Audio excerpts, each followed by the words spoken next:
backstab. Gotta talk him back, Tim. You're not alone. No. Escaping to another reality. Through Dominic Wilkins' good books, audio books, paperback, ebook, good books. Available on authordwilkinsgoodbooks.com. This is Brandon Royce, and you're listening to Jerry Royce Live worldwide on PositivePower21.org. This is Jess Patrick, and you're listening to Jerry Royce Live.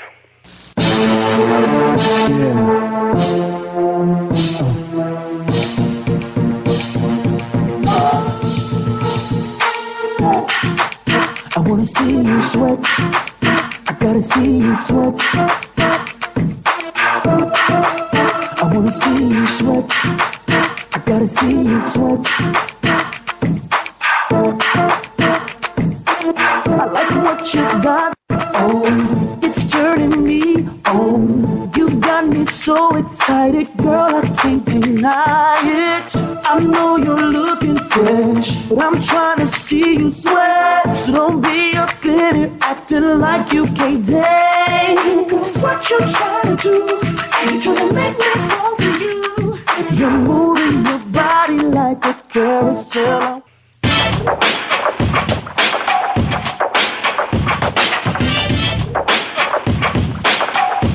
What up? It's your boy Kano Kingston. Hi, this is Angel Sessions. Hey, this is Kat. Hi, I'm Teresa Powell. Hi, Jerry. This is Ira Sandro Carter. Hi, this is Phil Powers. Hello, this is Teresa Bobby with Jerry Royce Live. Hi, I'm Philip Byrne. I'm live on the Jerry Royce Show. Hey, what it do? It's your boy Houston Saint. Peace, this is Dahlia the poet, spoken word artist. Hello, this is Ramon Marquis with Jerry Royce Live. All right, everyone. You got Robin Lynn, and I'm keeping it live right now on Jerry Royce Live. Hey, what's going on, everybody? What's up? This is award-winning podcast with the greatest podcast on earth. Thank you for stopping by. I'm your host, Jerry Royce Live worldwide on internet radio, where you get your positive on. So when it's all positive, it's all power. That's positive power. This is a worldwide podcast for growth, wealth, and success. Thank you.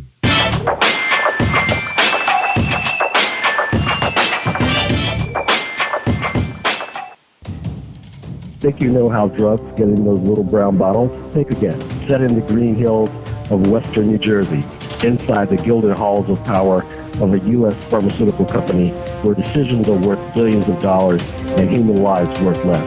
Nicholas Harding, a young executive at Marshall Pharmaceutical, finds his career, family, and life in jeopardy.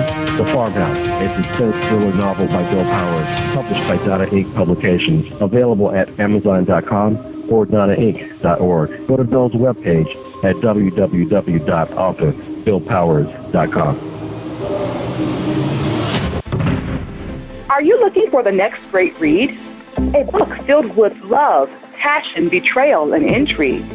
The award-winning novel, Season of Change, by Tamika Patrice Kane is sure to satisfy your literary sweet tooth. Check out this must-read book reviewers are calling uplifting and emotional. And exceptionally great read, deeply intense and thought-provoking. Order your copy today, available in paperback and ebook on Amazon.com or at www.tamikapatrice.com.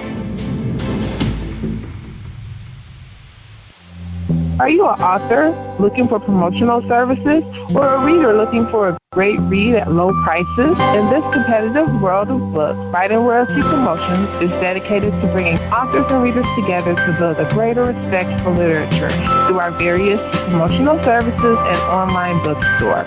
So head over to WritingRoyaltyPromotions.com and check us out.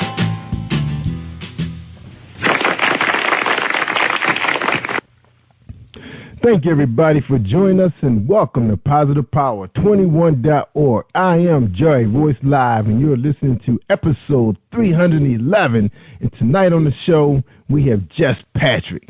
That's right, and we're going to tell you a little bit more about him right after this final message from Music Buzz, Marilyn Dunn, super gospel artist. Hi, I am recording artist Marilyn Dunn from St. Louis, Missouri. If you are looking for some soul-stirring, anointed, spiritual, and heartfelt music, visit my website at www.marilyndunnministries.com. Or you can also find me on CD Baby, iTunes, and Reverb Nation. For booking information, contact Mr. Kevin Dunn at 636-856-0551. That's 636-856-0551. All right, tonight on the show we have Just Patrick. Man, we following this guy on YouTube. You know, my wife and I, we always looking for some good covers to listen to. And sometimes we just enjoy listening to other artists sing other artists' songs, especially the independents, man. They can really blow, man. Oh, they do a great job out there. We be listening to them for 3-4 hours sometimes. And anyway, this guy is incredible. He has a song out there that people going crazy over. It's called The Wedding Song, a cappella. What's going on YouTube? Just received a message about whether I'm really singing one of my songs. And actually, I'm a recording engineer too, so I'm pretty good with hooking up my microphones and setting up everything. But I did want to show that this is actually me singing the song so that there's no confusion there.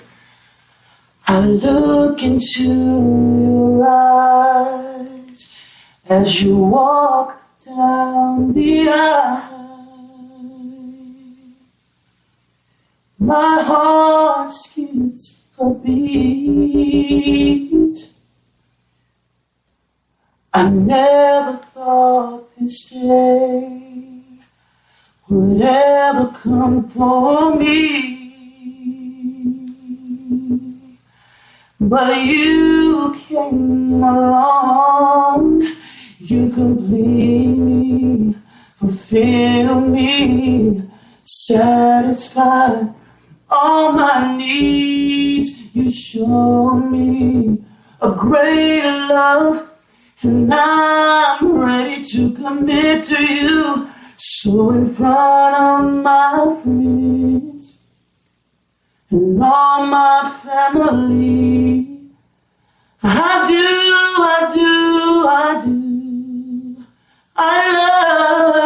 love you from this day on and for the rest of my life.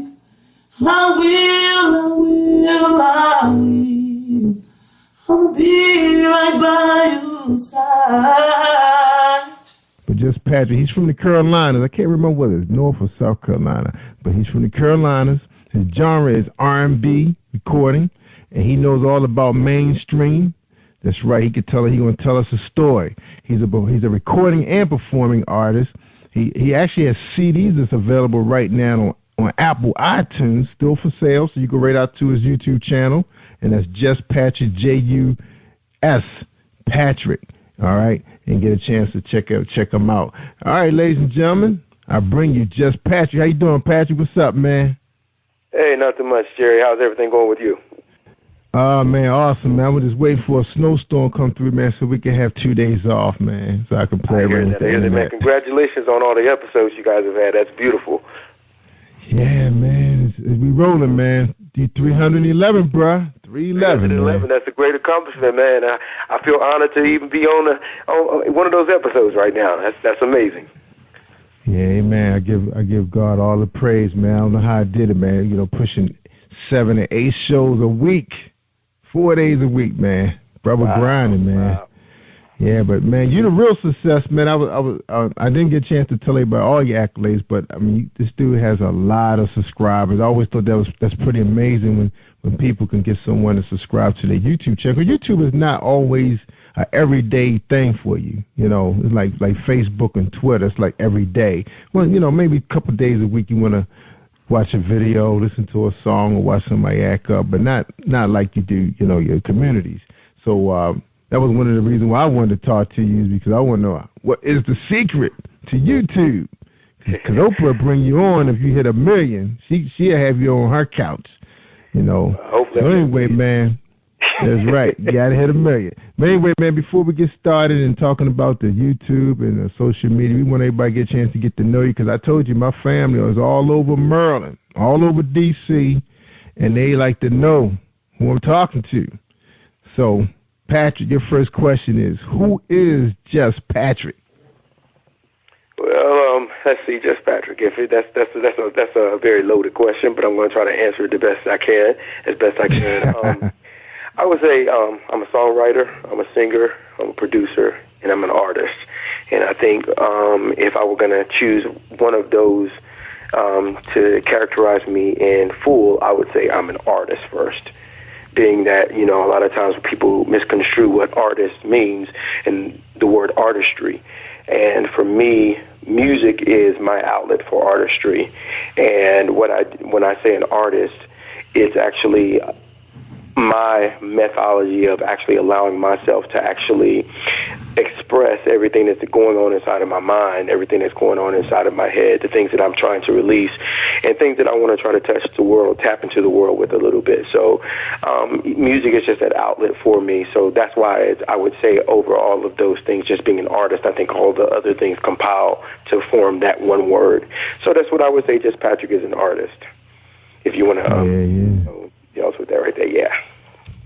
That's right, and man. Singing and songwriting and all those things just come with the territory. Nothing wrong with that, man. So you hear him, ladies. Now I was telling them that you was turning up out there, man. On the YouTube channel, you got your singles out there. You got your album being introduced to people. Now a lot of this stuff you had done a couple of years ago, man. Tell us a little bit about what you've been up to last few years, and who's Just Patrick? What is he all about? Is he all about the music? He's about his audience?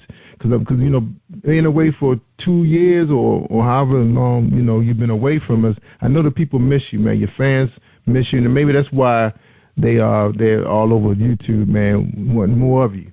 So tell us that story, man. All right. I'll start with Just Patrick, the artist first, instead of going way back, and then if we want to go back a little bit further, we can. But I'll start there first. When I first started my solo career, I decided that I wanted to try to do something a little different, and I wanted to be true to the things that were important to me in terms of writing and singing. So I tried to stay very true to that in terms of, touching people's emotions. That could be love, or it could be somebody that's going through something like abuse or something like that. I wanted to include all of that, have all that inclusive in the songs that I created so that it would actually touch and actually hopefully, inspire something inside of someone that could change their life or their situation. So the first thing that I actually did was I created a maxi single, and it had like about 6 songs on it, and which is what's actually on iTunes right now and Amazon. And that was about 6 years ago, actually. Believe it or not, it's been a while. I'll admit I've been out of it for a while, but I had very great success with that particular release of that maxi single. And pretty much the hard copies, we had all the copies that we printed out, they sold out. And right now, we still have the digital copies, of course, being sold online on a lot of different venues, and those are still doing well. But a lot of people have expressed that, are you just out of the game? Did you quit singing? Did you quit doing music? And to answer that question, to those people that may be wondering that, no. I mean, this is who I am.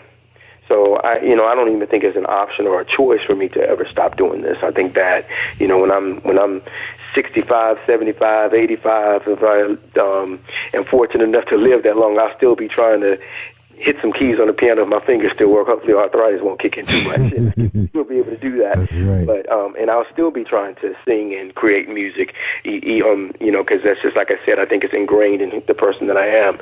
But just to let you know about what I'm doing right now, I am working on a new project, and this will be actually what I consider to be my first release.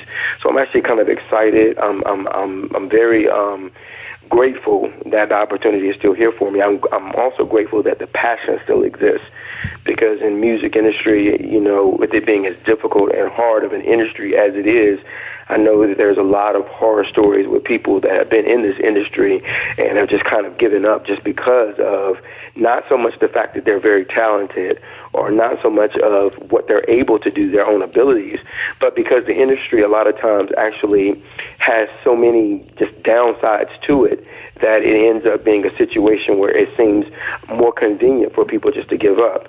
So to be able to say that right now I'm actually working on another project, I think that that's actually a blessing because, again, anybody who's been in this industry, in the entertainment industry, period, can speak of a million horror stories that they've had to, talk about.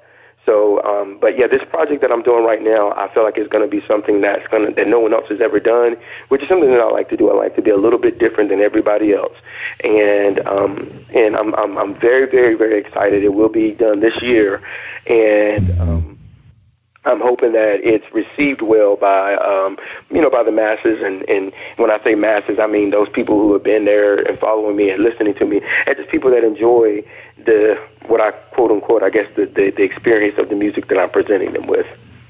Yeah, sound good, man. Now, I'm thinking, man, when you drop this project, man, they're gonna go crazy, man. Now there's gonna be a follow up. I mean, like what we expecting to see leading up to this drop? What should we see? With this drop right here, this one's going to be a little bit different than what I've done before because you're gonna. Well, hopefully you'll have me back on number one. That's the first thing. I'm hoping that I get to have the privilege and pleasure of being able to speak about this again with you once we get close to that point. That's number one. Number two, I'm hoping, I am going to, with this one right here, through my justpatrick.com website, I'm actually going to have a lot of things. We're going to be putting a countdown on there of when we're going to do the release. We're not trying to do a label. I'm not trying to do a label thing, like a major label thing. I've been down that road before, and there are a lot of politics along with it. So I feel like having control over yourself and having control over your music is very important. And for all the other independent artists who are actually still doing that themselves, I applaud them because there's a lot of work and there's a lot of when this is what you want to do, this is who you are trying to do. It is very difficult, but I applaud everybody that's out there trying to do this thing independently because it is a lot of work, a lot of downsides to that also. But at the same time, I think that when you have total control and total autonomy, you're able to actually be who you want to be the artist that you want to be. So on this one right here, what we're going to do is we're going to use a lot of the social media venues. We're going to have the Twitter, Facebook, of course YouTube. And then we're going to do the iTunes. It'll be actually released on iTunes and pretty much all the other those digital media sources will have the CD released on all of those at the same time also. So even though it's going to be an independent, we're going to try to treat it as if it's a release from a major label in regards to what we're able to do.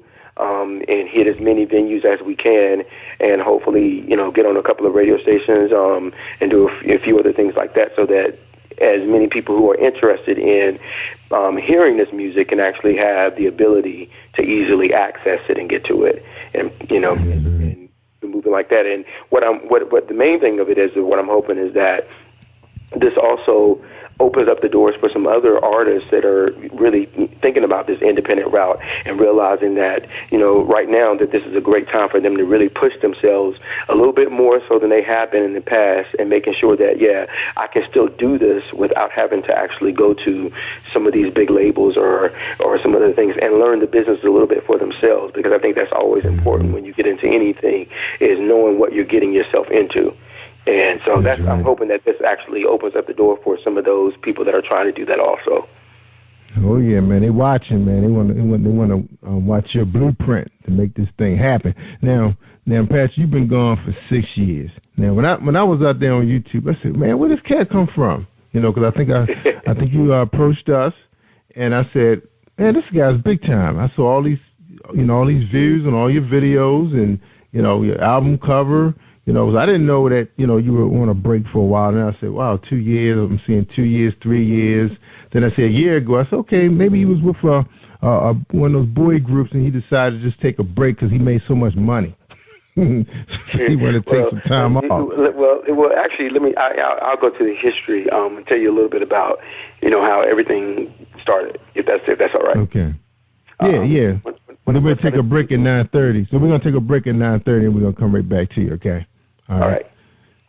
But when I first got started, it was I was with a group, and we had and what we did was we would go to a lot of the major labels. We went to New York, did a lot of pretty much the same stuff that I'm pretty sure every group, you have your dreams, you go over, and us being small town kids from North Carolina, getting on a plane and flying out to New York, and we were thinking to ourselves, this is it. And we were able to meet, fortunate enough to meet a lot of major people within the group, and what we thought was going to be our ending, with us being a group, ended up not working out in our favor. A lot of times with groups, that is what happens. So we had, we actually got signed to a label, and because of some, I'll say, irreconcilable differences between the group ended up kind of just breaking apart. And that was the first, I would say, the first downside to the whole music thing for me, because when you're working with a group for years and years and years, you get used to that camaraderie or that brotherhood that you have with the group, and then now all of a sudden it's like you're out there either to choose to do it alone, or either you're gonna just kind of like say to yourself, I'm just not gonna do music at all anymore. Still have a good relationship with the guys in the group, but that was a very good learning experience for me. And to make a long story short, we actually had got signed to a major label, and we had recorded a few songs, and there was a little bit of jealousy that went on within the group, and things did not work out. And so from that level, it just led to a lot of downsides from that end. And then we just decided that it just was best for us to kind of, go our separate ways and do what we wanted to do. And everyone decided on some of, it was 4 of us total in the group. 2 of us decided that we were going to try to, pursue this music thing. And while the other 2 just kind of got into some other stuff. One of the guys in the group actually right now is a preacher, real good friend of mine, and he actually preaches right now. So, and I think we all grew, and which I think is a great thing. Every lesson learned in life, is what I say. So, but that's the beginning. And I know you said we got to do a break at 9:30, so I'll go into the Just Patrick experience, which will take a little bit longer than that. So, all right. So you want to take the break now, and then we come back? Sure, that's fine. Okay. All right. Let's take a quick break. We got a message from James Deshay on Book Buzz. Check him out. Are you looking for a great book of poetry that is romantic, heartfelt, and full of male emotion? Then get Thoughts, Love, and Reflections by James K. Deshay. That's Deshay. Go to www.jamesdeshay.com. You will enjoy Thoughts, Love, and Reflections.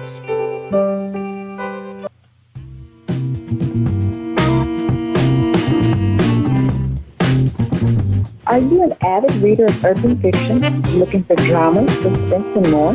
Royce-Thurs Publishing is dedicated to bringing the world's best literature to our readers.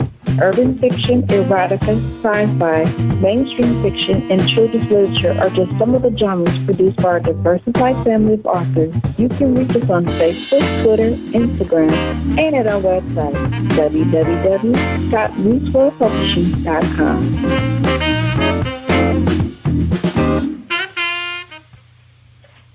Hey everyone, this is Tanika Gonzalez, spoken word poet. Whenever I'm online, I'm always listening to Jerry Royce Live. That's right. You better, Tanika. You better be listening to Jerry Royce Live worldwide. All right, guys, don't forget about the Super Remix Poetry. That's right, it's out there now on demand, available for you. You're talking about 2.5 hours of poetry from 11 poets. And we're hoping to get some music from Just Patrick so we can have an R&B session. That's right, a mini concert with the many R&B and I guess all R&B singers we had on the show. We try to get that together for you guys real soon. And don't forget, we're going to be having my man, Wayne Washington, better known as Gigolo Weezy. That's right, he's going to be bringing some comedy to us pretty soon, so we hoping we have that ready for you by Saturday, so we're just waiting on him right now. And that's going to be Unplugged with Wayne Washington, the funny man from Florida. That's right. All right, we're talking to Just Patrick. Pat, you from South Carolina? Is that right? Actually, from North Carolina. North Carolina. Tiny, small city called Eden. Eden, North Carolina is about the size of a bean. I get that.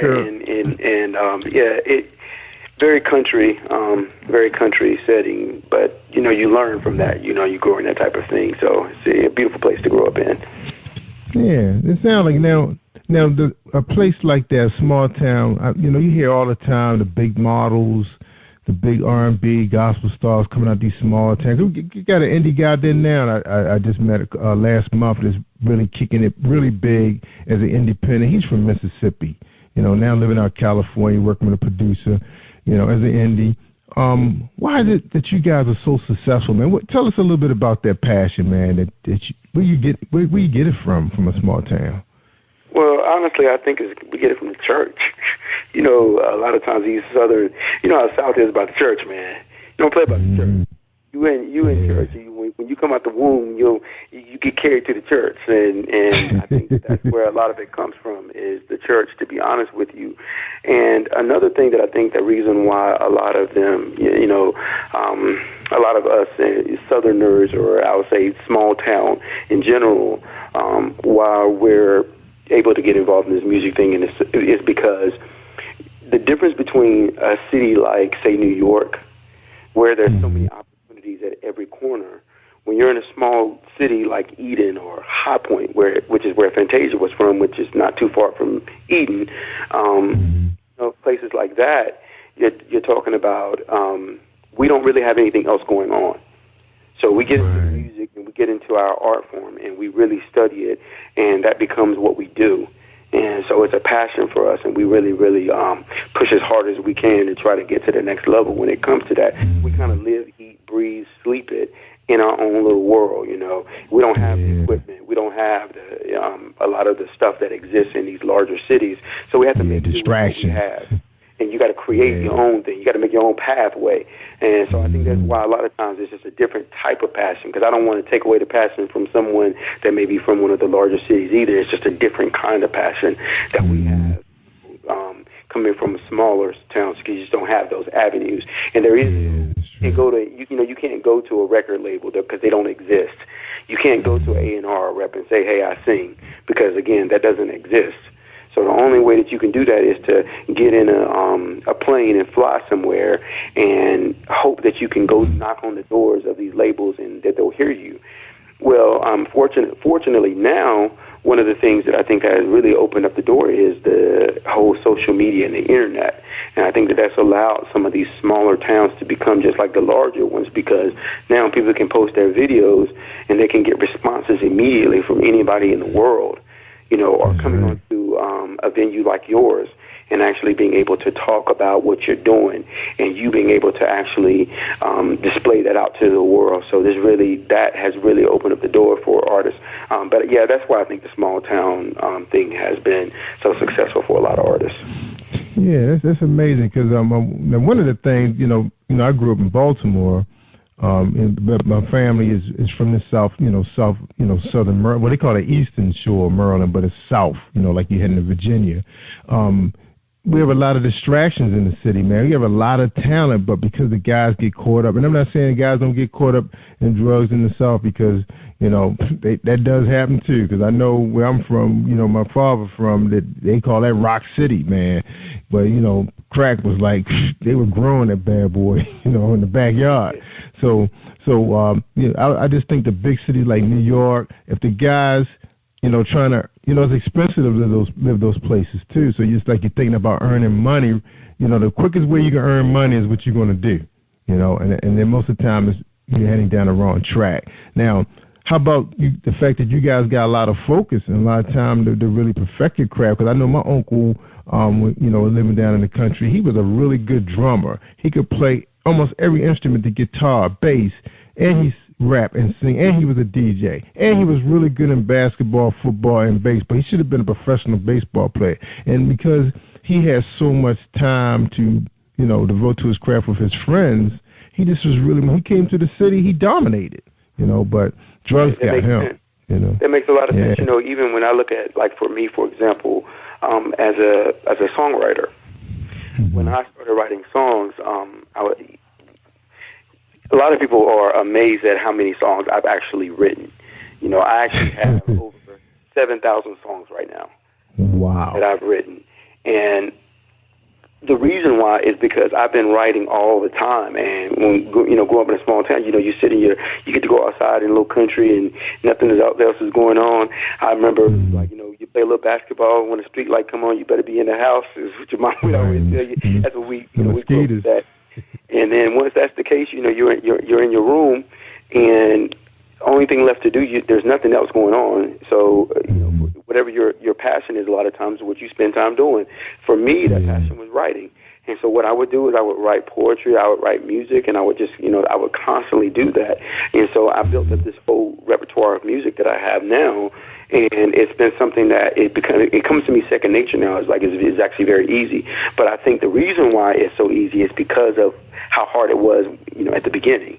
So now it's like something I'm used to doing. It becomes more of something that I've learned how to do pretty effectively. And I definitely owe that to being born in a smaller town, because I do think that distractions, as you would call them in some of the larger cities, would have changed that dynamic for me had I not been, able to just go outside and listen to the crickets and write music, Yeah. Yeah, because everybody's trying to be cool and impress the girl across the street. That's what we spend most of our time doing, and trying to earn enough money to buy a ride. We did that too. We just didn't. We probably didn't have as much success as you would have doing it. Everybody knows. Everybody knows everybody in a little small town. I know. Yeah. Everybody knows everybody.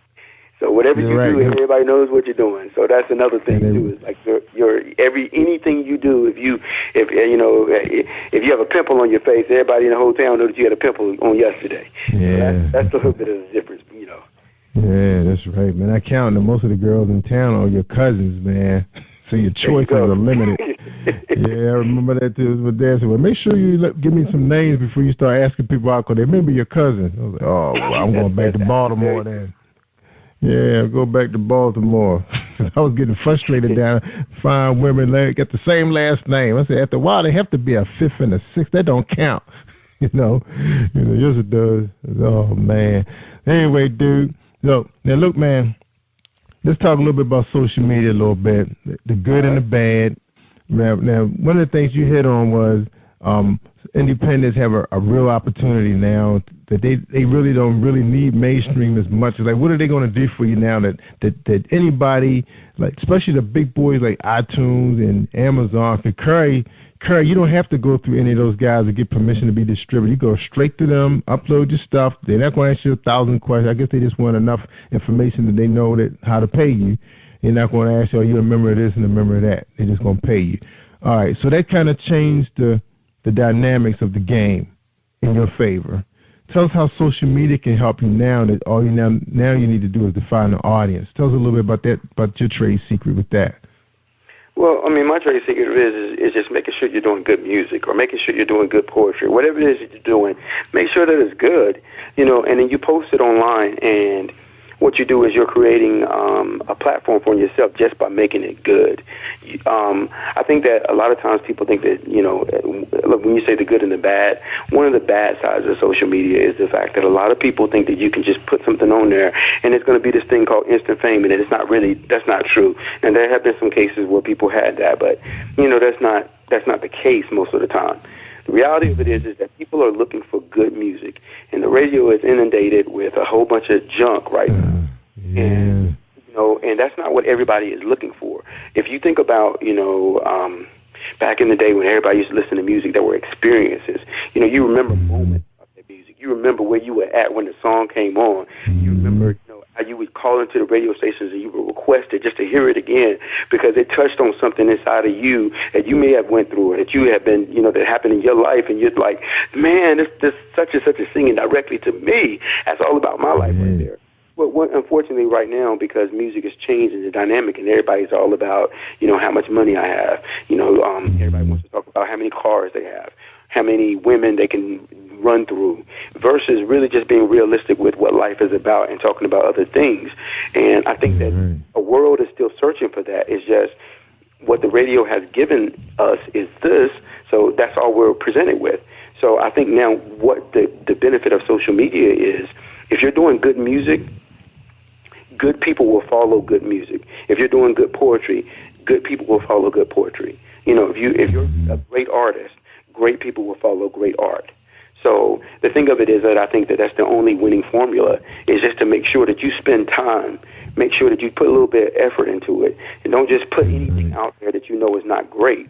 If you're not proud of it yourself, then trust me, nobody else is going to be proud of it either. And we all, you know, come a little short on some things, but what I'm saying is, you know, you have to spend some time and some energy into writing it and to making sure that it sounds good, making sure that the listener can understand what it is that you're trying to give them. And I think that once you do that, then they'll follow you that easily. You're going to get more and more people coming through. I wrote one song that's called Miss Jones. And actually, it was written based off of a friend of mine who actually, she was abused. Physically abused. And I was trying to come up with a song that, you know, for weeks and weeks and weeks, she talked to me about this abuse, weeks and weeks and weeks. And so it was like, I just had to do something with it.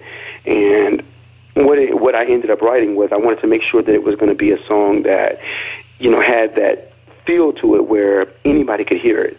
But once you heard it enough, you would get the lyrics behind it, and you would say, oh, my goodness, man, this is really, you know, the women that was going through that, or I guess sometimes even men that are going through that. And, you know, abuse can come in many forms and fashions, so it don't, you know, anybody can be touched by that. But when I wrote it, I actually played it for her, and she had actually called me, and she cried, and she told me that she was actually leaving her husband at the time because of hearing that song and knowing that that was her life. And something like that is, I think, what people want to hear. That's what they're looking for. So, you know, you do songs like that. You do songs, and everything doesn't have to be about, I mean, if you can talk about love, you talk about love to the 10th degree. You know, you talk about love to the 10th degree, and in the way people that are looking for love or searching for love or in love are going to follow you. If you're talking about the world, talk about the world to the 10th degree, so that people that are trying to hear something that's going on with the world, because a lot of people are searching for something, you just got to talk to these people and whatever it is they're searching for, and in some way or form or fashion help them find it. And, you know, most of us know art is what really helps a lot of people get through situations. So that's my secret formula, is just trying to be proud of what it is that I put out there for people to listen to. Be proud of it, so that when I say that I meant this, and when I wrote it, I meant it when I'm singing it. To the best of my knowledge, I put it out there, and I'm giving this to you. So you're getting a piece of me when you hear the music that, you know, when you're listening to anything that I'm doing. You're getting a piece of me, and that's what I want to do. I want to lay it all out there on the table. You listen to it, and then people, they seem to respond to that. They seem to follow it because I guess they can feel that I'm sincere about that, which is, you know, and that's what it's all about for me. Now, so I think that's how it works. But social media, to understand how it's changing the dynamic, I think that now, before, like, you know, we talked about like being in a small town and you didn't have an avenue. You know, there were platforms like American Idol and things like that came about, and everybody flocked to that because that was a way for people to try to make it. Well, what social media has done, where YouTube and Facebook and all these other sites and platforms like yours, what that has done is allow people who may have never had a voice that would be heard by anyone to actually now have a voice. I mean, if you have something that's good and it can get out there and people can hear it, it's going to spread like fire anyway. So all you have to do is get it there and get it heard. And that was the problem before, was nobody was able to get it heard. You know, record labels were so high-strung on how you looked. They were high-strung on, so an artist like Adele, you know, how Adele was he was a little bit, you know, the weight was a little too much, that type of thing, or Jill Scott, you know, another one of those, where they may have talked about, you know, Jill Scott can't really come out into this industry because she's not shaped like a Beyonce. She's not Rihanna, you know, in terms of that, in the way that we see her. But, you know, that doesn't take away from Jill Scott's talent or how beautiful Jill Scott is. It's just that that's what the industry was trying to define, not only the art, but they were trying to define what the beauty was. Well, now you don't have to worry about that. Now you can just say, I'm going to put my stuff on YouTube and get my following. Yeah, the thing I thought that affected the art to me was when music videos became real popular. It's like, let's just get somebody up there that can dance and look good on camera, and we'll just fix their voice up in the studio and throw some good beats on it. To me, that went on for so long that it's like the people like the Adele and the Jill Scotts, they were kind of like, where their videos at? But now, people kind of like, well, everybody's size 16 now, and that's guys want curvy women, Curvy, man. Curvy. Yeah. Fixing no bones. That's right. We try to rub on that. We want some skin. That's right. So. We want the big girls, Yes, sir. And look, I think that was the reason why a lot of us wasn't sporting big girls back in the day, because they had them little sports cars, remember? In the 80s, the cars was only 2 doors. You couldn't get a big girl in there. But, now everybody got the big SUVs. Everybody comfortable. That's right. That's right. She got a pretty face, got her hair done, got her nails. She happy. You happy. That's right, what man. It is, man. All right, yo. We talking to Just Pat. We're going to take a quick break. We come back, man. We're going to talk to him some more about his hit song. I want to hear about Sweep Up the Dance Floor, the wedding song, and all the singles that's getting 30,000 views, man. This was 2 years ago, and it's still rocking. All right, hold tight, everybody. We're going to hear a presentation from Reese Publishing, okay, from Book Buzz.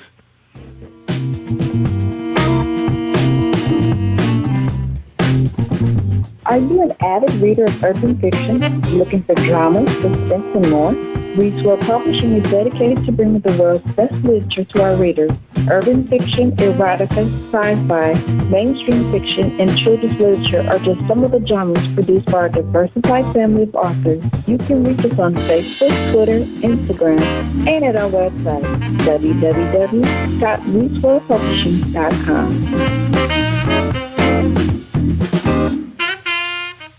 Hi, this is your girl Cotton, the softest voice in poetry. And when I'm online, I listen to Jerry Royce live worldwide on positivepower21.org. You should be listening to Jerry Royce live.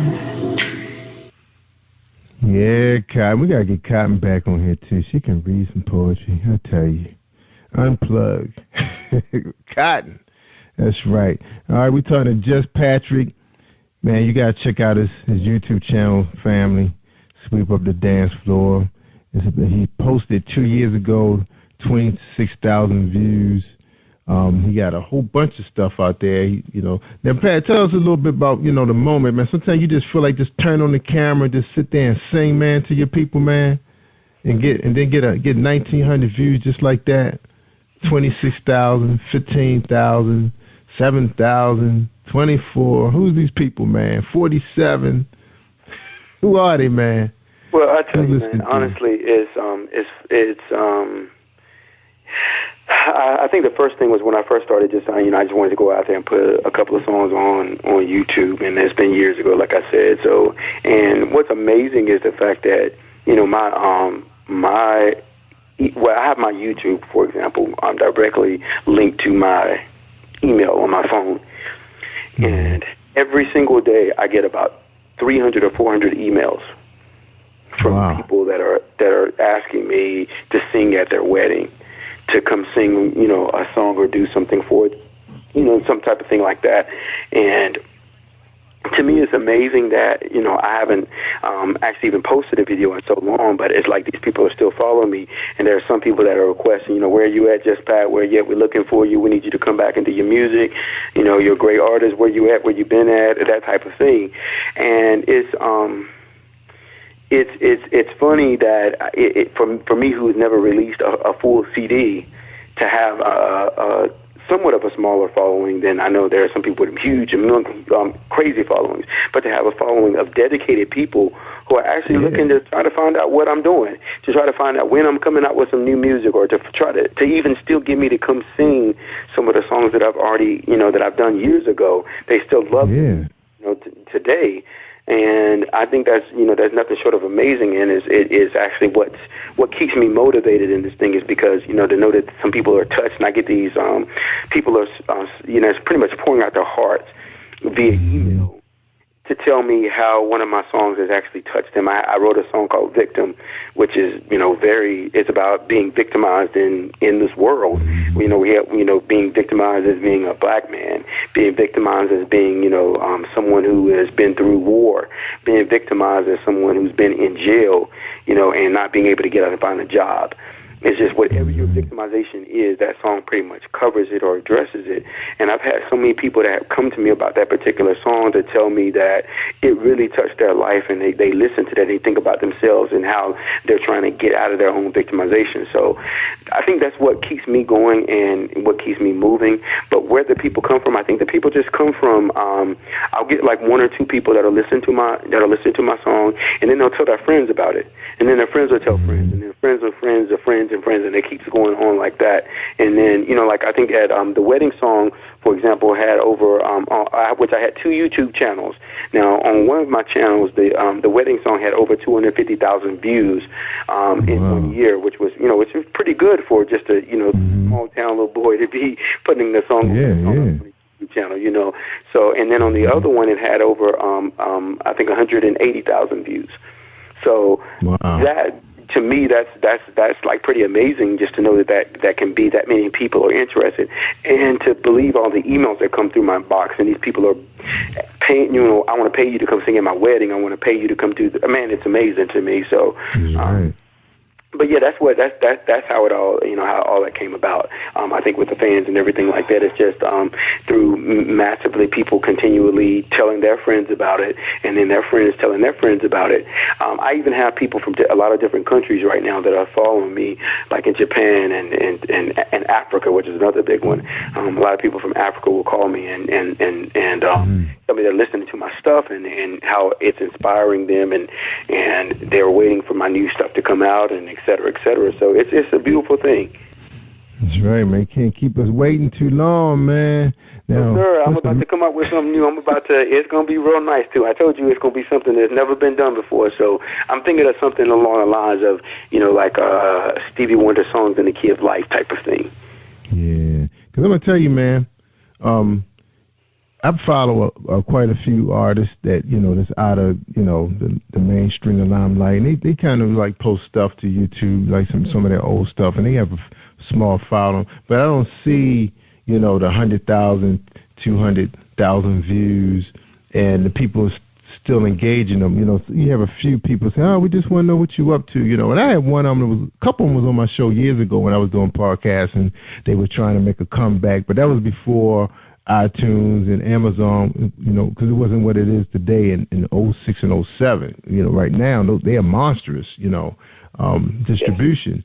Now, tell us a little bit about Victim again. Now, I was reading that you posted the song, and you said, this is me performing my favorite song in North Carolina. Please let me know what you think about it. I wrote this song a few weeks after my father was murdered.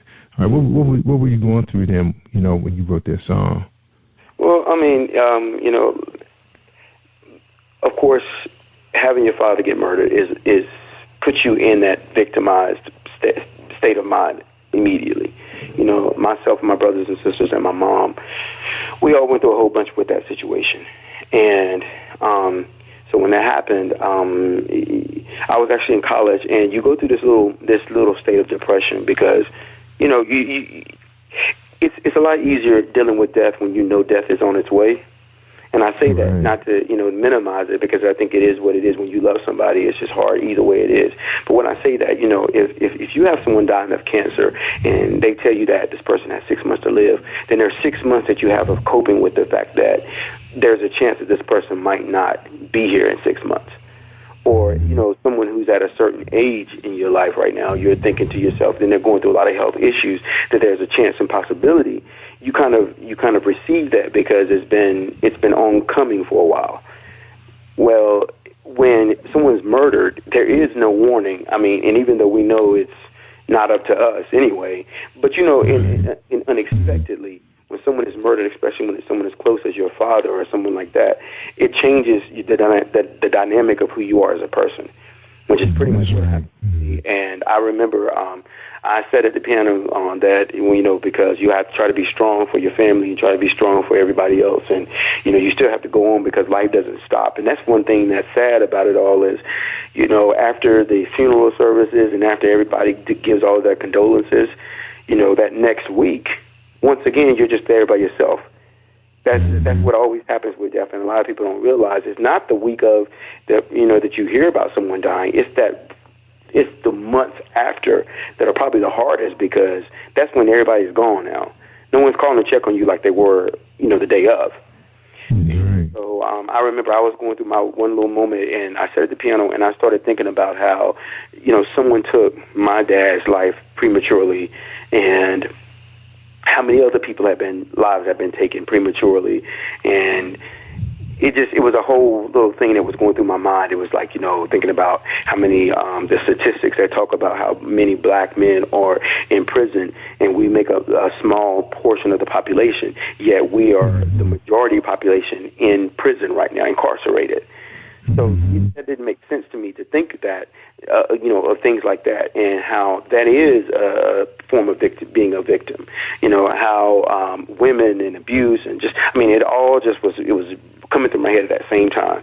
And so I got out and I started writing that song and playing it, and I wanted to keep it very simple because I wanted the lyrics to stand out.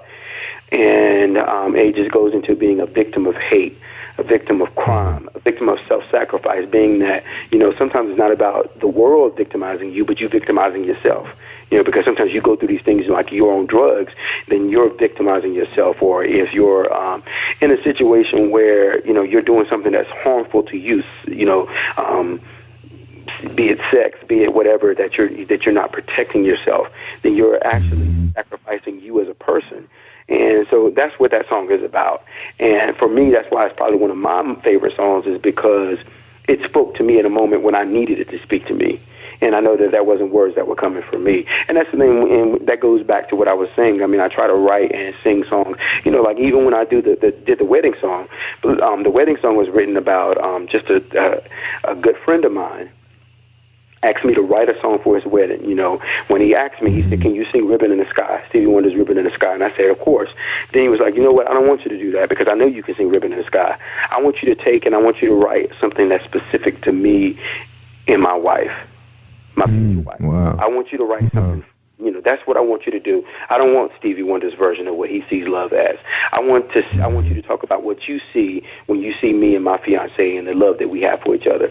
And so, that was, I was like, man, that's a big challenge to do.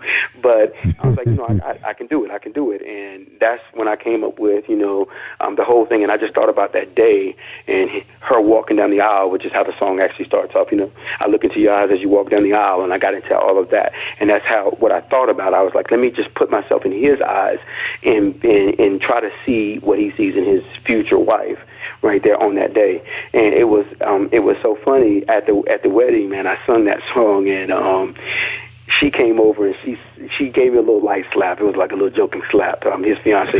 She said, "Man, why did you have to do that?" And I said, "What?" And she said, "Look at my makeup, man. You've ruined me." And she said, "I wasn't supposed to do that." And so she said the whole way down the aisle, all she did was cry, and all the bridesmaids were crying. It was a beautiful thing, very beautiful thing on that end. But I try to get emotional with it. So that's where that all of that is, the dynamics from that come from. But that's Victim in the same way. That's right, the wedding song. Now, on your channel, so people can click and purchase music. Now, what can they buy right now from Just Patrick? What can they buy this most recent that they will enjoy? Well, I'll tell most recent. Really, believe it or not, it's not most recent, but you can still. The wedding song is still popular.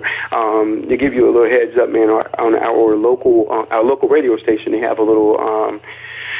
It's where they do local artists, and what they do is they profile local artists on the website, and so I have the wedding song was submitted to them for a local artist, and it actually won for that week, which usually is only played on the website, but the song was requested so much that they put it in rotation on the thing there. So that was, again, that's amazing. So, but yeah, the songs that I have right now, if you go to iTunes, you can just actually type in my name, which is Just Patrick, JUSPATRICK, and they're going to be the few songs that I have right now that are available to purchase.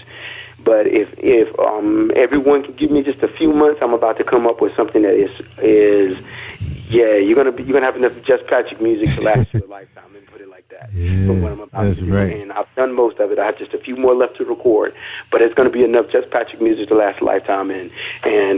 So that's and I do have a website, justpatrick.com, that we're working on, and that'll keep you updated. You can also go to my YouTube page, which you can do it there, Facebook. Just go to Google and type in Just Patrick. It'll bring up pretty much all of that stuff. So. All right, sound good, man. Just Patrick. Are we talking to Just Patrick? He's a recording and performing artist, but he calls himself the artist. His genre is R&B. And we're going to take a quick break, Patrick, and we're going to listen to Bill Powers, his message. All right? Check him out, y'all. Right. Think you know how drugs get in those little brown bottles? Think again. Set in the green hills of western New Jersey, inside the gilded halls of power of a U.S. pharmaceutical company where decisions are worth billions of dollars and human lives worth less. Nicholas Harding, a young executive at Marshall Pharmaceutical, finds his career, family, and life in jeopardy. The Farmhouse, a suspense thriller novel by Bill Powers, published by Donna Inc. Publications, available at Amazon.com or DonnaInc.org. Go to Bill's webpage at www.authorBillPowers.com. Hi, I am Martha Crystal Alexis, and I'm on Positive Power 21 with Jerry Royce Live. Woohoo! That's right. You tell him, Crystal. You listen to Jerry Royce Live all the time. All right, we're talking to Just Patrick, North Carolina, genre, R&B, songwriter, recording, performing artist. He's in the studio. He's ready to rock it, y'all. We're ready to see a video now. Now, you're going to work up to the big drop, man, with a brand new video. Now, you and I talked, early in the week, you talked about going in production yourself. You've been learning lighting and digital. Tell us a little bit what should we expect to see on YouTube, man, that's fresh and new. Definitely. Well, out of the box. We're just wrapping up the final stages of our production studio, which we built a recording studio, and it's almost complete. So, I'm also having a green room in there in that particular office suite also. So, what you're going to get from me now is after graduating and all that stuff, I went back to school. I just got certified in photography and videography. Just something that I wanted to do, and it became a huge passion for me in addition to the music thing. And so what you're going to get from looking at the older videos to the newer videos is a much better set. It's going to be a little more intimate than what you got before. It's going to be a well-designed set. And in addition to me as an artist, I'm also going to present a few other artists that I've written songs for, because like I said, I've written songs not only for me. I've written 7,000 for me, but I've written probably about 5,000 for other artists also. And what I'm planning on doing is showcasing some of those on the YouTube channel also, and just creating a whole new independent experience that I think is going to revolutionize the music industry as a whole, because there are a lot of talented people out there, and I think that they're afraid to push it because they feel like this is going to happen or that's going to happen. We're going to just pretty much shatter those walls and let them know that, hey, you can still do your music, and you can still make some big moves with your music by doing it yourself. It doesn't require you to have to get caught up in all of the negatives, but you can still do that stuff and stay positive if you want to. I mean, we have a lot of gospel artists, and I actually have a record label. It's called True to Life Entertainment, and the whole idea behind that is being true to yourself. So everybody that's even engaging in that is about being true to yourself, and that's the only thing that I require for you. If you're going to be a gospel artist, you live the life of a gospel artist. Don't sing about being saved and you're out there drinking every night. That doesn't make sense to me. You might as well just go ahead and do something else. If you want to be jazz, then you live the life of a jazz artist, jazz musician. That's the whole thing. Just be true to what it is that you want to do. Don't try to get into this thing and just do it because you think the money is going to follow you if you do it that way. That's not what being true to you is about as an artist. That's right. So that's what we have going on, and so you're going to see some much better sets, some much better production, some higher quality videos. We're going to be using the green screen to actually do a couple of other little things behind it, so you're going to see some stuff that's going to look as though it was produced in a major studio type thing. So it's a big thing coming for this year right here. We're looking forward to it. Sound good, man, because there's some great technology out there. And like I was telling you, man, a lot of this stuff don't cost you a whole lot. I mean, you can get really, really good production from a lot of these digital devices they have out there. I mean, because I was telling you before how the cameras were $3,000 and $10,000, and now, shoot, man, you can get yourself a tablet with the right lighting, and like you said, you get yourself a green screen, all that stuff on Amazon. And you can have yourself a good looking set, man, and build your audience at the same time. You already know how to do that, so it's just a matter of putting it all together. And we can't wait. So there's a good chance we'll be seeing you at the piano, man, throwing down at like Alicia Keys concert, man, like an unplugged. We'll get to see some of that.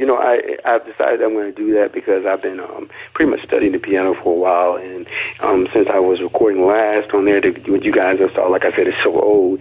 I've gotten a lot better on the piano also. So I'm gonna do like a whole little live concert thing, unplugged. I'm gonna actually invite some other people. One of my friends, Darnell Taylor, he actually plays for Anthony Hamilton. He's going to be coming down. Jason Martin, another guy from Eden, North Carolina, real talented pianist. He actually did a lot of stuff with Mark Middleton from Blackstreet and a couple of other major artists. He's going to be doing a little bit of piano behind me also, and a host of other people that I met in the music industry over the years. We're going to all just kind of get together and just have us a little jam session and record all of it while we're doing it, and come up with hopefully some amazing material for everybody to listen to and enjoy.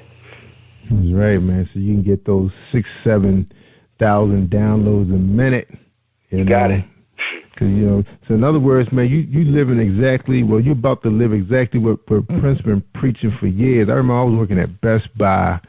Man, this must have been like the late 90s when he first decided to go independent, and I think Best Buy was the only distributor, and that's when he had that. I think he sold everything. That little globe was like a 3 CD set. I mean, he had loads of music on. I remember he was saying that it's time for you guys to take control of your own destiny, man, because them boys was dogging y'all, man, mainstream. Wow. Yeah, I mean, and I think that goes along the lines of any type of art form. I mean, publishing, authors.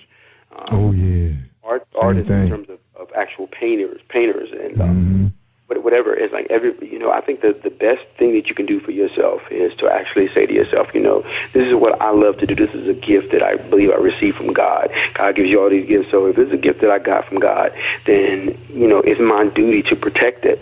And who knows better than how to protect your gift than you? That's what I tell everyone. Right. No one can protect your gift better than you can protect it. So if that requires you to actually look for some different avenues and venues, no one told you that this is the only way that you can go through. I mean, there are different avenues from every street that you're on. You don't have to go exactly down this particular road. You can turn down here and go another route and get to the same destination. It just might take you a few more turns.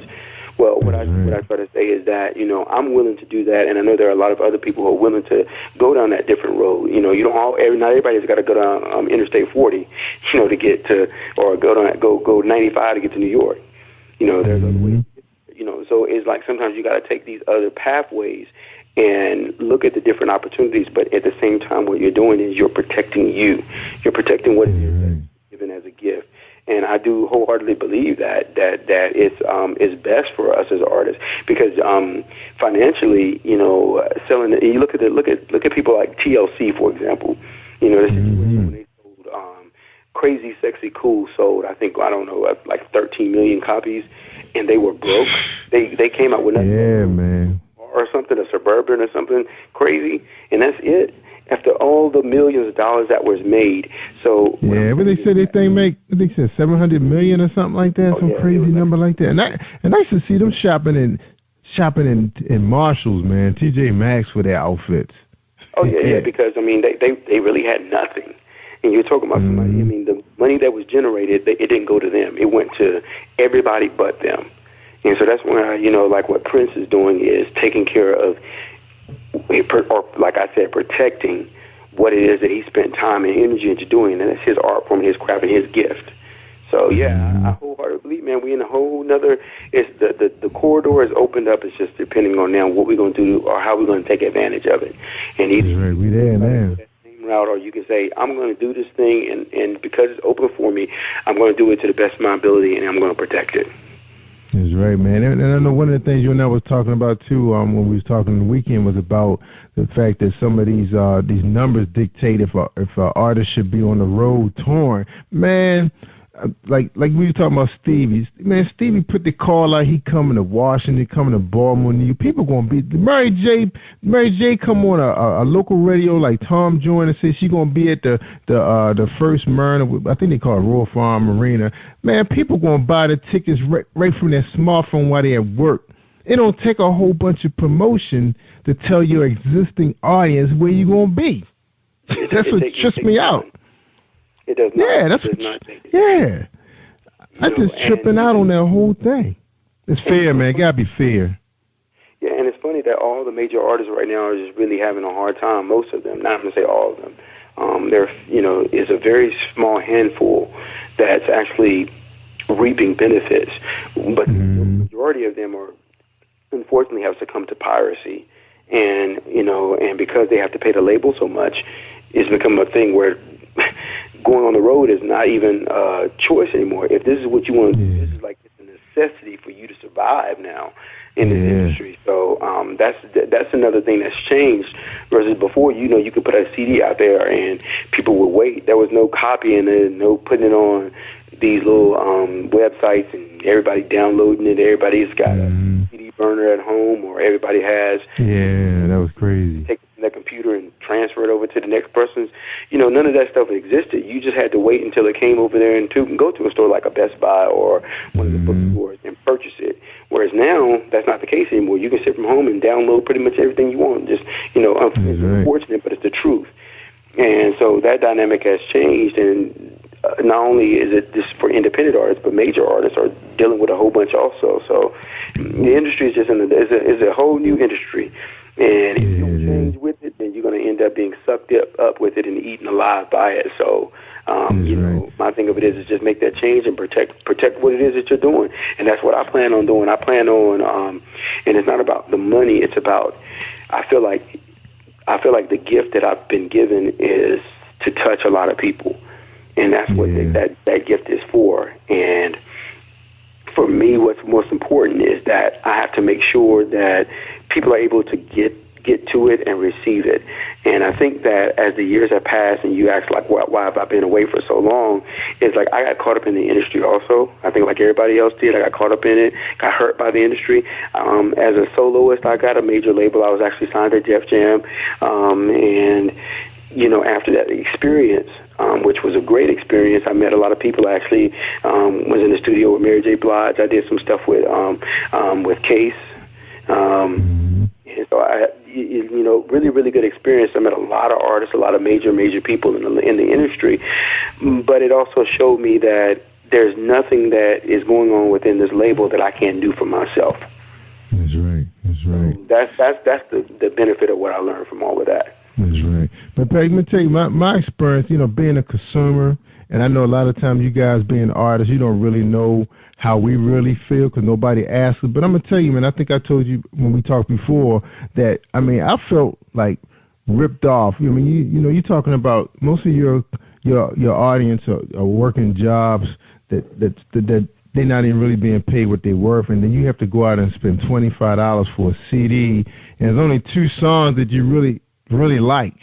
But now with digital downloading, being that you guys are now making the songs available as a single. So if you have 12 or 15 songs and it's only 2 I like, and I'm only paying 99, I don't feel like I need to steal it from you if it's only 99 cents. If I can't afford $1, I need to go back to college and get a PhD or something. There's something wrong. And I think that was the problem, that the CDs was marked up so high. And so you have 4 or 5 artists that you really like. And everybody always drop everything the same time of the year, right before Christmas.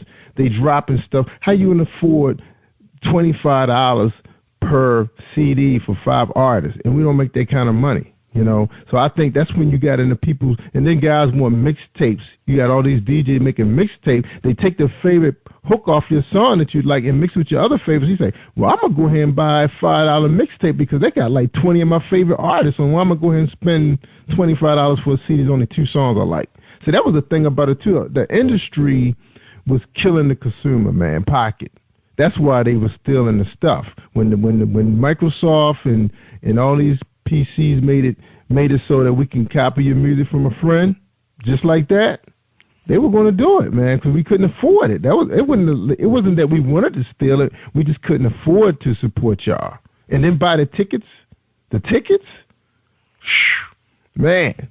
See? Well, that's what I'm talking about. You know what's funny is, what's funny, Jerry, is, man, I actually agree with that. I mean, I 100% agree with that. I feel that the record labels were so greedy. They were so greedy that, you know, and they weren't paying people anything, so they had these royalty points set up a certain way. So you had to sell like millions and millions of copies just to break even as an artist. And so, you know, the thing about it is me being an artist, I understand both sides of the spectrum. As an artist, I understand the countless and numerous hours that you spend in the studio. I understand the countless hours that you spend writing these songs. I understand the countless and numerous hours that you spend just trying to get a good recording, a good vocal down there. I understand how sometimes you go in with a sore throat and you know that you still want to put this out there for people to hear because it's that important to you to actually push it out there. And when you do that and then your sales reflect that you only sold 10, it's almost a slap in the face because you feel there were so people that paid attention to it. And it's disheartening in all the work and time and efforts that you put into it. Now, on the other side, I respect wholeheartedly that, you know, when you're paying all this money and the record labels are so greedy, they feel like, you know, we can release one good song and everybody's going to fly to the stores and they're going to buy the whole CD for $12, $13, $14, sometimes $20, and only have that one good song, and the other 11 or 12 songs that they used to put out there were all garbage because they didn't spend any time working on those or making sure they were good, that people feel slighted and cheated because they knew that stuff wasn't great, but yet so they put it out anyway. And so I think that the music industry, this is a great learning lesson for them that now no one's going to take that anymore. And that's why I say that this is time for change in regards to what the artist is doing and also what the industry is doing. I say that in regards to, like, as an artist, the responsibility of the artist is to actually give your heart and soul no matter what. Your responsibility for people, especially if you're expecting to reach into their pockets and put their hard-earned money out for you, is to give them some of the best music you can give them. You need to spend time in there, listen to it, and make sure that it makes sense, not only for you, but for them also, for someone that's going to be paying attention to it. And then the responsibility for that right there. And then that way, you have people that are going to come to it and say, okay, I respect that this person spent time making a good song for me, so I don't mind reaching in here paying $1. I don't mind buying out $10. I don't mind doing that because I can tell that they're trying to make sure that it's a good experience for me, and I want them to continue to keep doing this. And so until we can get that feeling back into the industry, then, yeah, it's going to always be this right here. That's why, I'm glad that the independent artists and this whole independent revolution is taking place, because I think a lot of artists now realize it's a possibility for people now. That's right, man. He got so much talent out here, man. I had a guy just last week. He specialized in short film. If he could do a short film, he could do a music video, in my opinion. You know, we just want to hear you anyway. You know, unless you're a hot looking woman. You know, like when I watch Adele, I'm not looking at Adele because I want to see a hot naked woman singing a song. I'm watching her in concert because I want to feel her. I want to feel with her energy. You know, when she's in now, Adele kind of drove me crazy with all the talking in between the song. I didn't mind it the first time, but when I want to look at it again and hear her, I don't feel like hearing that same conversation over and over again. So I just wish she had a... Nobody wants to do that. If you're there for the music, man, give me the music. It's okay. Yeah, if I was at the concert, it would have been cool because I'm just going to hear it that one time. Say, all right, good.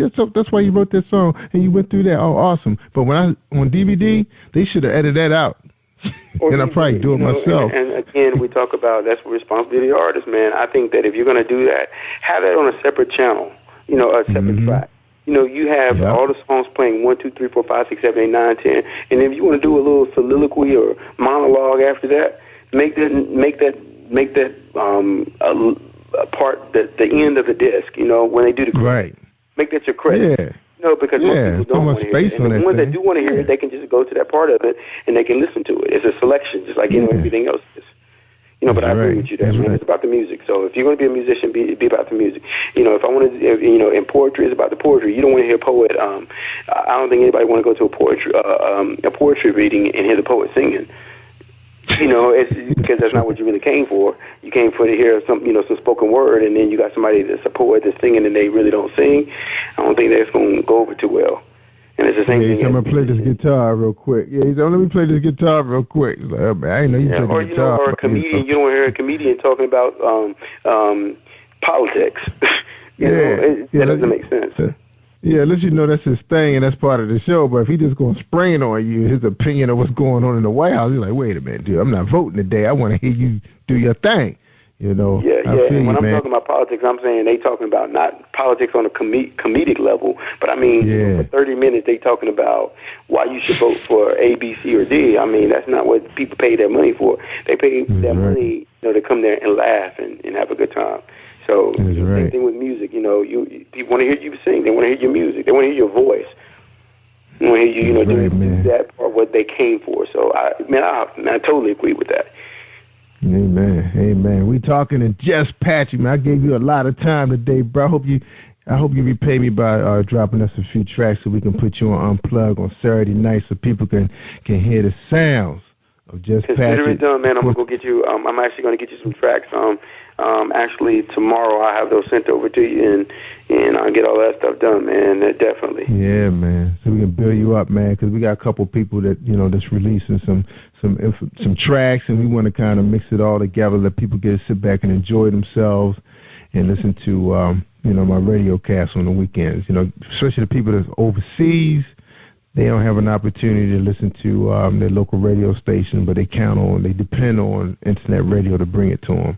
All right, man. So we come back. We want to get your final thoughts. I said we'll have a quick 30-second break with Tanika, our spoken word artist. Okay, hold tight. All right, no problem.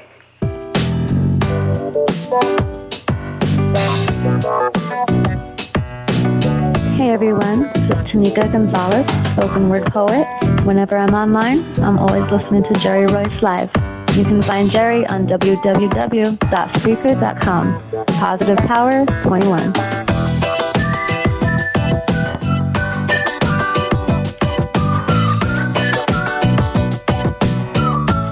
Hi, this is Angel Sessions, and when I'm in town, I listen to Jerry Royce Live, positivepower21.org, where they play my favorite music. That's right, Angel. You know it. On Saturdays, y'all, we're going to be playing Just Patrick. Can't wait to get my tracks. Man, I'm going to be DJ Royce. That's right. I'm bringing him alive, man. DJ Royce going to be the man on the weekends, man. He's going to make me a star. That's my alter ego. Like, I already have a big enough one now. During the weekday. I'm going crazy on the weekends, man. I can't wait, man. It's always been my dream to be a DJ on the radio. All right, man. Your final thoughts for all. You gave us a lot, man. I mean, you dropped a lot of science on us, man. We really appreciate you spending time with us, and we can't wait for you to drop your multi-tracks CD. That might have to be a DVD when you get done. It probably will have to be. I'm just going to tell everybody, just be looking out for it. If everybody can, I'm trying to tell everybody. I know it's under construction right now, but give me just a couple of weeks. It'll be done, and that's my website. Website is going to tell you everything you need to know. That's justpatrick.com. That's JUSPatrick.com. I'm just telling everybody, please go to the website there, and hopefully you'll be able to be updated with everything that's about to happen. And when I tell you we're working on something that's going to revolutionize the music industry, it's going to revolutionize the music industry. So real proud about that, man. Just been really aggressive, working hard with it. And before we close out, Jerry, I want to say, man, thank you for everything you're doing for us independent artists and authors and poets and everyone else. This is a great platform for us, man. And I can't express my gratitude enough, as I'm sure you've heard many times over, just with the positive influence that you have over, with your network and the many people that are listening to this right here. It's a great platform for us, and we really appreciate you, Positive Power 21, and just everything else you're doing for us, man. As artists, it's a great thing, man. So, you're welcome, man. I really appreciate you guys, letting me in y'all world, man, because I know it was tough breaking in, man. So I really appreciate the opportunity to work with you guys. All right, amen. Praise God, man, and praise my father too, man, because I was I was about to track all those erotica writers to the show, and we was about to. Yeah, my father ain't never talked with me, man. He said, "What do they have to do with Positive Power?" It was a funny conversation, but you should have heard my rebuttal. I can imagine you tried to justify it. I tried. I didn't win that one, man. Oh, no. All right, so we give praise to my dad too for bringing me back, man, to give y'all this platform, because I was going to another world. All right. Yeah, I got laugh about that sometime, man. All right, Pat, we appreciate you, man. Yeah, no, that's what he said. Amen. Yeah, the world can just snatch you in there, man. Yeah. Yes, sir. But I'm gonna definitely get those songs over to you, and you guys can play a few things, and we'll get everything done, man. And just want to tell everybody, man, please support Jerry, because what he's doing, Jerry Royce. Please support him, because this is great. This is wonderful. Positive Power 21. You guys are great. I love what you're doing. And anything that I can do to help out, I'm consider it done, man. I just really appreciate what you're doing, man. Yeah, man. Yeah, when you get your buddies together, man, those guys dropping tracks, send them our way, man, so we can put them on Saturdays, man, so we can have a real interesting Saturday afternoon and evening for our audience, man. So let them hear some stuff they can't hear on terrestrial radio. That's my dream, man. My vision. Consider it done, and I'm gonna get you some really good music, really good professional sounding stuff. We're gonna blow your mind with some of the stuff I got coming out. Yeah, man. And find me some funny guys too, man. You got some funny guys in your city, man. Tell them to send me their CDs, man, for some jokes out here, man. Make people laugh. World too serious. I got you. Ain't no problem. Man. All right, bro. And I tell you, Pat, I tell people all the time, man, they want to hear the good stuff. I mean, just like today, man, you dropped some real musical science on us, man. Social media, the direction that the independent is going. We really appreciate the information. We gave people hope, man, because they probably had the same dream as you, man, in a small town. Probably compile maybe 10,000 songs. They just sitting on the shelf collecting dust. Man, you probably inspired 1 million people, man, listening to this show. Well, I hope I did. And I tell all those people, dust those things off, man. Get them posted. Let somebody hear it. That's right. Don't let your dream die. That's what I tell anybody. Don't let your dream die on the shelf.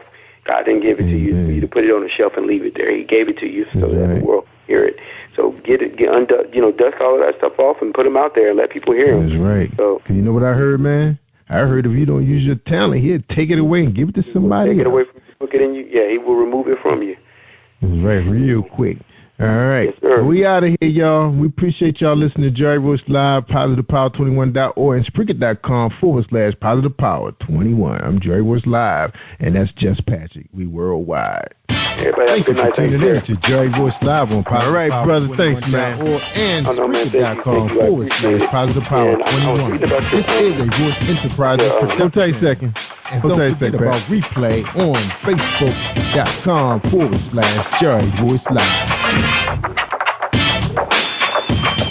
All right, y'all. Y'all stay awesome all week and listen to us. We worldwide. Have you been hurt? Been backstabbed? Got a talking back team. Well, you're not alone. No. Escaping to another reality. Through Dominic Wilkins' good books, audio books, paperback, ebook, good books. Available on AuthorDWilkinsGoodBooks.com.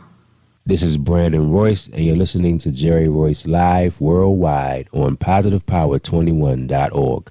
This your boy Wayne Gigolo Weezy Washington coming at you live and direct on my boy Jerry Royce live radio station. Ready to do my thing. You are listening to PositivePower21.org with Jerry Royce.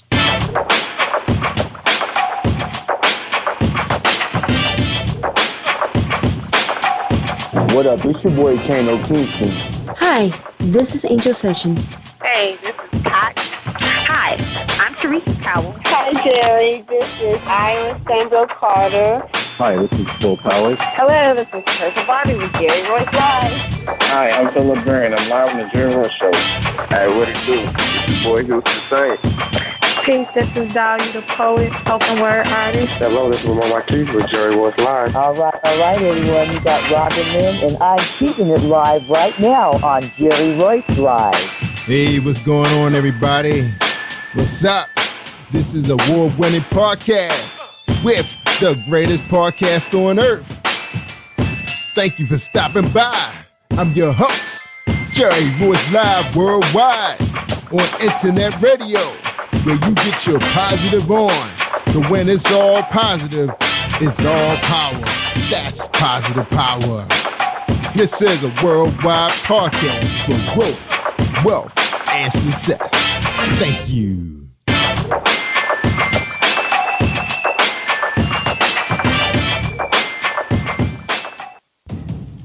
Think you know how drugs get in those little brown bottles? Think again. Set in the green hills of western New Jersey, inside the gilded halls of power of a U.S. pharmaceutical company where decisions are worth billions of dollars and human lives worth less.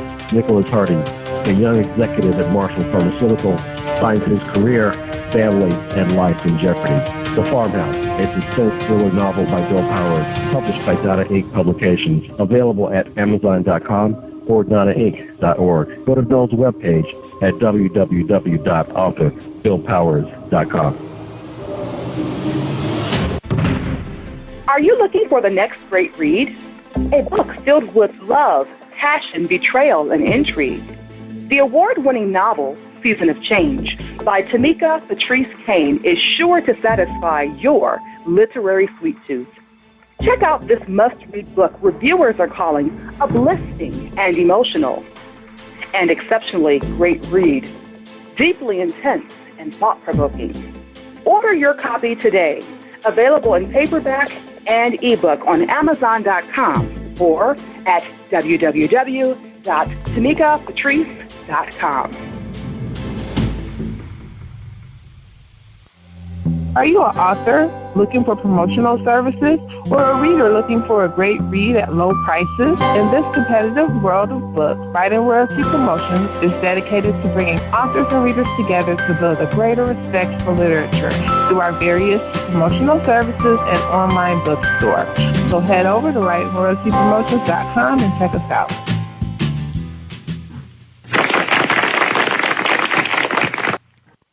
Thank you, everybody, for joining us, and welcome to PositivePower21.org. I am Jerry Royce Live, and you're listening to episode 309. That's right. And tonight on the show, we got Wayne Gigolo Weezy Washington coming out of Tampa, Central Florida.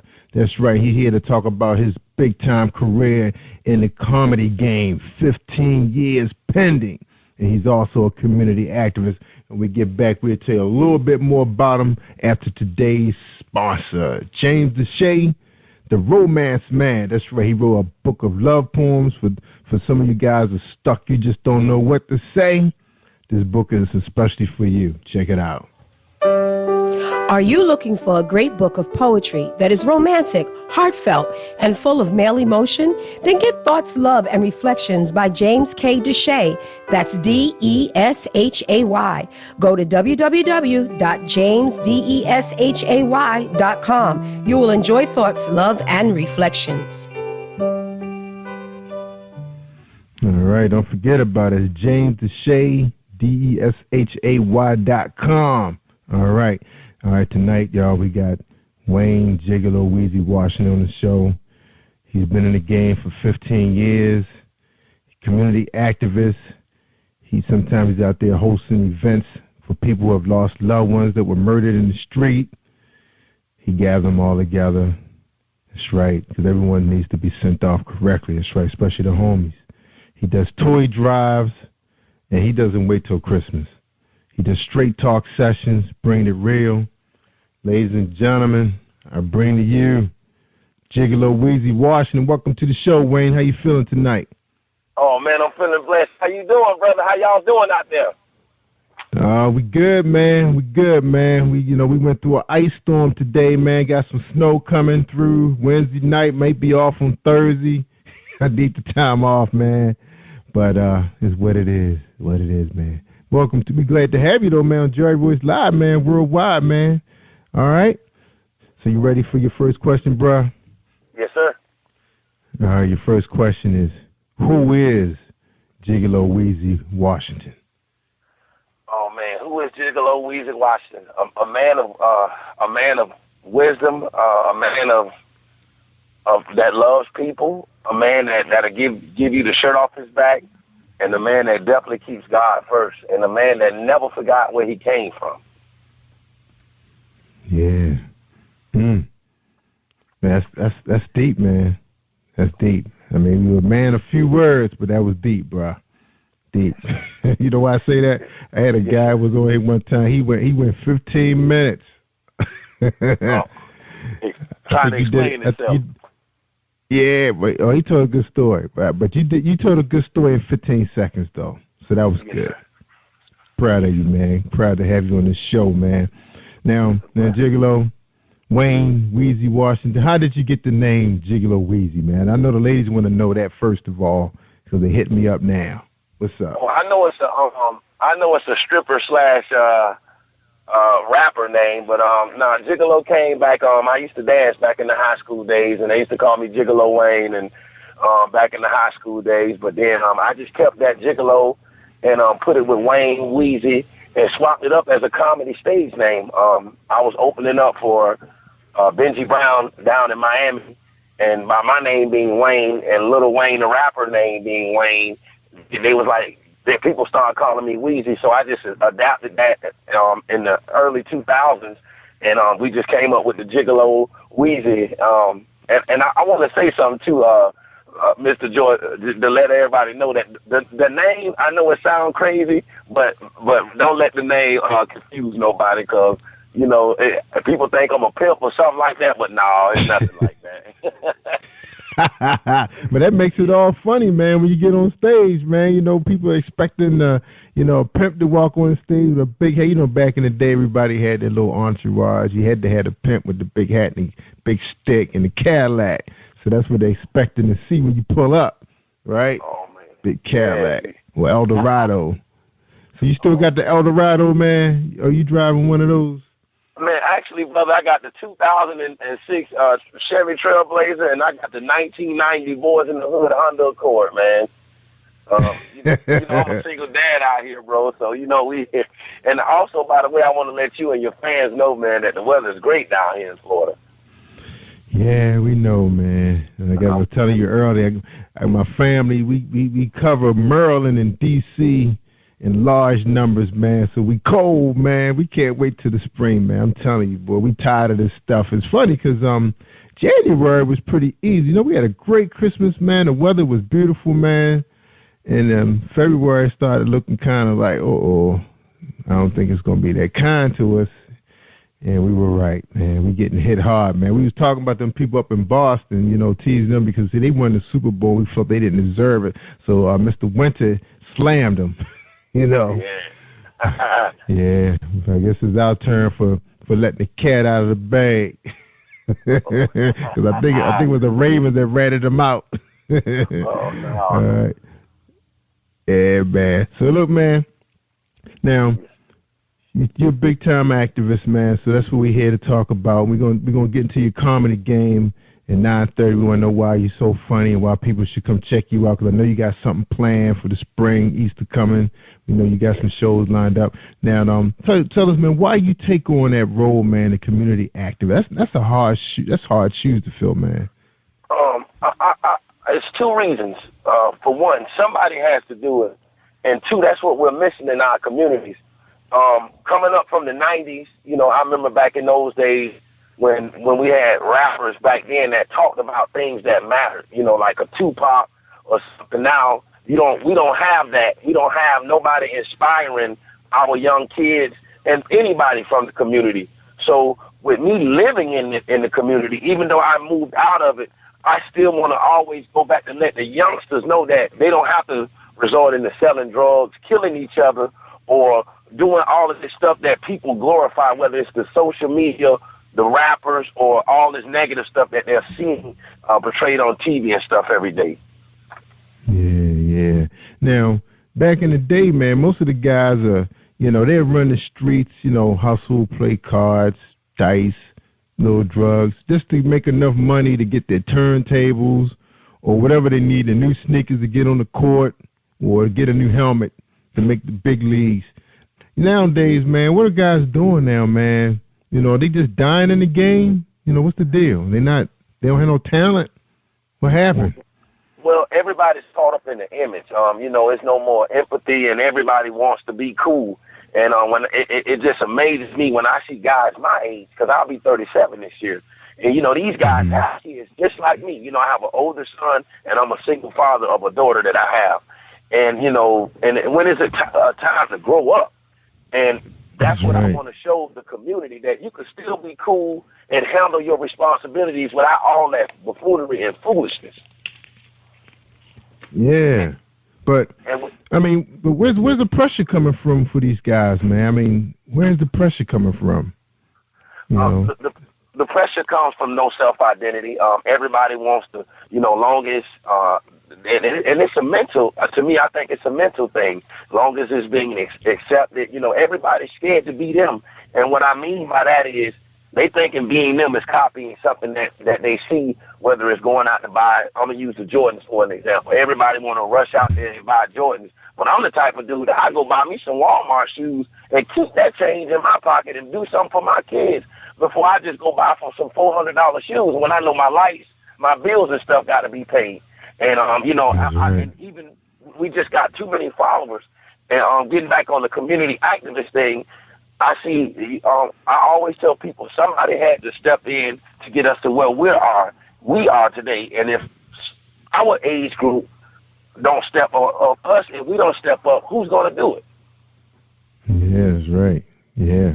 Because, you know, you got to tune in to cable to find out what's going on YouTube or something. Now you do straight talk sessions. And where are you having your sessions at? Okay, Straight Talk is in Manatee County, and that's 302 Manatee Avenue East in Bradenton, Florida. And we do it each and every month. And I took on Straight Talk 7 years ago. I get the building for free. Shout out to CCRA in Manatee County, my homegirl Jessica, and all them. And she believed in the vision. And I came to her to let her know about Straight Talk. And I can tell you what that what Straight Talk is and what it's made for. Okay.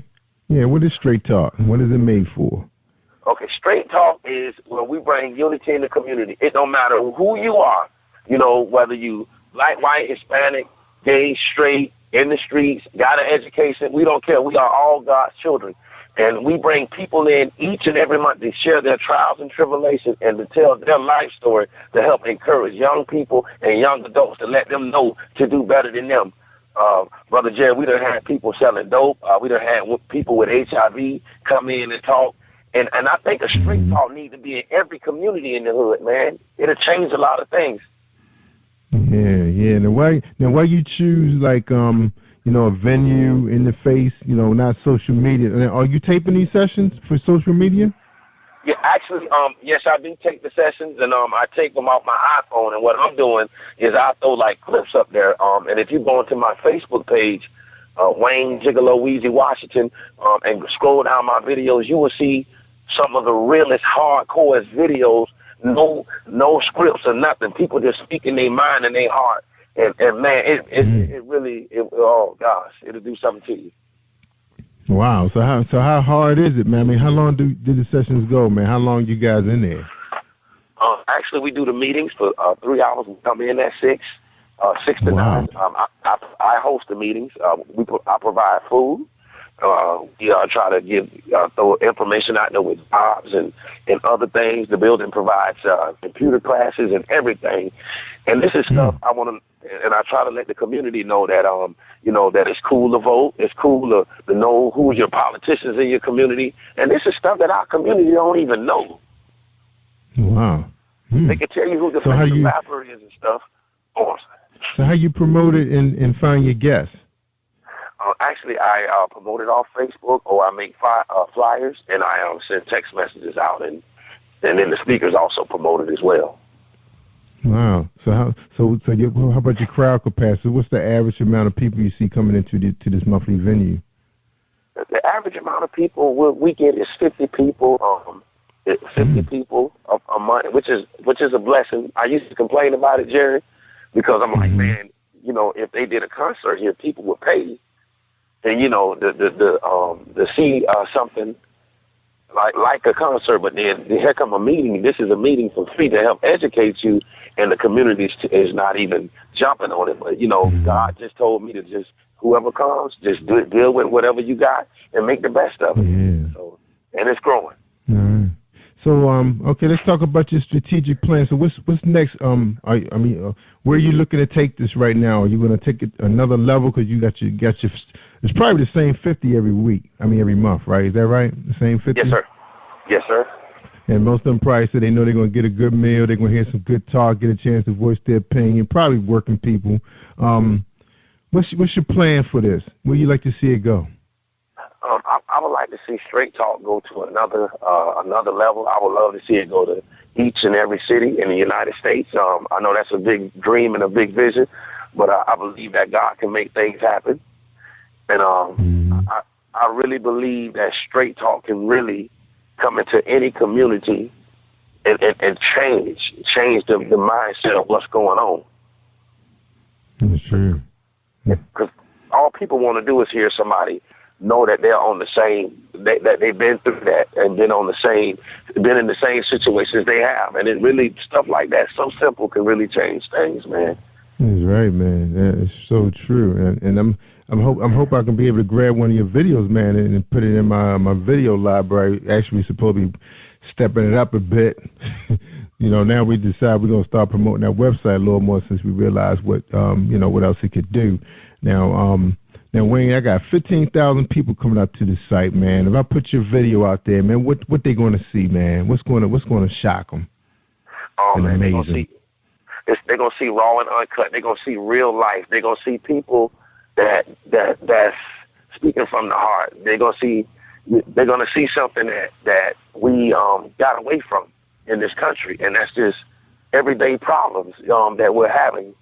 And not to cut you off, Brother Jerry, but that's what a lot of us, a lot of people portray an image that they find they struggling, this and that and stuff. And sometimes pain can be good because you can learn from somebody else's pain, That's right. That's right. Not realizing what yours is. Yeah. Got to see it, man. So you appreciate what you have, Exactly. Yeah. And that's what we're missing. Yeah. No doubt, man. Now, you talked a little bit, in the beginning of the show about you do a toy drive. You say monthly. You don't just wait till Christmas. Oh, actually, we do the Christy Charles and Son toy drive. Christy Charles was my biggest supporter. God bless her soul. She passed away. Her and her son. She used to come to my comedy shows 10 years ago, and when I started out doing comedy, she always told me, Wayne, I believe in you.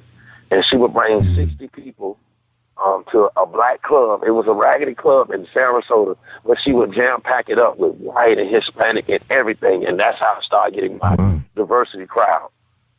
And when I started my first toy drive, this was a lady with 7 to 8 kids of her own. She donated $2,000 worth of toys to the toy drive, and she died the next year. She got in a bad car accident, and her and her son died.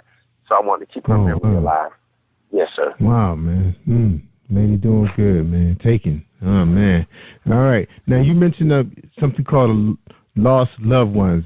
Was that like a special program, or you just reach out to those families that lost somebody to the streets? Yeah, pretty much the Lost Loved Ones is to keep people memory alive, to let folks know that the people that we're losing out here didn't die in vain. If you look at in my community, if you die, it's just so normal now that people don't even cry no more. They'll just throw their picture up on Facebook and hey, such and such died, and and I want to let people know that we can learn from these folks, no matter if they were a bad person or a good person. If they died, we gotta keep their legacy, keep whatever they had going alive, and I just want to just keep their memory out there. Yeah, lesson learned. Now, by you being a comedian and everything, Wayne, do you see yourself taking straight talk to another level? Like, say, people coming in to hear the session, but is any chance they might hear a spoken word artist or a gospel singer or something like that? Or are you already doing that? Actually, I'm already doing that because what we doing, with me doing comedy, I do bring the laughter to the straight talks, and yeah, I do. I do have a very funny side, which the people will love. But with the straight talks, we have the Unsung Hero Award show, and pretty much that's like a mixture and everything. Where we're honoring people that do positive stuff from the community, and we bring everything to that. And that's actually that show is coming up in May. I forgot to tell you that as well. May 24th before Memorial Weekend. Yeah. Now, 3 hours is a long time, man. Well, we're going to catch the whole 3 hours on YouTube, or you just got it sliced up a little bit? I got it sliced up. And also to a video that I would love for you and your fans to look at. This was a straight talk where I met this female. And I don't know if y'all know, but we have a real bad drug issue in Florida. Heroin is killing a lot of people out here. Wow. And she's 30-something years old, and, man, when y'all see that video, I'm telling you, Brother Jerry, you need some Kleenex, man. Yeah, man. Definitely give us that, man, so we can play that, man. Yes, for the world to see. Because it's a problem everywhere, man. Everywhere. Nobody can escape that thing, man. All the cities are victims of heroin, man. I had a best friend that was caught up on that thing, man. All right. Now we're going to take a quick break, Wayne. When we come back, man, we're going to talk about your business, man, the comedy game, 15 years in. All right, so hold tight. Everybody, we're going to hear some messages from our sponsors. I hope you can support them. A lot of my sponsors have made the top 5 on Amazon, whether musicians, recording artists, book authors. They doing their thing. They grinding. We can learn from them. All right, check them out. This is my man right here, Reese Publishing. That's right. He sells everything.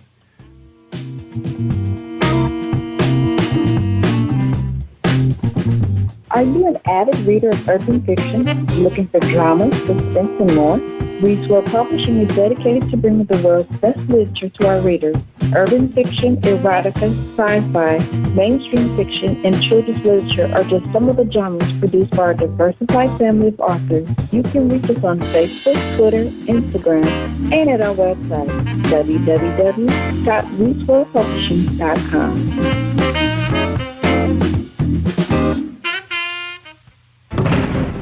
Are you looking for the next great read? A book filled with love, passion, betrayal, and intrigue. The award-winning novel, Season of Change, by Tamika Patrice Kane is sure to satisfy your literary sweet tooth. Check out this must-read book reviewers are calling uplifting and emotional.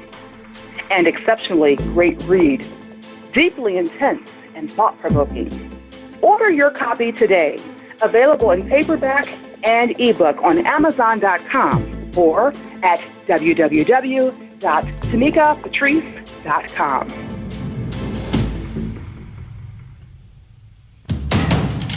Think you know how drugs get in those little brown bottles? Think again. Set in the green hills of western New Jersey, inside the gilded halls of power of a U.S. pharmaceutical company where decisions are worth billions of dollars and human lives worth less. Nicholas Harding, a young executive at Marshall Pharmaceutical, finds his career, family, and life in jeopardy. The Farmhouse, a suspense thriller novel by Bill Powers, published by Donna Inc. Publications, available at Amazon.com or DonnaInc.org. Go to Bill's webpage at www.authorBillPowers.com.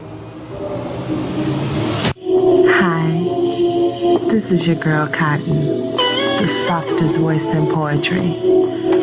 And when I'm online, I listen to Jerry Royce live worldwide on positivepower21.org. You should be listening to Jerry Royce live. Yeah. Thank you, Cotton, for bringing me back. That's Cotton, the poet from up in Chi-Town. Yeah, we appreciate you. All right, we talking to my man Wayne Gigolo Weezy Washington out of Tampa, Florida, Central Florida. He's a community activist, bringing straight talk, toy drives, remembering lost ones. He's doing his thing, but he's also been in the comedy game for 15 plus years, man. How you survive it, Wayne? Tell us the secret. Oh, man, life. You know, I'm like the Tupac of comedy, man. I speak on pain, but I make it so funny, brother. Oh, man. But it's possible, huh? Yes. And I just bring energy to the stage. You can put me in front of any crowd, and I'm standing and I'm delivering. So how you get your start? How you get your start in the industry? Me and my friend, God bless his soul, he passed on last year. Me and him decided to come up with a Big Bro comedy. Both of us was funny in school. And we put some money together. We rented a venue, and we came up with the name Big Bro Comedy, which I adopted. And it's under, I got the whole logo and everything. And we had put a show together outside, man, in the rain. And we had over 200 people come out and show love and support. And yes, sir, that was 13 years ago. That was our first independent show. Big Bro Comedy. So you still got that kick in the day? I mean, do you have any other acts that follow with you, or is just you? Pretty much, I put a lot of like local comedians in the game. My boy Gino the Garbage Man, Fat Pat, a couple of locals, and they start with me, and then they kind of venture out and do their own thing. And oh man, I just came back. Actually, I did a show in Tampa. It was a rap convention. I hosted that. I do church shows. I just did a show in Siesta Key. Shorty from Atlanta, that's my boy. A lot of the big time name comedians, I open up for them, K-Dub, and a lot of big comedians stop through, and you know they show love and do shows as well in my spot. In the Tampa Bay, Bradenton area as well. So you got a couple venues that you work out of during the week, or it's like a regular, like say somebody wake up and say, oh, Wednesday night I'm going to go see Big Bro Comedy, and they know where to go? Well, actually, we do a show each and every month at the Touch of Class in Manatee County. That's my boy Tyrone's spot. And our next show is April the 2nd. It's the day before Good Friday. And if anybody that's in the Florida area, I would love for them to come out. It starts at 9 o'clock. And we do a show each and every month. That's my own show, but I do my own comedy independent if somebody hire me to do stuff. So yeah. So how hard would it be for Jerry Royce Live to have an unplugged segment? You know, you're doing a little small mini concert just so, you know, my followers can get to know who you are, man, and if they want to come to Florida or they want to buy your CD. Now, do you sell CDs, DVDs, or you on iTunes? Where are you? Yes, man. Actually, I have some CDs and DVDs, and also if they can, is it okay if I throw my number out, Jared? That's cool. Yeah, go ahead, man. Yeah, it's your show. Yeah, okay. I was going to say they can hit me up, man, at 941-249-7532. 941-249-7532. That's my personal cell phone number. And they can also, hit me up at Wayne, W-A-Y-N-E, Gigolo, Gigaloweeze, Washington on Facebook. And I have a lot of CDs and stuff and shirts that I can get rid of if they want them. And I just get them to them. Right. So you're not marketing, so you're not selling your stuff on iTunes or nothing like that? The only thing, I used to try and do that, but I guess when you're not big, quote unquote, it's really hard for a person that's coming up to try to get their stuff or to get people from your hometown to support it. I'm gonna just say that. See, that's the thing, man. See, you gotta listen to my show before, man. The young lady just on the show said she had to separate her personal from her business because, you know, people don't take you serious sometimes when they know who you really are. So you got to go on your business side. You know, she said she's not the same person when she's doing business. So, you know, that's what you might have to do, Wayne. And that was a young girl told me that, man. I was like, what? You know, that's sometimes that's the mistake we make. We think the people that know us the most, the closest, going to support us, man. Sometimes it just don't happen. You know? True. Yeah, unfortunately. You know, you know when they want to support you, when they want to be your sidekick in your Maybach. You know? Yes. Yeah. Or come to your premiere, your movie premiere after you already made it. Hey Wayne, can I cop a ticket, man? You know, walk you on a red carpet, do security for you. So now they won't work for you now. Ain't that amazing how our culture embraces success and like you said, when you're the local, especially in your hometown, you know, I did a show in Tampa. People were coming up, man, and showing love and everything. But it's like in my hometown, whether it's family or friends, you got to beg them to come out and support you. But if you, God forbid, your funeral, they'll jam pack that up. But your successes. Yeah, they do. He gone now. Let's go see what he look like in the coffin. Yeah, that's how they work.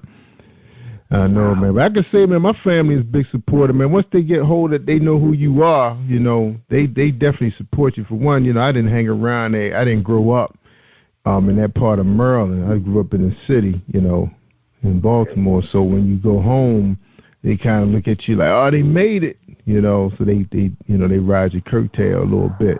But, yeah, it's like that, man. But look, man, I want to chat with you after the show. Because we always try and do stuff on the weekends. A lot of people know it on positivepower21.org, and I'm going to throw my plug in, that we run a radio cast for the whole weekend, Saturday and Sunday. We run gospel all day on Sunday. Saturday we run an R&B, spoken word, and hopefully we'll be able to run some comedy if I can get some CDs from my man Gigolo so people can find out who he is. And then who knows, they might be demanding to buy some stuff. He may not have a choice but to put his stuff up on Amazon once they find out who he is. In the 15 countries we streaming in for 15 hours a day, they're going to hear you, man. Because I'd love to get some of them CDs from you, bro. I would love that, man. Well, they clean, right? They clean. I got some clean ones. The radio play? All right. Yeah, we're going to do some business, man. All right, Wayne. We're gonna take a quick break. When we come back, man, we want you to, you know, we want you to mentor to somebody right now who's listening, who's thinking about getting into the comedy game. You tell them how they supposed to get their start. All right, man, that sound good? All right, hold tight. We're gonna do this plug for this young lady. She was big supportive, bringing a big time group here to us, and I appreciate that. So I'm gonna go ahead and run her commercial real quick. Hold tight, everybody. This is Cassandra Thompson. How would you like to have a book that reflects your life? Hi, I'm Mocha Butterfly. I would like to tell you more about my latest book, The Reality of Mocha Butterfly. It's a poetry chapbook capturing my life that covers subjects such as self-esteem, anti-bullying, spirituality, family, friends, love, and heartbreak. You can purchase your copy online at twopensandlit.com/Thompson. To find out more about me, visit me on Facebook at facebook.com/M8CHA Fly. Thanks for listening. All right. That's right. Check her out, y'all. She got connections in the poetry world. Sandra Thompson, very nice book. All right, we're talking to Wayne Gigolo Weezy Washington, the community activist, straight talk session, toy drives. He remembers the lost ones. Man, big up to you, man. Big up to you. Now, Wayne, now, someone's listening right now, you know, whether in the UK, Canada, they funny, they telling jokes in school, no intentions of going to college, may not have the money, but they got a talent for making family members laugh. You know how hard it is to make family laugh. What's your recommendation for him, man? How would you mentor to that kid? Oh, man, put themselves out there. My recommendations is to throw your talent out there. Don't be scared.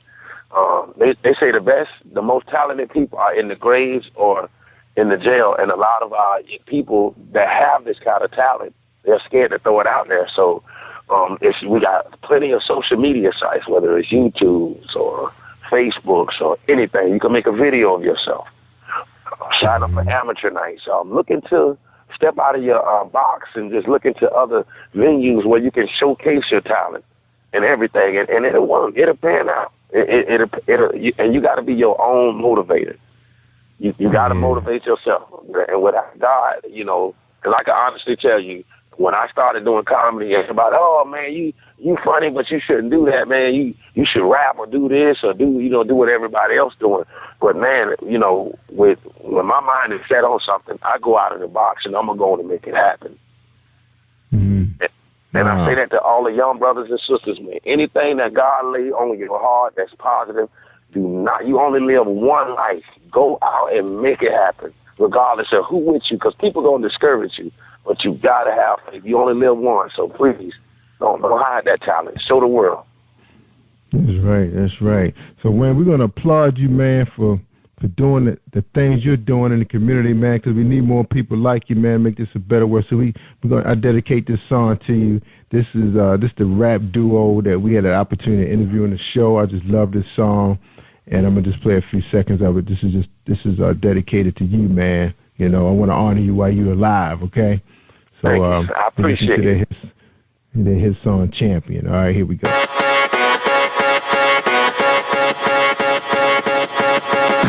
The definition of a champion is the one that finds a way to do what can't be done. One that holds their hand and helps you fight through the pain, that will walk through the fire just to bring you the rain. Obstacles are only rocks for the common. It's a race against the clock, and you got the perfect timing. Bring the thunder so we all can catch the lightning. The only thing that cuts diamond is a diamond. I've been waiting all my life just for this one night to show I can do it. So let's get to it. I got the heart of a champion. I got the heart of a champion. I got the heart of a champion, and I will not give up. All right, Wayne, that's you all the way, man. You got the heart of a champion, man. So I said, let me play that, my man Wayne doing his thing in Florida, Central Florida, man. It's not where you find Disneyland at, right? No, sir. No, that's up in Orlando. But this Manatee County, home of Southeast. Can I give a shout out to the state, if that's okay? Yeah, man. Go ahead, man. It's your show, man. Go ahead. Oh, I want to first off thank God Almighty. Without him, I know I couldn't be or do nothing. I want to thank my mom, Sherry, and Martin Freeman. I want to thank my sisters, my mom's twin, my daughter, Winter Washington, my son, Terrell. And I just want to thank God for just giving me that inspiration, man, to just go off and just live this life and just be different and do what I need to do. That's right, man. It's not easy doing that, man. Just, take it like you're taking up people's time, It's like, wow, yes. They're going to show up tonight. They're going to appreciate what I'm doing, but you know what's in your heart, man, and you're going to do it. And that's the thing, man. So we definitely want to do some business with you, man. Get your voice out there, man. That's what we do. That's why we do this show, man, to connect with people. I was always wondering, I always wanted to be in radio, but I thought I was going to be DJ. First I wanted to be DJ Sammy Sam. Back in the day, when my boys used to do mobile DJing, and I said, man, I would like to be on the radio. I remember one of my friends, this kid was in that group called the Newmarks, and they made it big with this song that they had produced and wrote, and Nilly Vanilli took it worldwide, and then they ended up getting in the radio, and of course, Kevin Lyles, who he is today, he was a member of that group also, and I always envy that dude. Even though Kevin was the one that went off became the millionaire, I always envy this guy named DJ Spen, because he was actually on the radio. So, of course, today the stuff is happening. People are able to build their own podcasts, radio casts, and bring people like you to the airways, man. Give you a chance to voice your concerns. Let people know what you're doing, man. Let the world hear it. So again, man, you're a champion, man. Now, Wayne, you already gave some good advice to a young guy who has some talent. You know, he's unsure what he needs to do, man. I thought that was real big of you to say that. You know, get out there now. Now, for you, man, what's the next stage for you? What's next for Gigolo? Oh man, pretty much what's next for Gigolo, man. I got the like you said, the straight talks, got the comedy. It's just to grow, to get better. Now I did such a transformation too in my look. And I want to say something, if that's cool too, Brother Jerry. On image. I had a mouthful of gold teeth. I had all that big hair and everything, but I cleaned my image up, took my teeth out. I'm presentable, and not saying nothing wrong with having the gold teeth and everything, but when you're trying to go to the next level, it's a certain way you have to look. No, they ain't gonna tell you that. Nobody ain't gonna say that, but you already know, Brother Jared, doing what you do. And so I want to let the young folks know that too. And I'm just trying to grow, but I know it was things I needed to get rid of in order to get to that next level. And I hopefully I would love to just go from state to state and all over, man, to do this comedy and stuff. And with brothers like you, giving brothers like myself a voice. And I thank you too, brother, because, man, this is a blessing. Yeah, no doubt, man. Now, I've been meeting so many people in these programs, man, that have these special talents like filmmaking, directing, producing, you know, whether it's TV or radio. And then I hear a guy like you who has stage presence. Have you ever thought about, you know, partnering up with someone to put yourself on stage and do your own show, right, for the social media to get discovered by somebody, you know, Def Jam, whoever's out there now producing these things? Would that ever be in your cards? Oh man, I would love to. I definitely would love to. I notice now it's so hard. It seems like you got to know somebody in order to get to where you at, and you know, me being in the game for so long, even with opening up for the big stars and stuff, you know, the ideas you just said, I used to run and talk to them about it. But everybody's, you know, long as, how can I say this without sounding funny? But, you know, long as they kind of like say, you got to do it on your own. Ain't nobody going to hold your hand. So with that being said, I'm just continuously doing what I'm doing with the shows and the comedy and stuff, and just pounding until the right person hear it, or somebody to where they can say, Wayne, you don't have to work 4 jobs no more, and I'll invest into you, and you can do what you love to do. Yeah, because it's like you hear all the time, these guys are putting up these channels and getting discovered and signing deals, you know, left and right, just through using social media. It's like one day, because I'm going to tell you, man, you got agents, man, passing through these channels all the time, man. I mean, I get public relation firms, big-time agents like those guys we just played, man. Those dudes got a big agent that they have representing them from New York. And, and who knows, one day that joint might be played on the NFL channel, man, because, you know, you just never know who's going to hear it and say, hey, let's get this guy on my show, man. You know, like I see Helen DeGeneres is always putting people on her show that she found on social media. Her people. Meredith had this young lady, I think she's from Canada or UK. She's supposed to come on my show, I think, next week, songwriter. And I was watching the show, inboxed her. She said, hey, I'll come on. You never know, dude, who's watching and listening, man. You never know, bruh.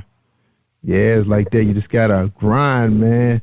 So we're going to do something. I'm going to help you out, bruh. I want to work with you, man. Okay. That's in my heart. You know, since you're doing what you're doing for the community. All right, Wayne, we're going to take a quick break, man. When we come back, we're going to get your final thoughts for the world that's listening. All right? So you think about that while we play these 2 radio drops. All right? And these are my girls right here, man. They've been helping Positive Power 21.org and helping me out on Spreaker.com/Positive Power 21. Jerry Royce Live. Hi, this is Angel Sessions. And when I'm in town, I listen to Jerry Royce Live, PositivePower21.org. where they play my favorite music.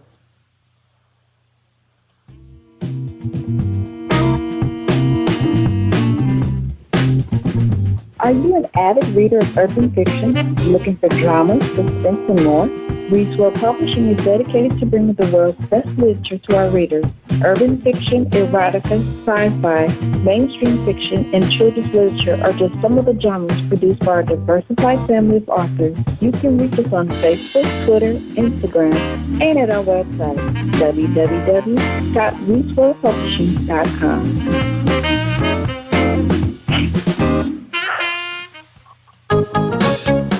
Hi, I am recording artist Marilyn Dunn from St. Louis, Missouri. If you are looking for some soul-stirring, anointed, spiritual, and heartfelt music, visit my website at www.marilynndunnministries.com. Or you can also find me on CD Baby, iTunes, and Reverb Nation. For booking information, contact Mr. Kevin Dunn at 636-856-0551. That's 636-856-0551. Hi, I am Martha Crystal Alexis, and I'm on Positive Power 21 with Jerry Royce Live. Woohoo! That's right. You tell him, Crystal, you was right here. I forgot what episode, but Crystal, I love me some Crystal. She's something else out there on Facebook, hustling that fiction book and helping people at the same time. I think she's part of a group of young ladies out there raising money and awareness to victims of domestic violence. That's the kind of people we be meeting on this show, man. People like you, Wayne. Big heart, man. Good heart. And I appreciate having you on the show, man. So we're ready for your final thoughts, man. Yes, sir. Up?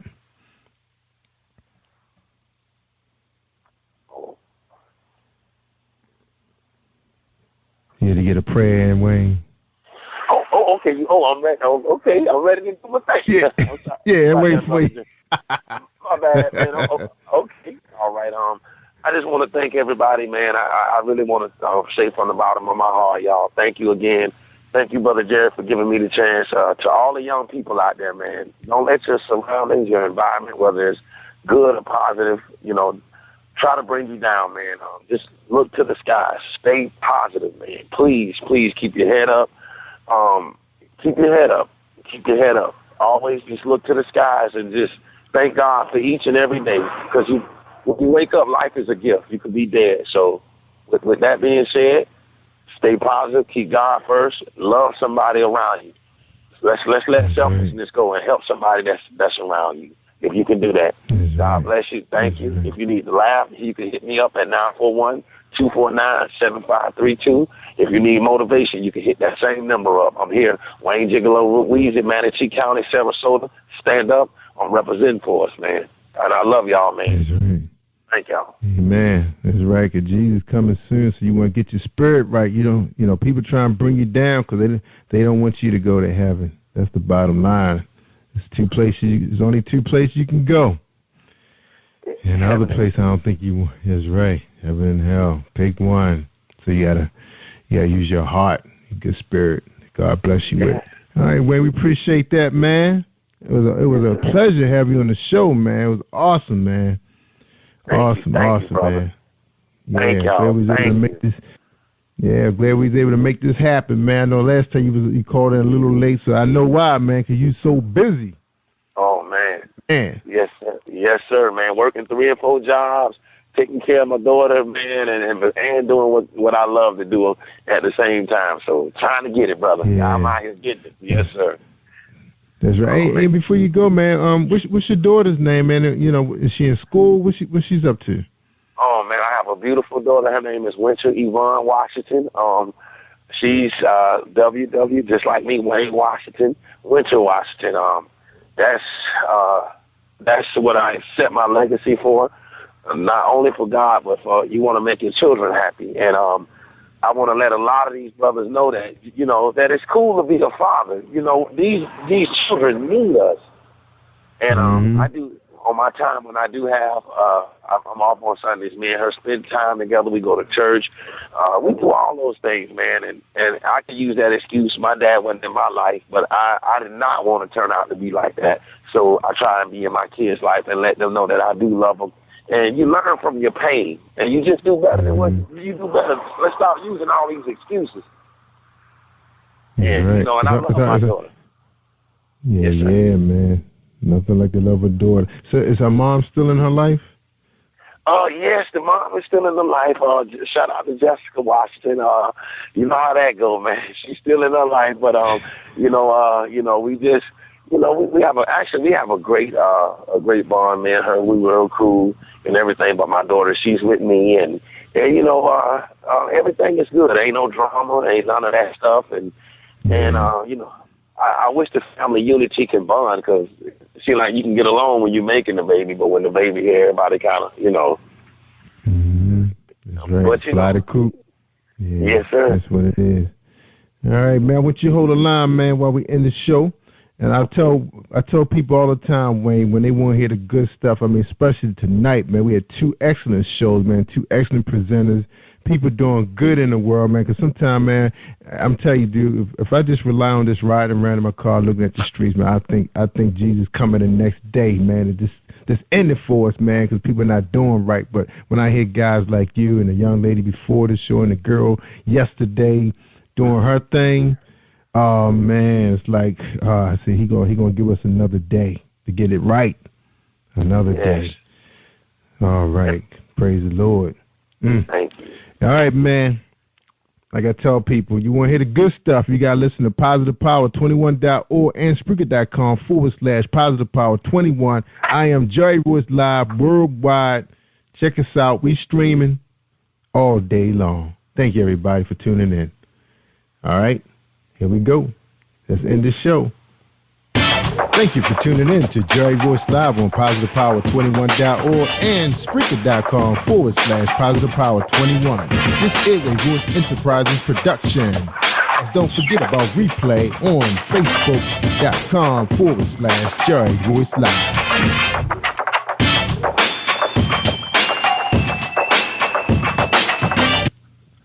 All right, that's a wrap, y'all. Y'all stay awesome all week long.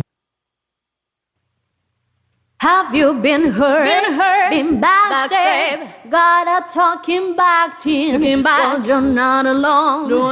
Escaping to another reality. Through Dominic Wilkins' good books, audio books, paperback, ebook, good books. Available on AuthorDWilkinsGoodBooks.com.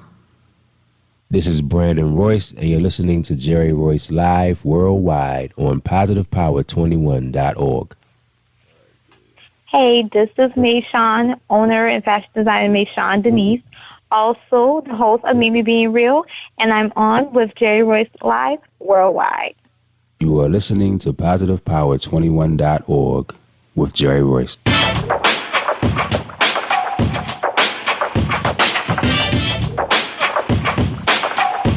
What up? It's your boy Kano Kingston. Hi, this is Angel Sessions. Hey, this is Pat. Hi, I'm Teresa Cowell. Hi, Jerry. This is Iowa Sandra Carter. Hi, this is Phil Powers. Hello, this is Teresa Bobby with Jerry Royce Live. Hi, I'm Phil LeBaron. I'm live on the Jerry Royce Show. Hey, what it do? It's your boy Houston Saint. Peace, this is Dahlia the poet, spoken word artist. Hello, this is Mama Keith with Jerry Royce Live. All right, everyone. You got Robin Lynn, and I'm keeping it live right now on Jerry Royce Live. Hey, what's going on, everybody? What's up? This is award-winning podcast with the greatest podcast on earth. Thank you for stopping by. I'm your host, Jerry Royce Live worldwide on internet radio, where you get your positive on. So when it's all positive, it's all power. That's positive power. This is a worldwide podcast for growth, wealth, and success. Thank you.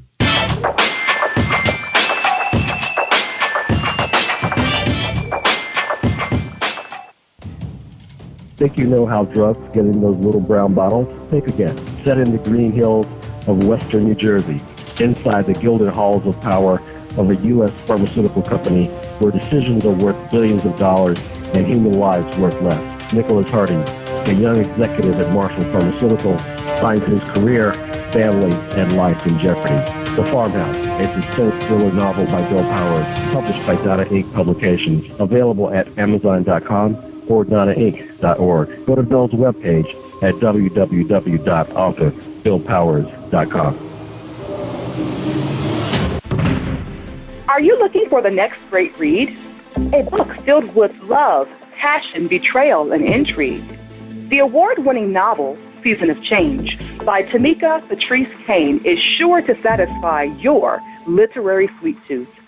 Check out this must-read book reviewers are calling uplifting and emotional, and exceptionally great read, deeply intense and thought-provoking. Order your copy today, available in paperback and ebook on Amazon.com or at www.tamikapatrice.com. Are you an author looking for promotional services or a reader looking for a great read at low prices? In this competitive world of books, Fighting Royalty Promotions is dedicated to bringing authors and readers together to build a greater respect for literature through our various promotional services and online bookstore. So head over to WritingRoyaltyPromotions.com and check us out.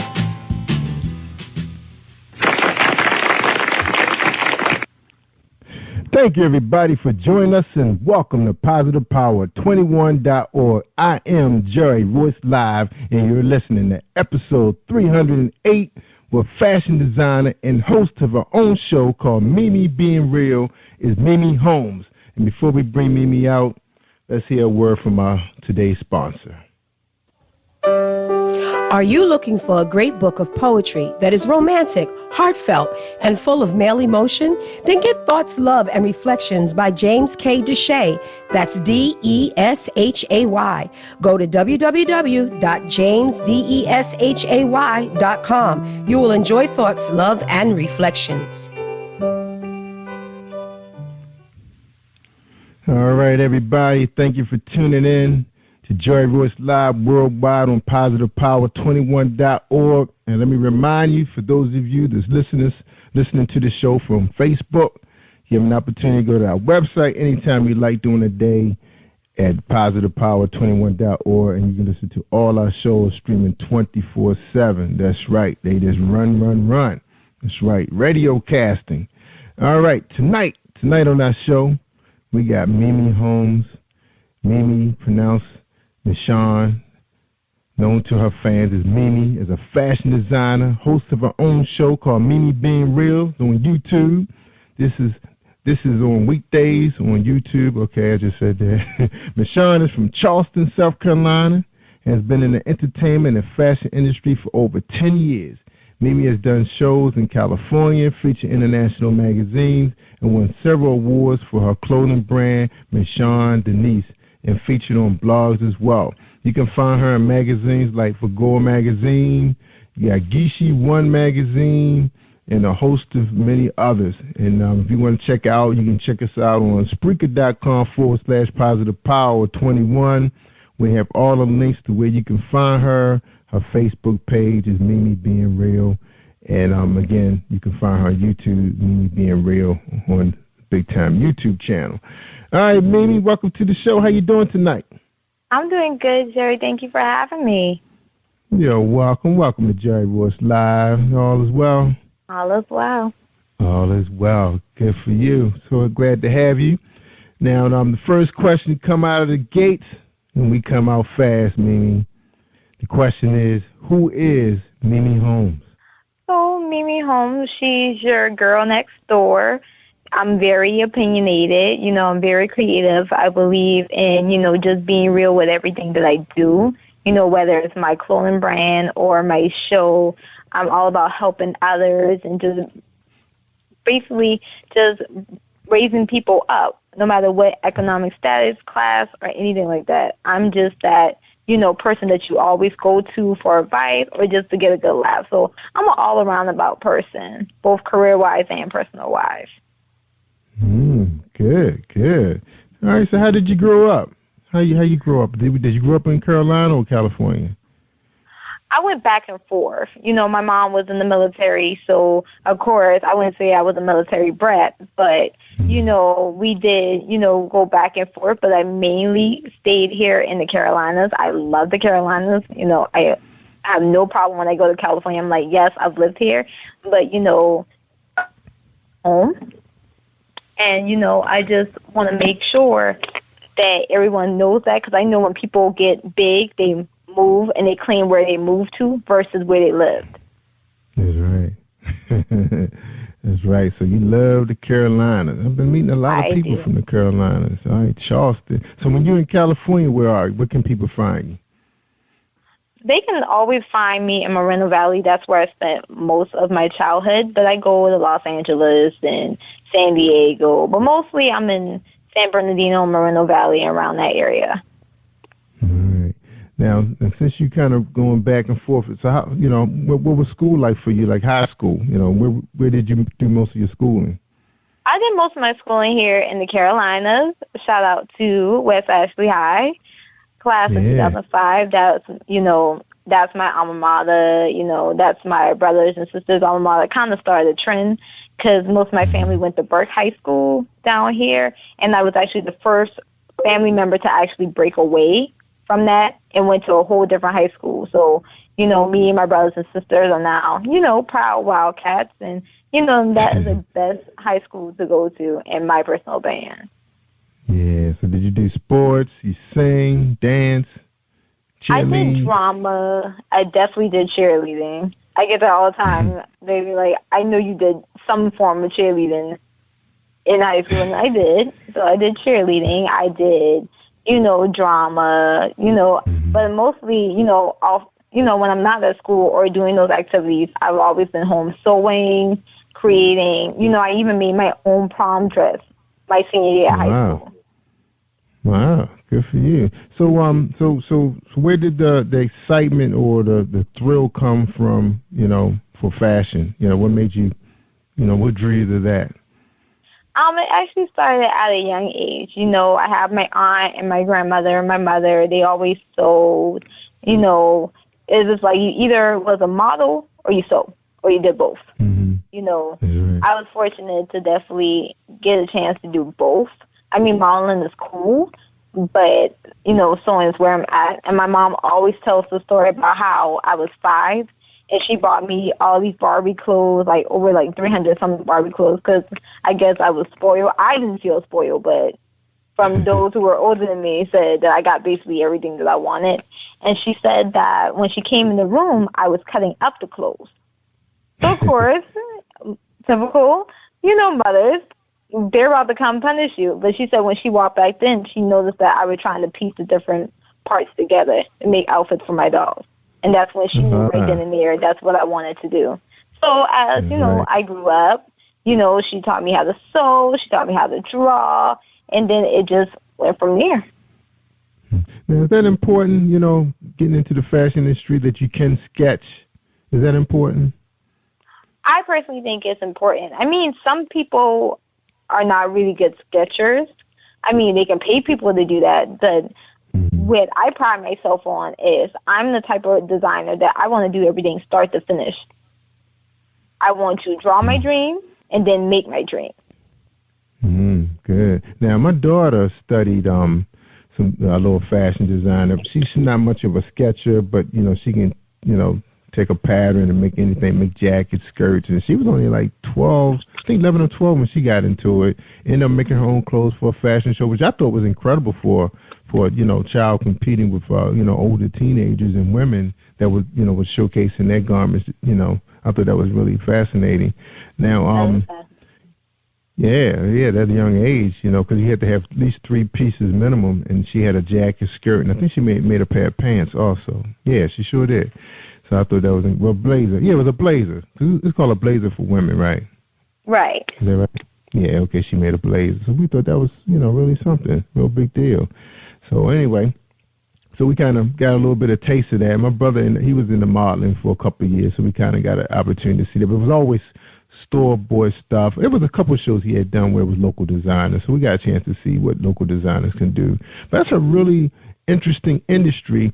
How far in your mind are you trying to go with that, or you just want to stick to owning your own fashion company, or are you competing? Where are you right now with it?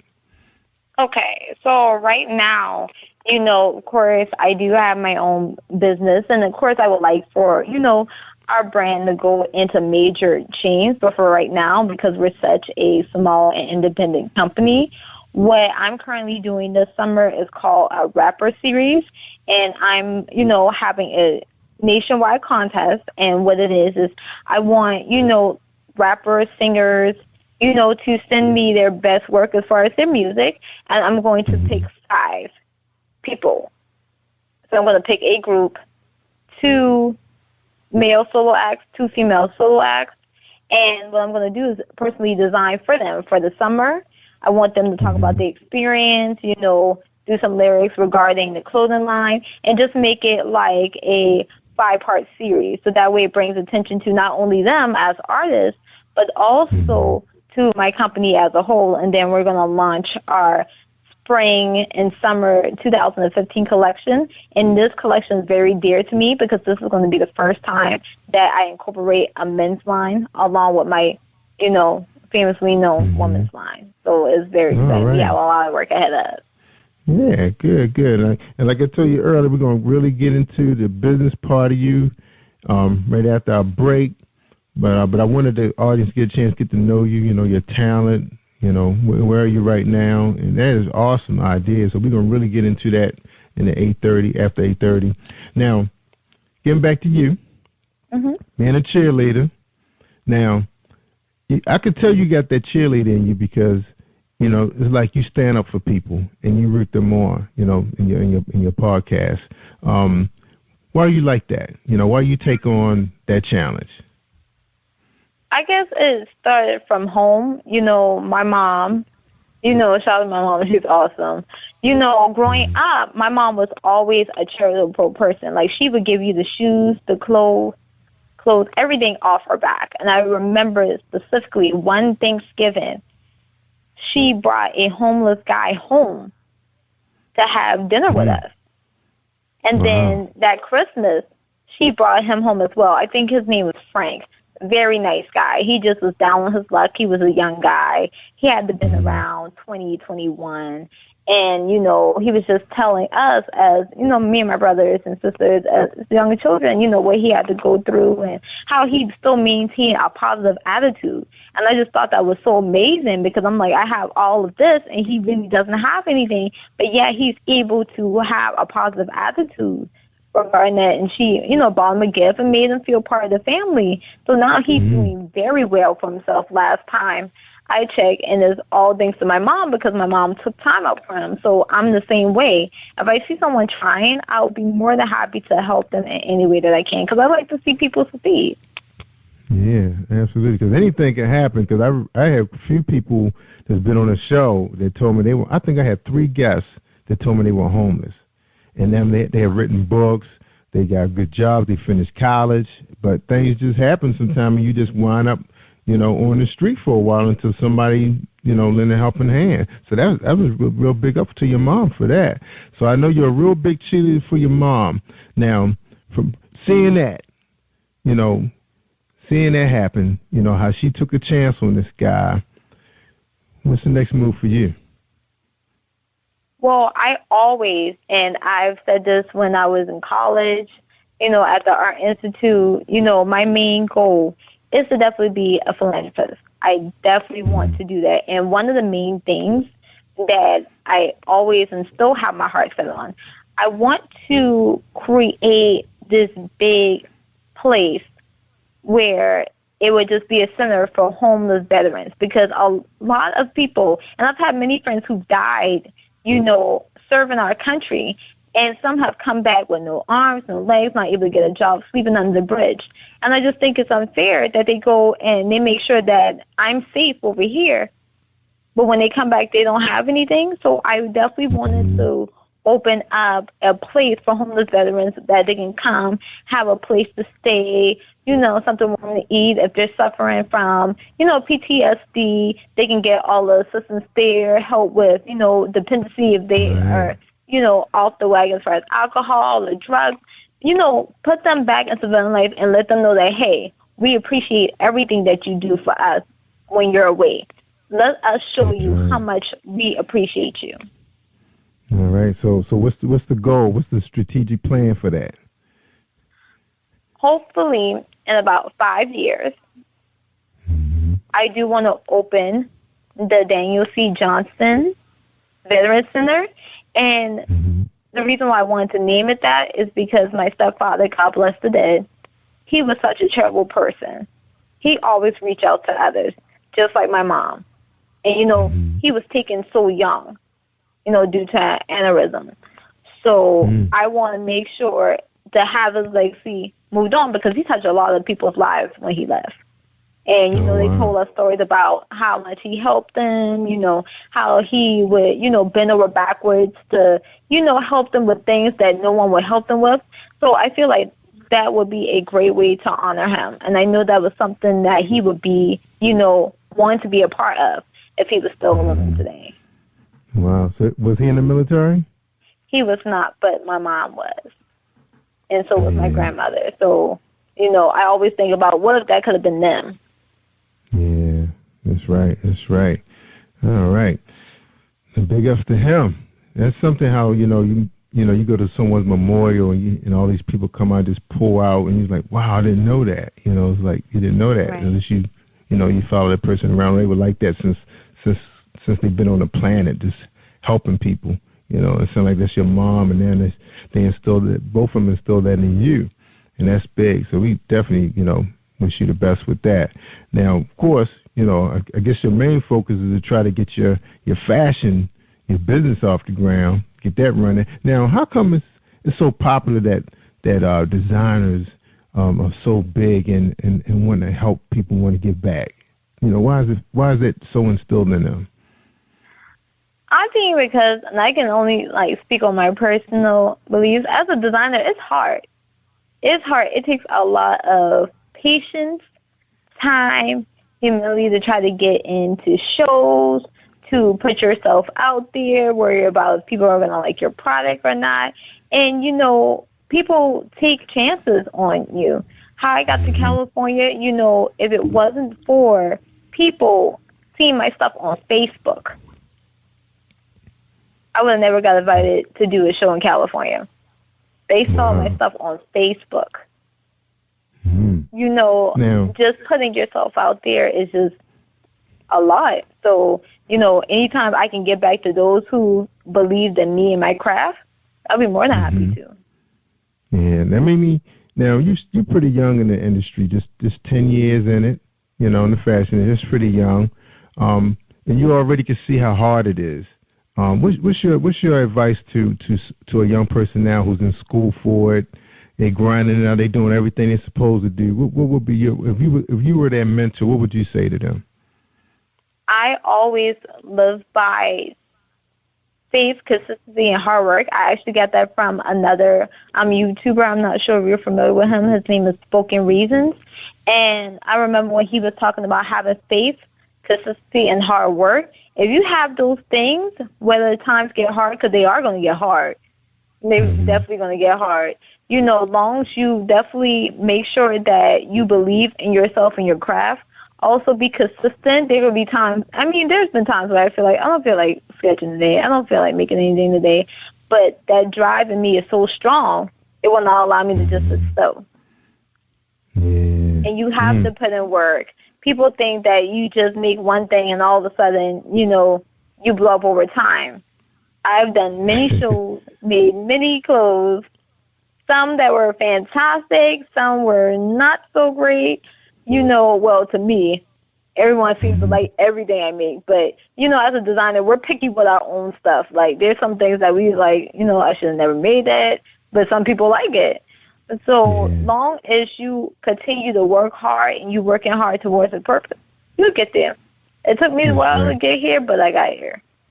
That's right. So you right where you want to be right now? Are you in the perfect place? I wouldn't say I'm in a perfect place. I would say that I'm getting to that perfect place. Yeah. Okay. Yeah, one step at a time. That's right. Now you mentioned it is hard. The fashion is just like you're waiting for that one shot. Now, have you got that shot yet, or is it just you can almost touch it? Where are you right now? I feel like I can almost touch it. I thought, California was like the big thing, and it was because, not only when I went over there, I was the main, designer of the show. I also was the celebrity judge for their model competition over there, and I was the only participant that was not from California. I was the only one that had to travel across country to get over there for that event, and that event was a success. There was over 300 people there. Yeah. And, wow. It was a lot of exposure for me and my company, and then as soon as I came back from California, I got the call from my photographer, and he was like, I need you at this mansion in Kiowa. I'm about to put you in an international magazine. Wow. So and I was like, let's go. I was like, this got to be. And then now, with the show, the response I'm getting from this show is overwhelming. I didn't think it was going to be that successful because I've tried in the past to do, a YouTube channel, and I really wasn't feeling that. I felt like that was just not where I needed to be at that time. Now that, I've branded myself, I feel more comfortable, and now my show is like picking up and taking off, so I can't be more proud of it. And hopefully the next step is TV and also getting my brand exactly where it needs to be. That's right. We're going to cover all of that when we get back from our break. We're talking to Miss Shawn. The brand is Miss Shawn Denise, correct? Is that correct? Am I pronouncing that correct? Miss Shawn Denise is the brand? All right. That is incredible. 10 years. So where did you go to school for fashion? I forgot to mention that, ask you that early in the conversation. I went to the Art Institute of Charleston. I loved it there. I have made a lot of connections, both friends-wise and business-wise. And, it so happened that the business connections also became great friends of mine. I have wonderful professors that I still keep in touch with, and, they guide me in every step of my career when I feel a little bit shaky. So it's good to definitely have that support system, in the type of business that I am, because it can be rough and cutthroat. Yeah. So. I know it. All right, then we got a few minutes before we take our break. Now, thinking about, where you are now, schooling, everything, your experience, the channel, your show, if you had to do it all over again, what you think you would have done differently? That's kind of hard because, I've managed to be blessed so far, and even though I've had, different struggles personally and, financially trying to get everything else, I honestly wouldn't do it, change anything. I would do it the same way all over again because I feel like it makes for a great backstory of, how I came from not having nothing to definitely getting where I need to be and living my dream every day. That's right. So do you have a studio right now? You working out of a studio? I have my office, which is currently in my condo, which I love. People who know me knew that I really upgraded because before I moved into my place, I used to live with my grandmother, and my room was my room and my studio.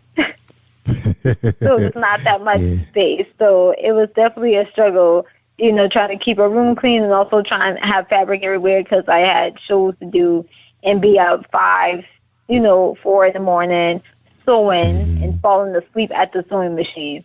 So now I have my own, place, and I have a bigger office where I can just spread out and definitely really let my creativity go places that it needs to be. I'm looking for a building, but I just haven't found anything that I like that I feel would be sufficient for what I'm trying to get accomplished.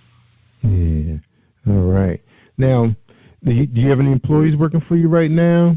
Like helping you out with the administrative side, maybe, cutting patterns or, a buyer? Just like whatever. In one of my interviews I did, I'm considered a one-woman army. I do have my photographer that helps me, and, of course, my graphic designer. You know, whenever I need her, she has definitely been a great support system. She's actually a college friend of mine, and she's very great at what she does as well.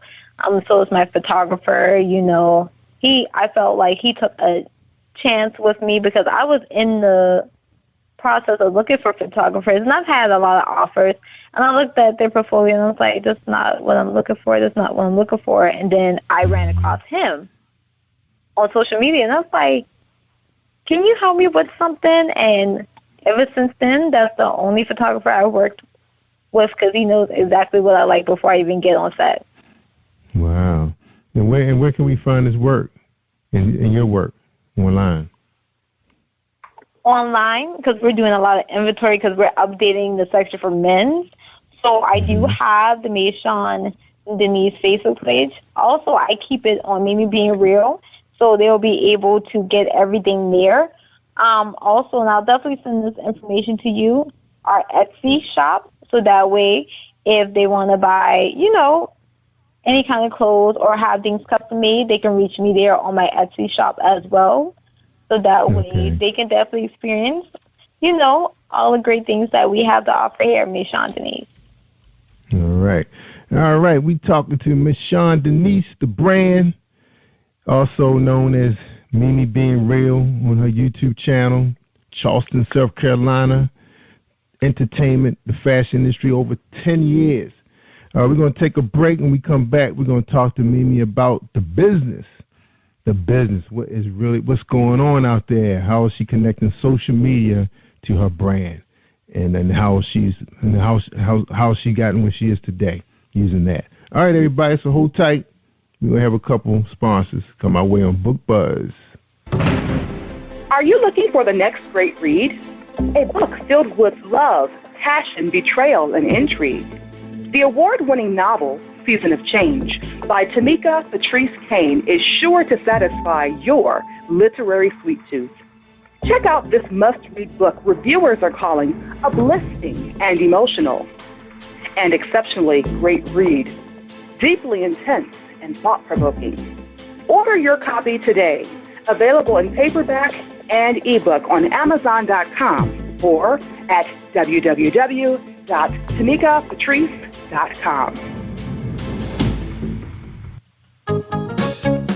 Hi, I am recording artist Marilyn Dunn from St. Louis, Missouri. If you are looking for some soul-stirring, anointed, spiritual, and heartfelt music, visit my website at www.MarilynDunnMinistries.com. Or you can also find me on CD Baby, iTunes, and Reverb Nation. For booking information, contact Mr. Kevin Dunn at 636-856-0551. That's 636-856-0551.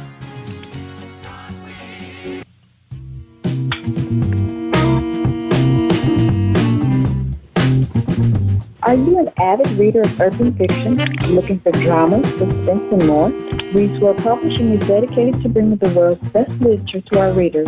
Urban fiction, erotica, sci-fi, mainstream fiction, and children's literature are just some of the genres produced by our diversified family of authors. You can reach us on Facebook, Twitter, Instagram, and at our website, www.royce-publishing.com.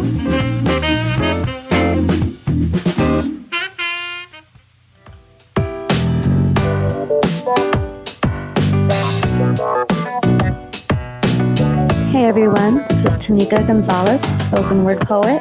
Whenever I'm online, I'm always listening to Jerry Royce Live. You can find Jerry on www.speaker.com. Positive Power 21.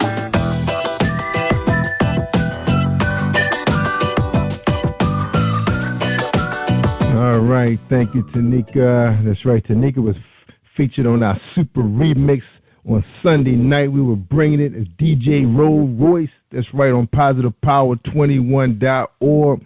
We was rocking it for 5 hours of poetry, 12 poets That's right. Of course, that was a remix, but actually the show, the concert itself was 2.5 hours. Check it out. It's out there. It's offered on demand.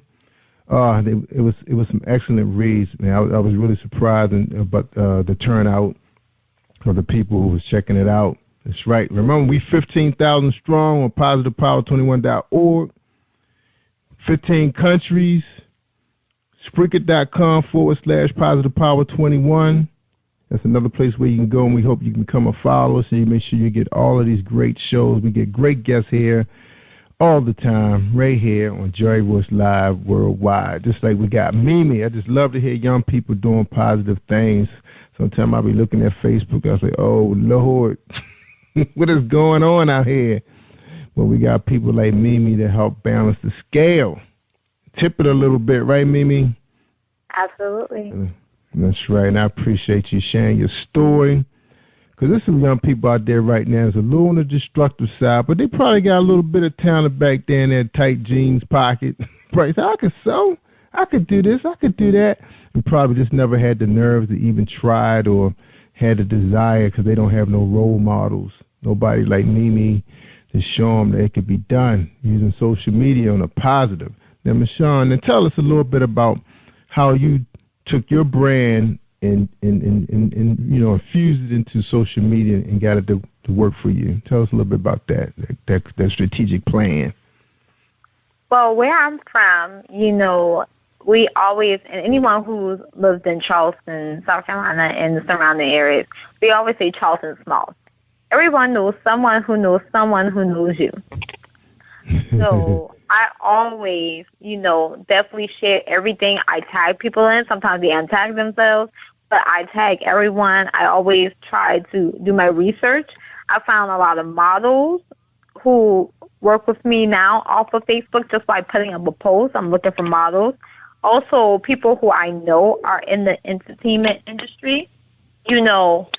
I make sure that, hey, I put my name out there, tell them what I do, let's work together. Let's, I'll do this if you do this for me. And just did like a barter system to definitely get, my name out there, especially when I was in California. I had my business cards.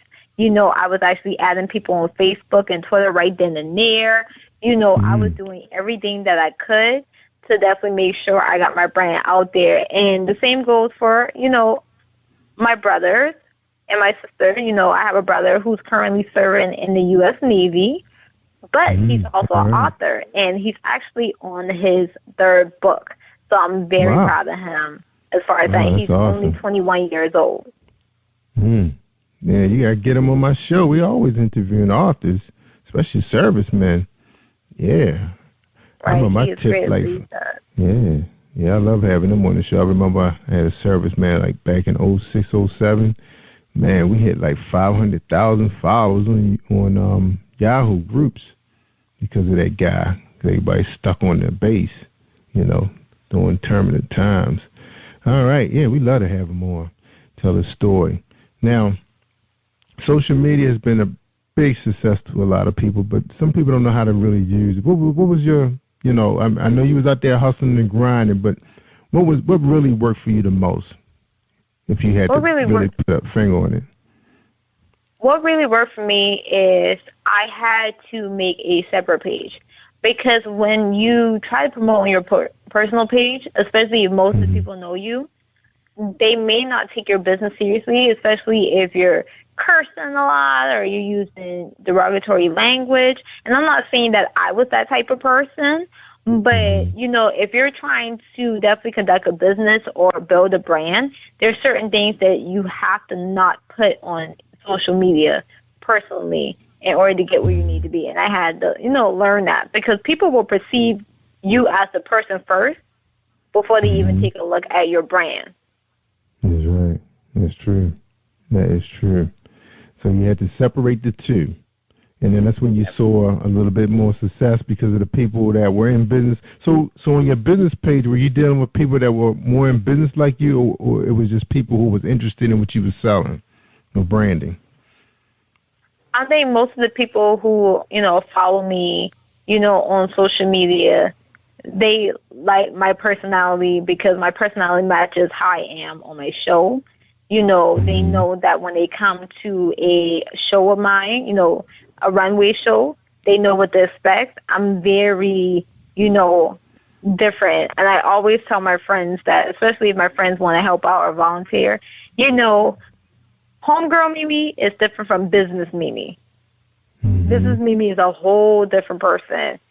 And, I'm still me. I still make jokes and things like that, but I'm all about my business. I'm all about making sure everything's right, everything is consistent, everything runs smoothly. And, my models always make a joke, and they call me the warden because I always put them through model boot camp. Like, I will take women who felt like or was told that they weren't pretty enough, they weren't tall enough, they weren't the look, and I make them the look.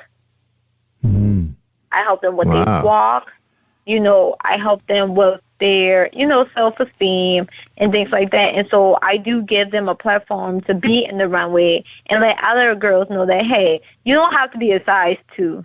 I'm not even a size 2. I'm actually smaller, but you don't have to be a size 2 to make it in this industry because I'm all about breaking rules.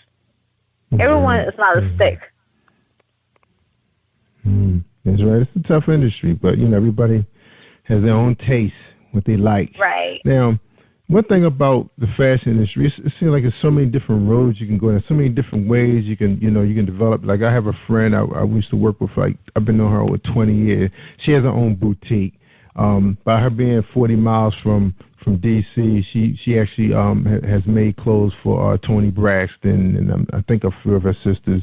So her name is out there. So like if she having something in the shop, they may be there. She may have like a wine and cheese. Like I haven't been to a shop yet. I keep saying I'm gonna stop by there. But so her name is, she's been around for a long time. You're talking about 20 years in the industry. Where do you think you'd like to see yourself in? Are you planning to build yourself a large website and people can order your clothes and you have people working for you? Where do you see Michonne Denise in 10 years? In 10 years, I do see myself having, of course, a large website where people can, buy my stuff all over the world.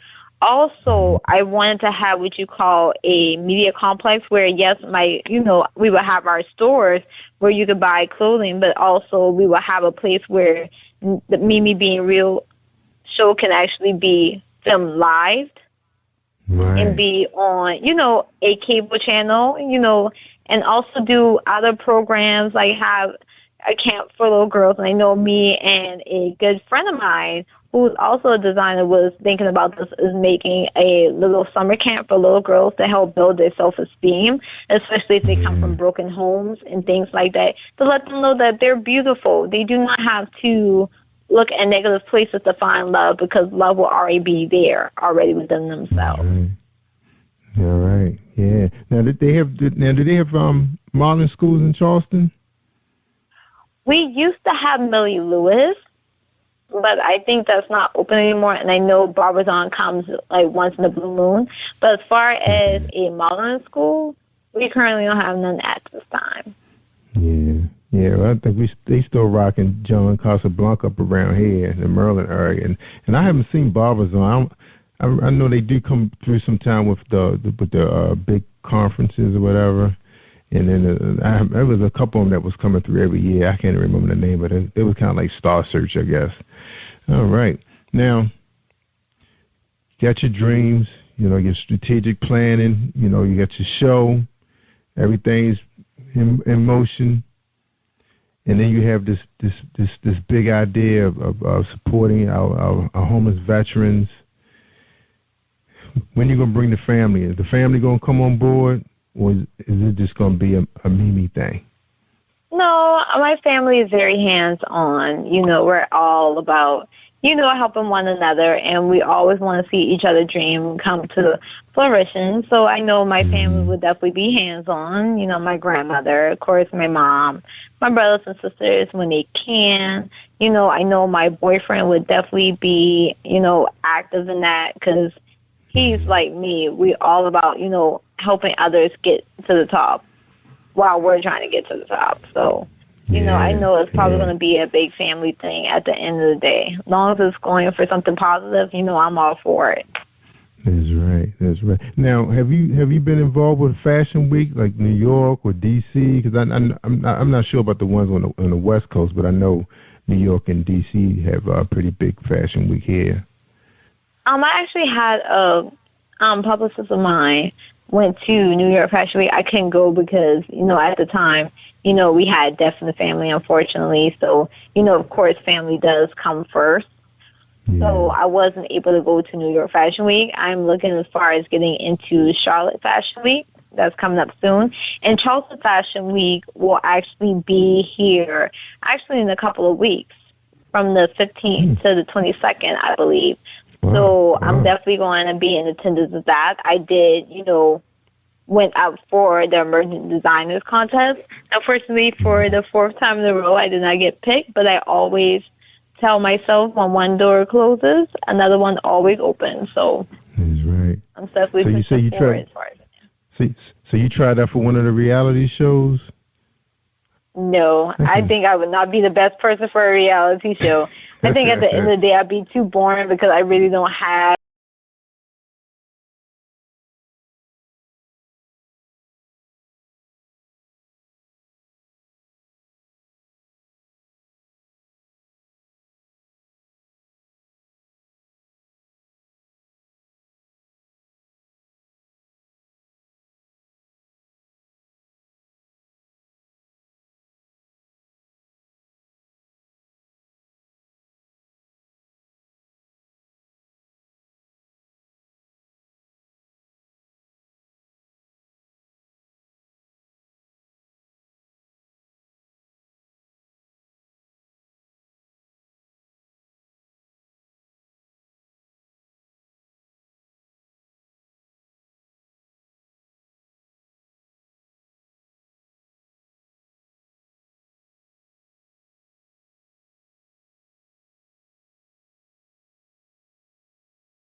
that much, drama in my life. My life has been pretty, calm. Yeah. Because I think we were supposed to visit the set when my daughter was taking classes that we went to New York to the Fashion District, and we supposed to have been visiting the set of one of those reality shows, but I can't remember what happened. I don't know if we got there too late or what the deal was, but I was kind of excited because I like being in studios and everything, checking out what's going on with the equipment and all. But it didn't happen. I can't even remember the name of that fashion show. You mean Project Runway or? Yeah, that's what it was. Project Runway. That's what I like that brand too. That's a sharp brand. Now I wanted to ask you this before we take a quick break and we come back with your final thoughts. How long did it take before you settled on Michonne Denise Clothing? Is that what it's called? Is that the full name? It's just Michonne Denise. No, Michonne. Okay, because I saw you had sent a link. I guess you said a website is coming soon, so people be able to find you under Michonne Denise Clothing, or how would they find you? It's going to be regular Michonne Denise. Michonne. So how long it took you to settle on that name? Because I know that's people thinking, that my life, this is going to be my brand. Right. Well, Michonne Denise is my first and my middle name. And when I first started out, I actually wanted, and it's just so funny to me because I still have all my drawings from the time I was in 4th grade till now. And I remember I wanted to name it Pretty Girl Republic. I guess because I was a big fan of Banana Republic, so I just wanted something, kind of my own. And then, one day, it's a funny story. I was actually in the grocery store, and this old lady came up to me, and she's like, "You're so beautiful." And I'm like, "Thank you." And she was like, "What's your name?" I said, Michonne Denise. And she was like, "Oh, that sounds like a designer's name." So it just clicked there. I was like, you know what? She's right. It does sound like a designer's name, and the rest is history. I felt like that was the best thing I could do is to change it to me, because my clothing line represents me, that's something that I would wear, if I was, someone that I felt like, it's my baby, why not name it after me? That's right. I hear you. All right, Miss Shawn Denise, we're going to take a quick break. When we come back, we're going to get your final thoughts for our audience. Anybody out there listening who want to follow in your shoes, thinking about becoming a designer or model or actor or photographer, all the things you talked about today. We want to hear your final thoughts. All right, let's listen to this message from Bill Powers. Think you know how drugs get in those little brown bottles? Think again. Set in the green hills of western New Jersey, inside the gilded halls of power of a U.S. pharmaceutical company where decisions are worth billions of dollars and human lives worth less. Nicholas Harding, a young executive at Marshall Pharmaceutical, finds his career, family, and life in jeopardy. The Farmhouse, a suspense thriller novel by Bill Powers, published by Donna Inc. Publications, available at Amazon.com or DonnaInc.org. Go to Bill's webpage at www.authorBillPowers.com. Hey, this is director-producer Alan Wills, and I am on Positive Power 21 with Jerry Royce Live. And when I'm online, I listen to Jerry Royce Live at www.Spreaker.com/PositivePower21.org. Y'all heard? That's right. My man Alan, the short film director and producer. All right, we talking to Miss Shawn, Mimi, Shawn Holmes, Shawn Denise, the designer, Mimi Being Real, the YouTube channel. So exciting to have her on the show, wearing many hats. Final thoughts for tonight, Mimi? Same. Well, anyone who's wanting to definitely pursue, whether it's fashion, modeling, everything, just definitely be true to yourself, because in this type of business, it can be very easy to lose who you are as a creator, whether it be a fashion designer, a model. Definitely be true to yourself and know what you want. And definitely just work hard at it. You'll get there. It may take years. Some people it may take months. But at the end of the day, if you can go home at night and say, I did do everything that I could possibly do to be one step forward in my dream, then that's a day well spent. That's right. And I'm looking at all these magazines that you've been featured in. You have your Facebook going on. Michonne is on the road. Now, Michonne, do you have a logo? I actually do, and I can definitely send that to you, so you can definitely give it to your followers. So I do have two. Of course, I have the Miss Shawn Denise logo for the clothing company, and then I have the Mimi Being Real, and we're going to start doing merchandise soon. We haven't decided what we're going to launch as far as for the show, but we're looking at hats and, mugs and, things like that, just little simple stuff to definitely promote it. And everything like that, so that's coming. And I'm not sure which episode that was. I saw it today about the little baby that was being, teased on social media. But you mentioned that you normally, you usually at home, I think, sitting in your living room, you were in your studio. So you plan on building a set, like a nice set for your studio, for your show? Yeah, we're in the process. When I first started this journey, and my boyfriend was like, he was like, why you always do it in the dining room?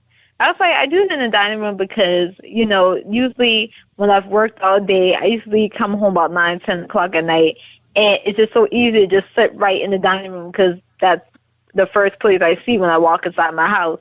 So I'll turn the laptop on and, I say what I have to say, then I go to sleep and try to rest up for the next morning. Now that things have changed and I've reorganized my schedule, and I just feel like my office is a better place. It's brighter. I'm not doing the shows late at night like I used to. I'm actually doing them in the morning and during the day. So that's why I decided to just do it there until I can get me the set that I want, with the chairs and the better lighting and, the effects in the background. So we're working there, swiftly but surely, but we definitely want to make sure that, we're known for a good quality show, not besides the topics, but just the overall quality of the show. Yeah, that's right. The most important thing is, I always hear it, the guys say they must hear you. It doesn't matter what they're looking at. They have to hear you clearly so they can understand you, you know. That's the main thing is projecting a good audio. So that's good because your audio was nice and clear. I was listening to you on my smartphone while I was waiting for my daughter in the sleet storm. We was having an ice storm. So I decided to tune in to Mimi Being Real. All right, and that was a great show. All right, everybody. That was Mimi Holmes and Sean Denise, the designer. Mimi Being Real, the YouTube social media guru. We had a great time having you on the show. We will be streaming tonight. That's right. What episode I say you? Episode 308? That's right. Episode 308. That's awesome. All right, Mimi. Thanks for coming on the show. I appreciate you. Thank you for having me once again. I definitely enjoyed myself.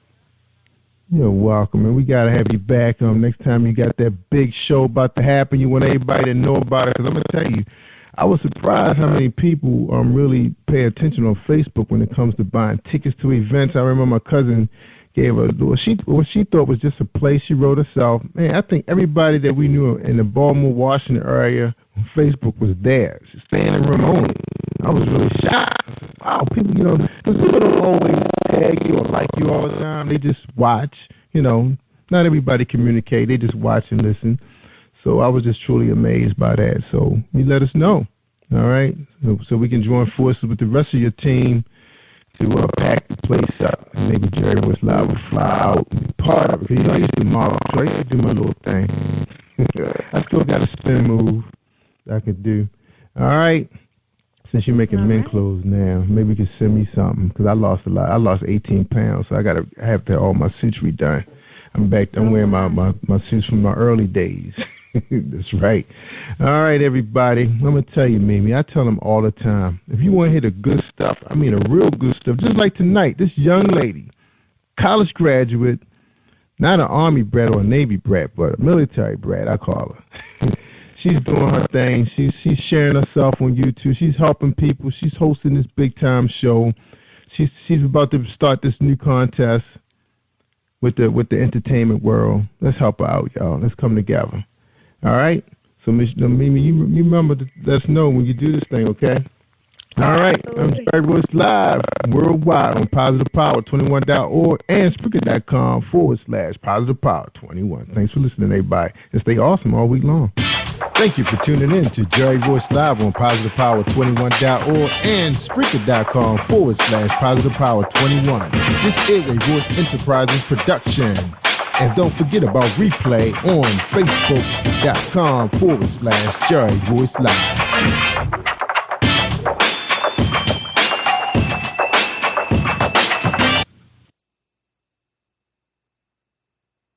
You are listening to Jerry Royce Live Worldwide Podcast. Have you been hurt? Been backstabbed? Got a talking back team. Well, you're not alone. No. Escaping to another reality. Through Dominic Wilkins' good books, audio books, paperback, ebook, good books.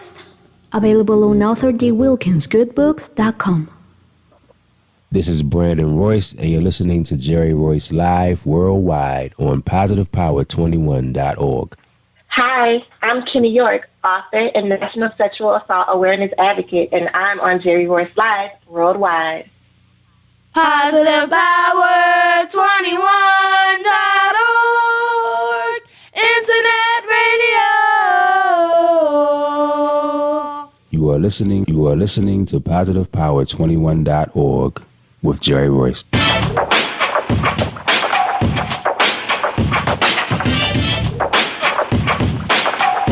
What up? It's your boy Kano Kingston. Hi, this is Angel Sessions.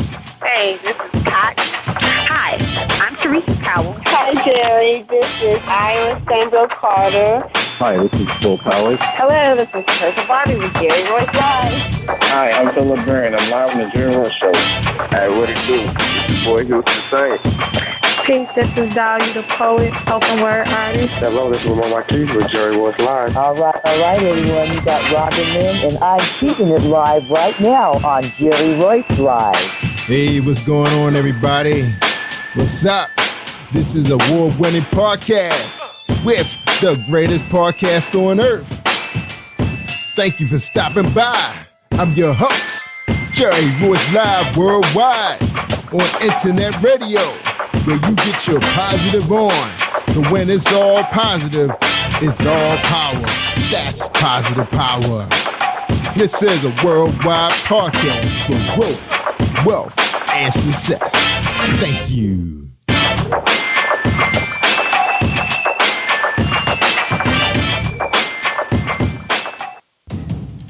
Think you know how drugs get in those little brown bottles? Think again. Set in the green hills of western New Jersey, inside the gilded halls of power of a U.S. pharmaceutical company where decisions are worth billions of dollars and human lives worth less. Nicholas Harding, a young executive at Marshall Pharmaceutical, finds his career, family, and life in jeopardy.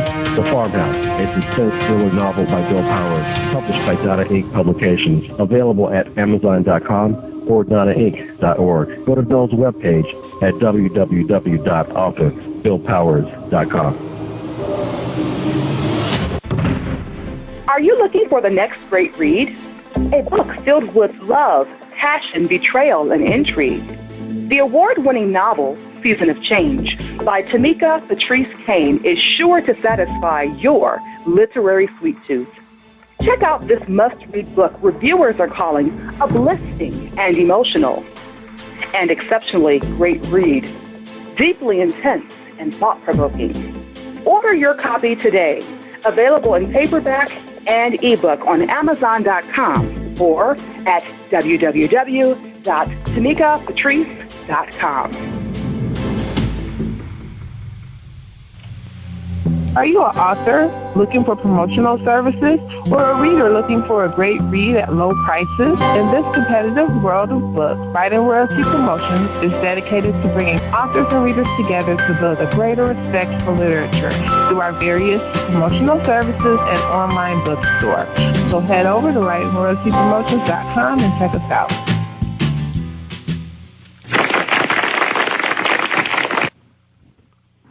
Thank you, everybody, for joining us, and welcome to Positive Power 21.org. I am Jerry Royce Live. That's right, and welcome, welcome, welcome. You're listening to episode 307 with my special guest, Kenny York. That's right, and right after we have the station break, we'll be right back to talk to her. That's right, 307, Kenny York. One moment, please.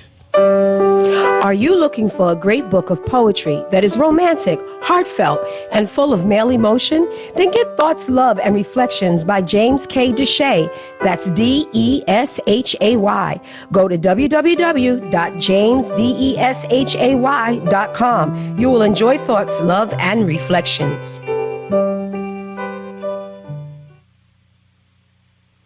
All right. Thank you, Deshay. That's James Deshay rocking his romance book. So you look for something hot, pick him up, jamesdeshay.com. All right. Thank you for that sponsor, Mr. Shay. All right, tonight on episode 307, we got Kenny York. She has a special event, and for some of you, you probably know of her for being an author. That's right. I don't have a book right in front of me, but I think she has a book out there called Twisted Love, but we'll talk to her about it later on in the show. But right now she's here for a more important topic, and that's sexual assault awareness. That's right. She's going to be sponsoring an event coming up in Atlanta, Georgia. It's called Let Your Voice Be Heard 2015. It's going to be in Atlanta, downtown. And she say every 1.5 minutes in America someone is sexually assaulted. Let Your Voice Be Heard is dedicated to breaking the silence in our community and raising funds to help provide resources to abused individuals. Join author Kenny York in WOW Ministries as we educate our community via the arts in an effort to increase awareness about this growing epidemic. Every year she chooses a different beneficiary, and this year is Voice Today. All proceeds will benefit Voice Today. Voice Today is a nonprofit organization founded by Angela Wham. She is dedicated to providing awareness, prevention, healing programs, and resources. The Voice movement was designed to promote social change in order to protect the innocence of the next generation of children. That's right. And I want you guys to give her a warm welcome. I don't have no claps for you, Kenny, but welcome to the show. How you doing tonight? I'm great. How are you? I'm good. I am good. We busy over here trying to brace for another winter storm. We just getting hit every day. Man, ice, sleet. Woo, man, stuff that's not, you can have all the four-wheel drives you want, but that ice, man, something about that ice. When that ice get under that snow, you're not going nowhere. So that's why that's right. You better cuddle up in front of the fireplace. Yeah, that's right. And hopefully the power's still on so we can have our fireplace. Because out this way, people don't have too many wood-burning fireplaces unless you live out in the woods. All right. Man, well, welcome to the show. How you doing? Thank you. I am great, and I'm very honored to be with you tonight. We're so happy to have you. You know, this is a very special, event for you. I know it's close to your heart. You know, we've been getting a lot of that on the show. You know, authors come on talking about their books, and next thing you know, bam, I'm Dr. Phil. It's like, whoa, I didn't know that was coming. So the first question for you is who is Kenny York? Kenny York is a woman, an entity with many, many different things up under her hat. But first and foremost, I'm a mother, so that's very important, I think, for people to know my nurturing spirit, which is why I'm so loving. But I'm also an author, and you mentioned earlier one of my titles, Twisted Love, but I actually have about 14 titles to date now. It's so many I forget now. But yes, I'm an author, but most importantly, I am a national sexual assault awareness advocate. And between the two of those things, the writing and the advocacy, and then, of course, my business, which is Kenny Enterprises, a literary firm, I'm a very busy person. But the one thing that I like to say about myself, I guess it's my motto, is that I'm a person who likes to make a difference and not just dollar.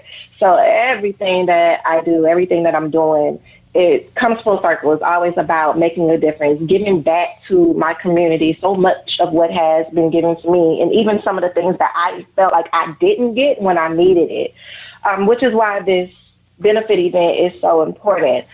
A lot of people ask why I have chosen to delve so deep into a topic that is kind of taboo. People don't really want to talk about sexual abuse, but I talk about it because it's a part of my life. You know, when I was 14, I was sexually abused by my father, and it took me a long time to be able to talk publicly about what had happened to me. I didn't start talking about it until like 3 years ago when my event was birthed. So it's something that was really hard for me to deal with, but the more I talk about it, the more therapeutic it is for me, because with me talking about it, it's helping other people to find their voices. And I get a lot of people that hear me speak about it via an interview or see me in a magazine or read something that I wrote, and they'll reach out to me and they'll say, listening to your testimony or hearing your testimony or reading your testimony gave me the courage to let out my own. And that's a very powerful thing. To me, that's more important than any dollar amount that could be sitting in my bank account, because I can't take that with me. But knowing that I left here helping somebody else to be a better person, that's everything. That's everything to me. Like I said, yeah, that's right. Man, sorry to hear the news. You know, something like that happened. Don't be sorry, because I believe that everything we go through is setting us up for greater and setting us up for what's ultimately supposed to be our destiny or our fate. It was destined for me to be put in a position to help other people, because I could have ended up much different than how I am now. A lot of sexual abuse victims, they turn to different things as their coping mechanism. Promiscuity, drug abuse, alcoholism, and praise God, none of that happened to me. But by the grace of God, now I'm able to be a positive voice, a positive influence for those people so that they can see there is life beyond abuse. You know what I mean? That's right. That's right. Now, do you ever? Now, was this your biological father?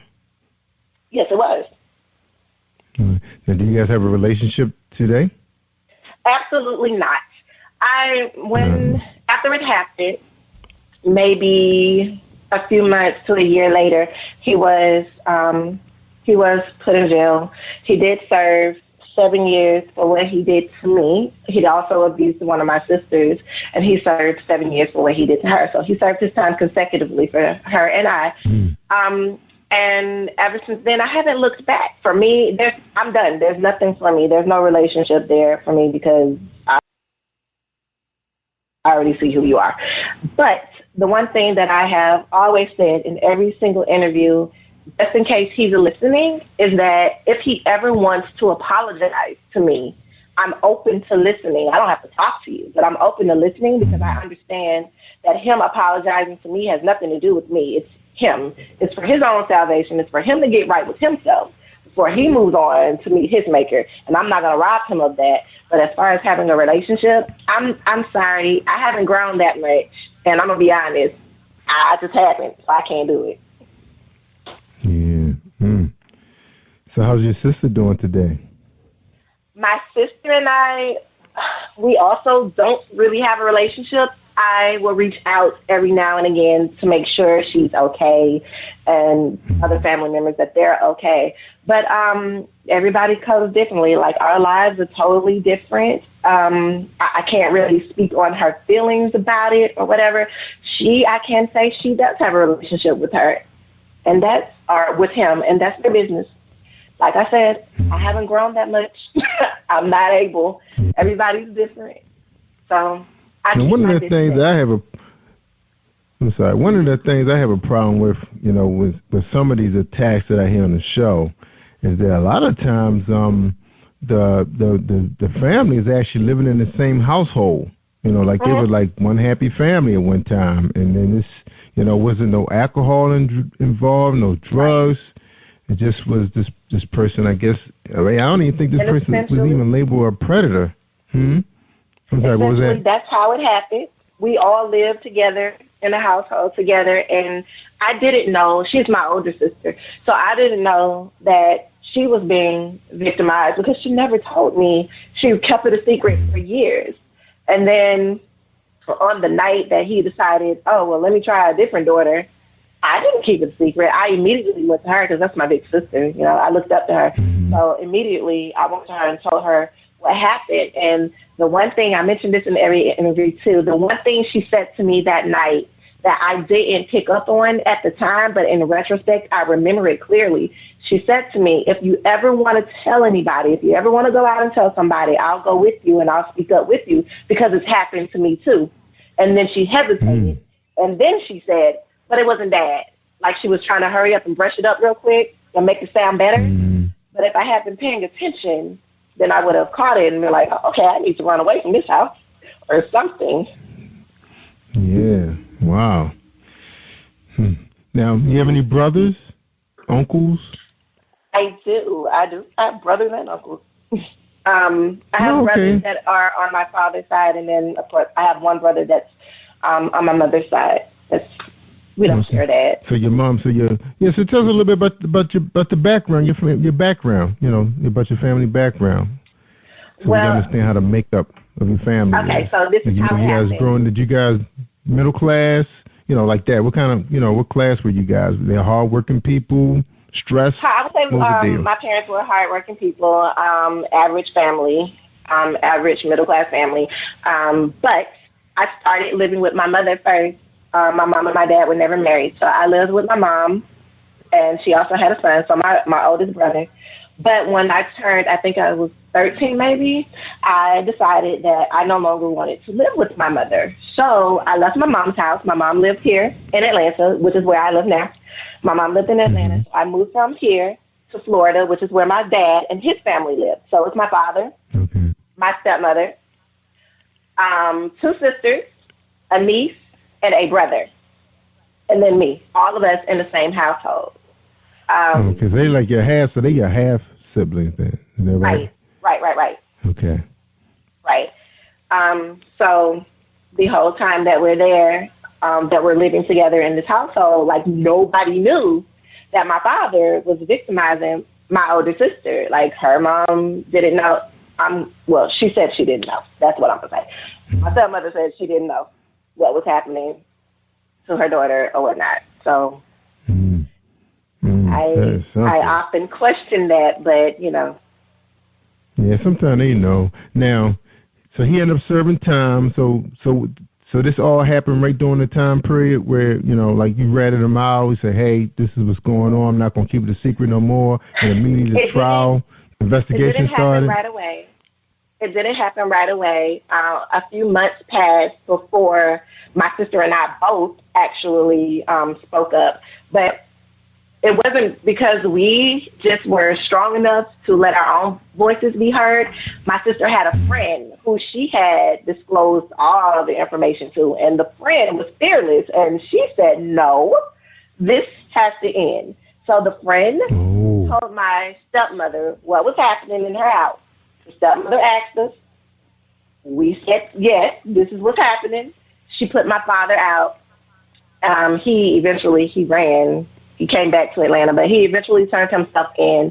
And obviously we pressed charges. There was a trial, and he was prosecuted. And that's the extent of it. Wow, that was a lot. And it took a friend to convince your sister. Yeah. Right. It's always that. And it's funny, you always hear. I'm sorry. What'd you say? Oh, I was just saying I'm grateful to the friend because there's no telling what would have happened to me, or my sister, but there's no telling what would have happened if that friend had not stepped in and intervened. My life could be so different now, so I am grateful to her. Mm-hmm. And then I was going to say that, I've done a couple of these interviews, and it's always a friend. I mean, I had people who was the friend that was on the show, and he was trying to get, that person to come forward, and he said they couldn't deal with them no more if they couldn't, especially when it comes to abusive boyfriends, because that was a majority of the shows I've had was the abusive, husbands, and the girlfriend is listening to all of this, and they get to a point and say, you got to go. I can't take this no more. I can't hear this no more. You got to do something. You got to leave, But it's good that happened. It's a shame that, it had to be that kind of a prosecution, to a man who made up, the household. But we don't know why this happened, But like you said, every 1.5 minutes, someone sexually assaulted, and that could be someone walking down the street, alley, on the job, whatever. Right. That's all those numbers come together. Mm-hmm. Okay, so all those numbers come together, even the rapes and everything, all that combined. Yes. That number, the 1.5 minutes. Oh, wow. All of that combined. Man, we've been talking for about 15 minutes. So that's about almost 15 cases just happened. And most of those will not be reported. Probably a lot of them. Would you say like out of how many out of 10 won't be reported? Will not be reported. I would say a good 8 to 9 out of 10. It's one of the most underreported crimes, sexual abuse. Yeah, because for the family, I guess the young girl is thinking, or the young man, thinking, if I tell him my dad is going to mess up our family, then we might get split up and got to go to foster home because mom not going to be able to support us, and she's going to be mad with me. You're thinking all this stuff. That's one way to look at it. And then the other thought or the other concern is, who is going to believe me? Especially if it's a child.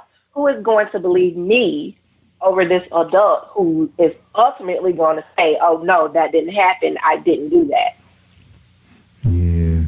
Now, another thing that's so ugly, too, about this whole thing, those guys, the guys that are making these attacks, those guys have been attacked before and didn't tell nobody.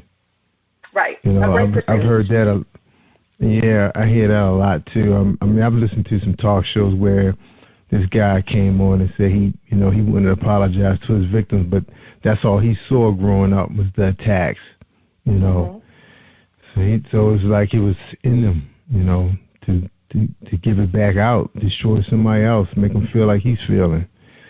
So that's another sad piece to the story also, that it's like a generational thing. Well, it looks like it's time for us to take a little break. Okay. All right. All right, so we're gonna take a quick break, and then we're gonna come right back, and we're gonna finish talking to Kenny York. A subject that must be talked about. Of course, it's hard to hear because you can't believe this is happening. I'm really, really surprised about the black man. Man, I've been so shocked about this whole thing. I don't know why, but I don't know. All right. Okay. Let me find a commercial real quick. Here we go. We're going to listen to Tamika Kane. So I'm all messed up. All right. Here we go. Are you looking for the next great read? A book filled with love, passion, betrayal, and intrigue. The award-winning novel, Season of Change, by Tamika Patrice Kane is sure to satisfy your literary sweet tooth. Check out this must-read book reviewers are calling uplifting and emotional. And exceptionally great read, deeply intense and thought-provoking. Order your copy today, available in paperback and ebook on Amazon.com or at www.tamikapatrice.com.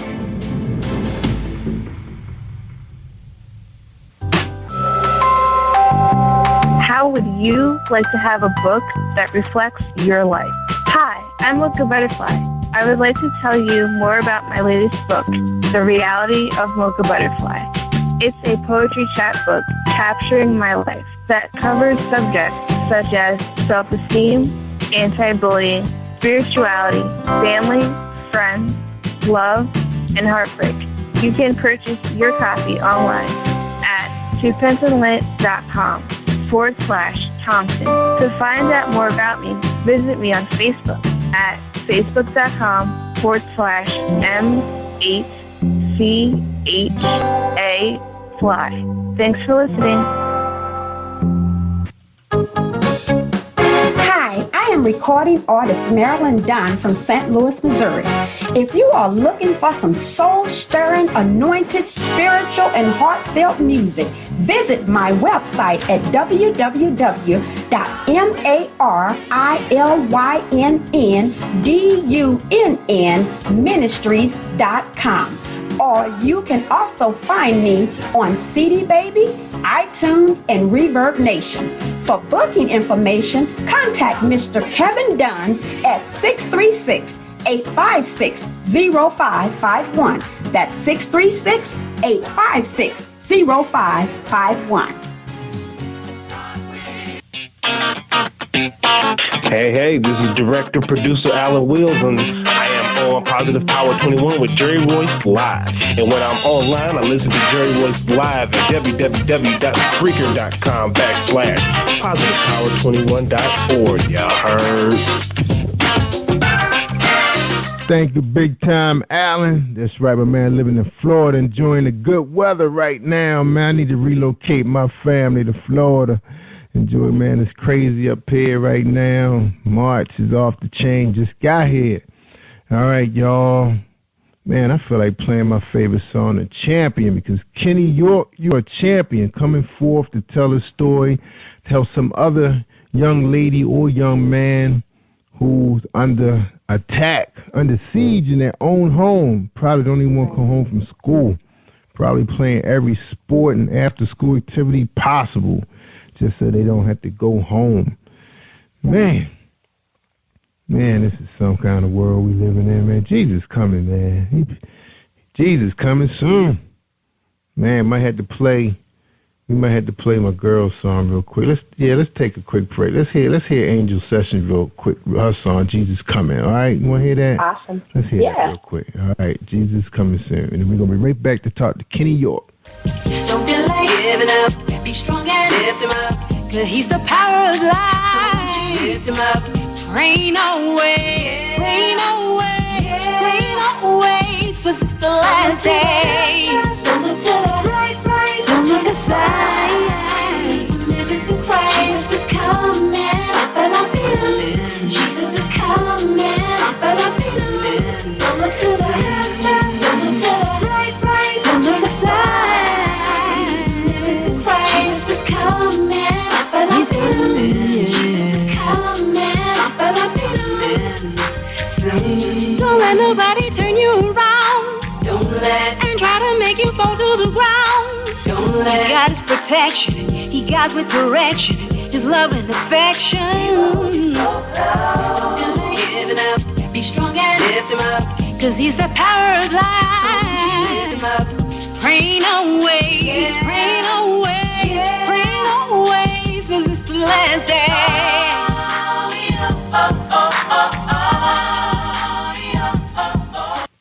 Yeah, that's Angel Sessions. She just dropped that baby.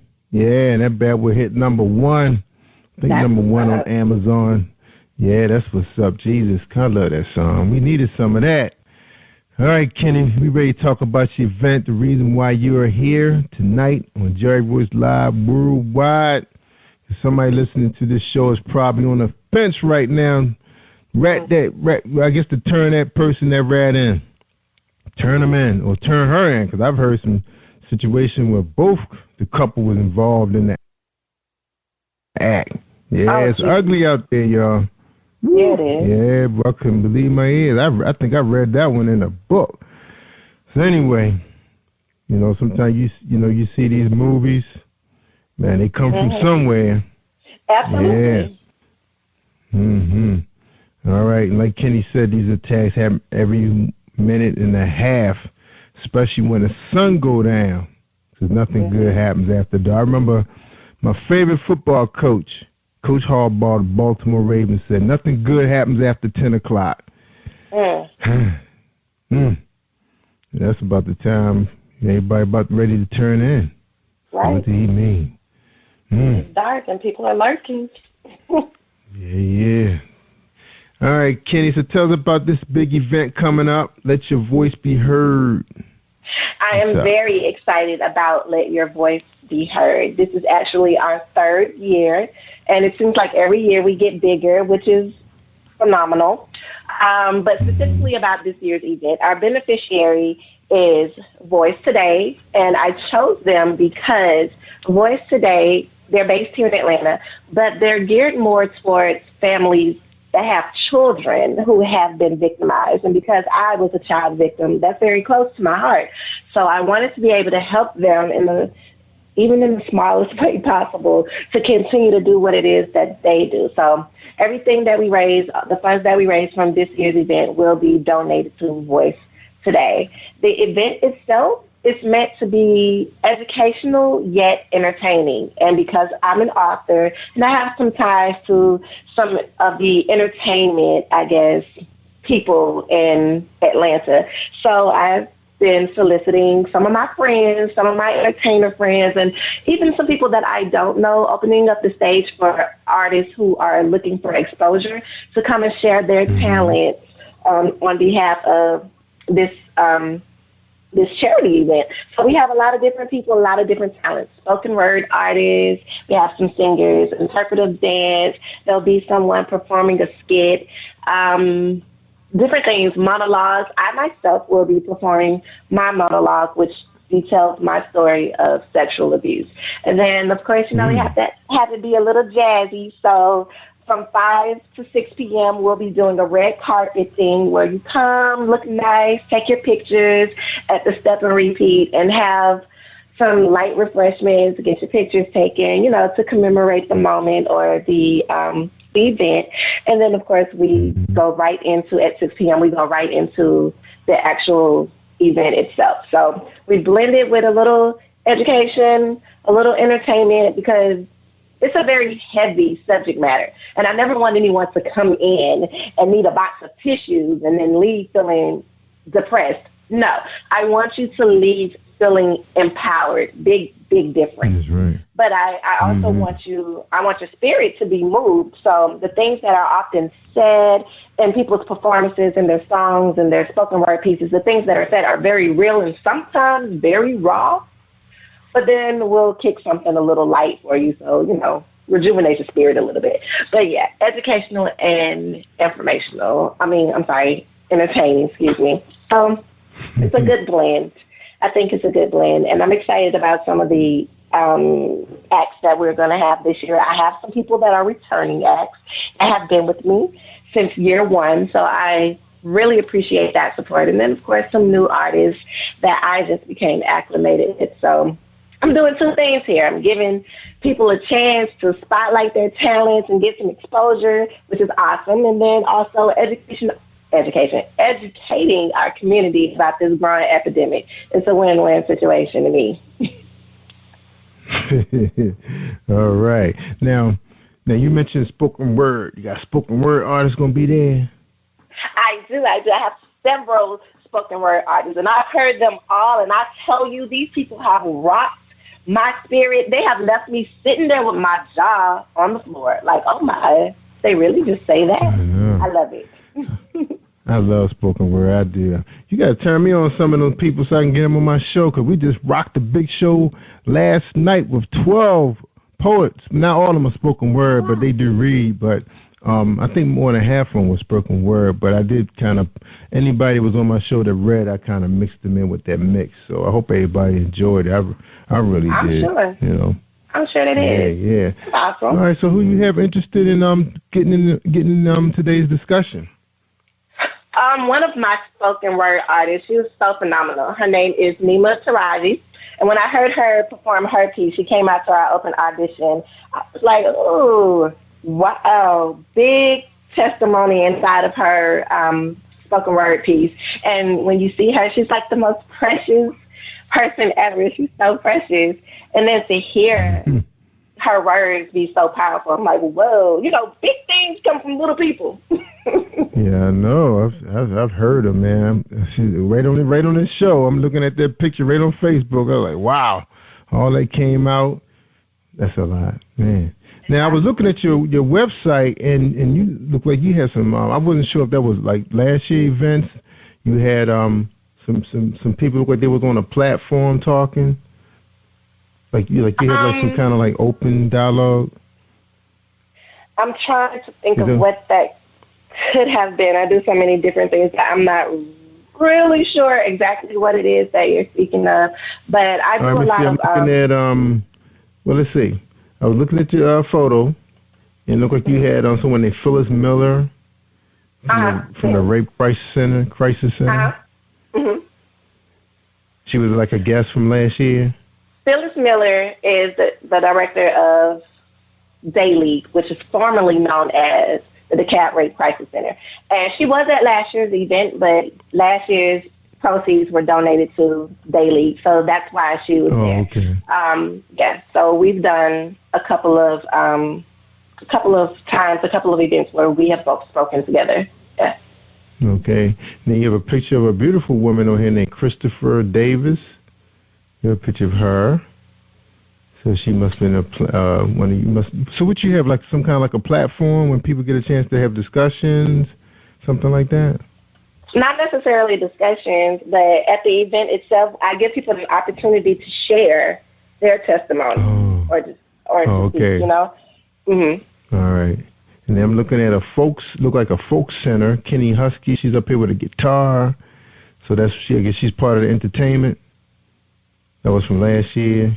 Because you have a bunch of stuff up on your website. So I guess it must have been last year's event. Or something you was giving. You must be doing a whole bunch of stuff, don't remember it, huh? I am. I'm like, which time was that?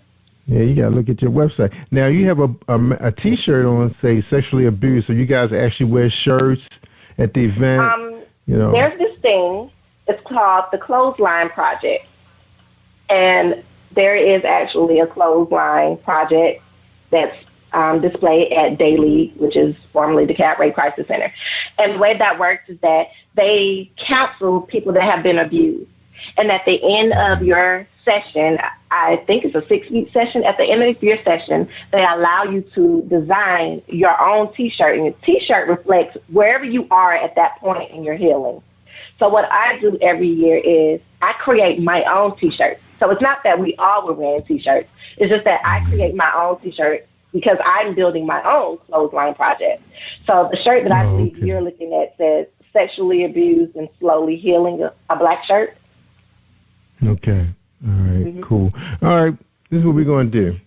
We're going to figure out if we got the right call on the line, but first, before we bring her on, because if she's a spoken word artist, she's going to have to do something for me. All right. So let's just take a quick break. We're talking to Kenny York. She got an event coming up called Let Your Voice Be Heard 2015. It's downtown Atlanta, Georgia. It's about sexual assault awareness. She says every 1.5 minute in America someone is sexually assaulted. Let Your Voice Be Heard is dedicated to breaking the silence in our community and raising funds to help provide resources to abused individuals. All right, let's listen to this quick message from Marilyn Dunn. Okay, hold tight, everybody. This is an episode of Music Buzz. Hi, I am recording artist Marilyn Dunn from St. Louis, Missouri. If you are looking for some soul-stirring, anointed, spiritual, and heartfelt music, visit my website at www.marilynnDunnMinistries.com. Or you can also find me on CD Baby, iTunes, and Reverb Nation. For booking information, contact Mr. Kevin Dunn at 636-856-0551. That's 636-856-0551. All right. Marilyn Dunn and Kevin Dunn, very nice people. Man, they got a nice story they told, too, about what Miss Marilyn Dunn has gone through in Kenny, her knight in shining, well, I guess her white and shining armor knight came and rescued her, you know. Mm-hmm. All right. Let's see if we got the right person on the line here to talk to Kenny York, one of her participants of her big event coming up in Atlanta, Georgia. All right, caller 678. You on Jerry Royce Live Worldwide. How you doing? Hey, how are you? Fine. So is this the spoken word artist? Yes, it is. Was that Nima? Nima's your first name? Yes, it's Nima Taraji. All right. That sounds like a spoken word artist. All right. So you're going to do something for us tonight? You're going to be able to get you to do something? Yeah, I can share a little. All right. So you can go ahead and think about what you're going to do. Now, so how you come about being part of this? Tell us your story. I was actually just looking for auditions online, and I came across the Let Your Voice Be Heard, and I saw what the cause was about, and I'm definitely big on advocacy for, sexual assault awareness and whatnot for my own. So I was like, it was definitely a good project for me to be a part of in any way possible. I don't care if I was handing out pamphlets or something, I wanted to be a part of it. So when I saw she was looking for a spoken word artist, I already had a few pieces put together, so I just knew I had to audition for it, and that's how I went. Nima, now, a lot of us, if we have not become victims ourselves, we have friends who've been down that road. When you ever approached by a friend who needed to talk, and she didn't tell you the whole story, and you was listening in, you got to a point where you just couldn't take it no more. Has that ever happened to you in your young life? I wouldn't say I got to a point where I couldn't take it anymore, but I've definitely had people, approach me with different situations that they've encountered in their lives, and I've also seen things, as a child growing up. Even if they didn't share it, I've seen things. So it's just kind of like the piece that I'm going to share at the event. It's just a mixture of things I've seen myself, things that people have told me, and it kind of makes you wonder what more you can do. I mean, you feel like you can't do anything, but at the same time, you have to do something. So it definitely puts you in hero mode, but you have to make the right choice to not harm the person that's involved. That's right. Yeah, it's a pretty sensitive topic. It's almost like, is this person ready? Even though they want to talk about it and they want somebody with them in their corner, because because sometimes they probably feel guilty themselves, like was it their fault? They don't want to break up the family, or they don't want to mess up that person's relationship with their friend. Because you get a lot of stories where the best friend is attacked by the person's boyfriend or fiance or whatever, and they don't want to mess their relationship up because they know they're about to get married and she got this big dreams. You kind of don't want to get in between that, so you kind of keep it to yourself. So that happens a lot too. All right, man, what a world we're living in. All right, well, we ready when you are. You ready? I'm ready. All right. All right. Never containing a solution to the equation. What's wrong with me? Never knowing it wasn't me at all. Someone has stolen me over and over again, taking my joy, my peace, my serenity, and happiness, my chance of understanding, and my innocence and accomplishment. My love, my worth, instilling fear and hurt, my everything you stole. I didn't know what I deserved. I never felt good enough anyway. No one cared what was happening. Well, truthfully, they didn't know. So these monsters now have the right to have kids of their own. And I still sit here, empty. It's just a small piece of the actual piece that I'm going to perform on the night. Yeah, you just gave us a little taste of what it's going to be like, right? Yeah, just a little bit. Yeah, I understand. All right. Well, Kenny, I'm gonna play this little short piece for you because this is how I feel. You know, when I said earlier, I said you're a champion from doing something like this. I'm gonna dedicate this song to you. This is from a rap duo out of New Jersey, and these guys have a story to tell also. Okay. And you guys may want to check out their show. I can't remember what episode it was, but it's up on my website. So you make that Hall of Fame, the billboard with all the episodes numbered. You'll be right there for people to see, find out what your show is all about. And also, I want to share with you too. Maybe you may want to check out our last night podcast. We did a little mini concert with 12 poets, some spoken word, some just readers. You may want to check that out, become part of that if you'd like to do that. And anybody out there listening to us, you know, you have a message behind your spoken word, you can submit your work to us at positivepower21.org. You go to our website and you'll see our email and everything. And or you can go to Facebook, Jerry Royce Live, and inbox me. Let me know you're interested in submitting some of your spoken word pieces. All right, well, hold tight. Let's play this for. This is dedicated to Kenny York. All right, here we go.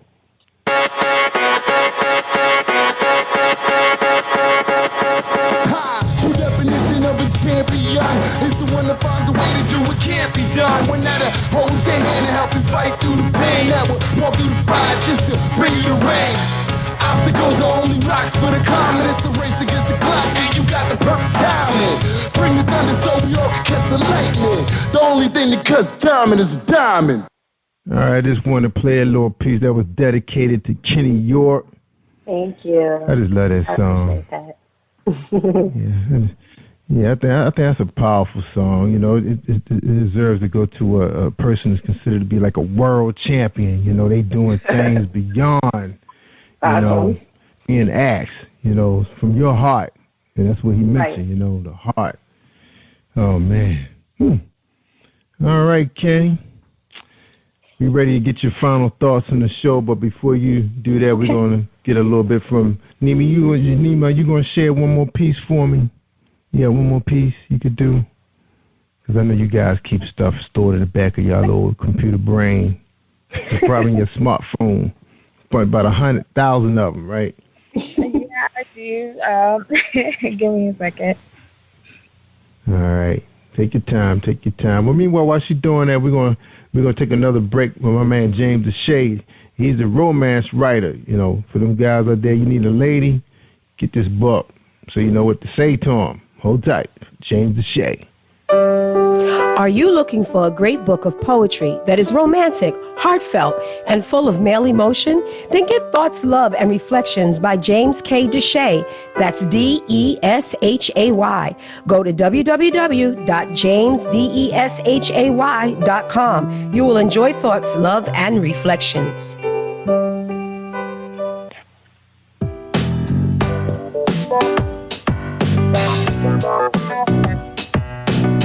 Hey everyone, this is Tanika Gonzalez, spoken word poet. Whenever I'm online, I'm always listening to Jerry Royce Live. You can find Jerry on www.spreaker.com. Positive Power 21.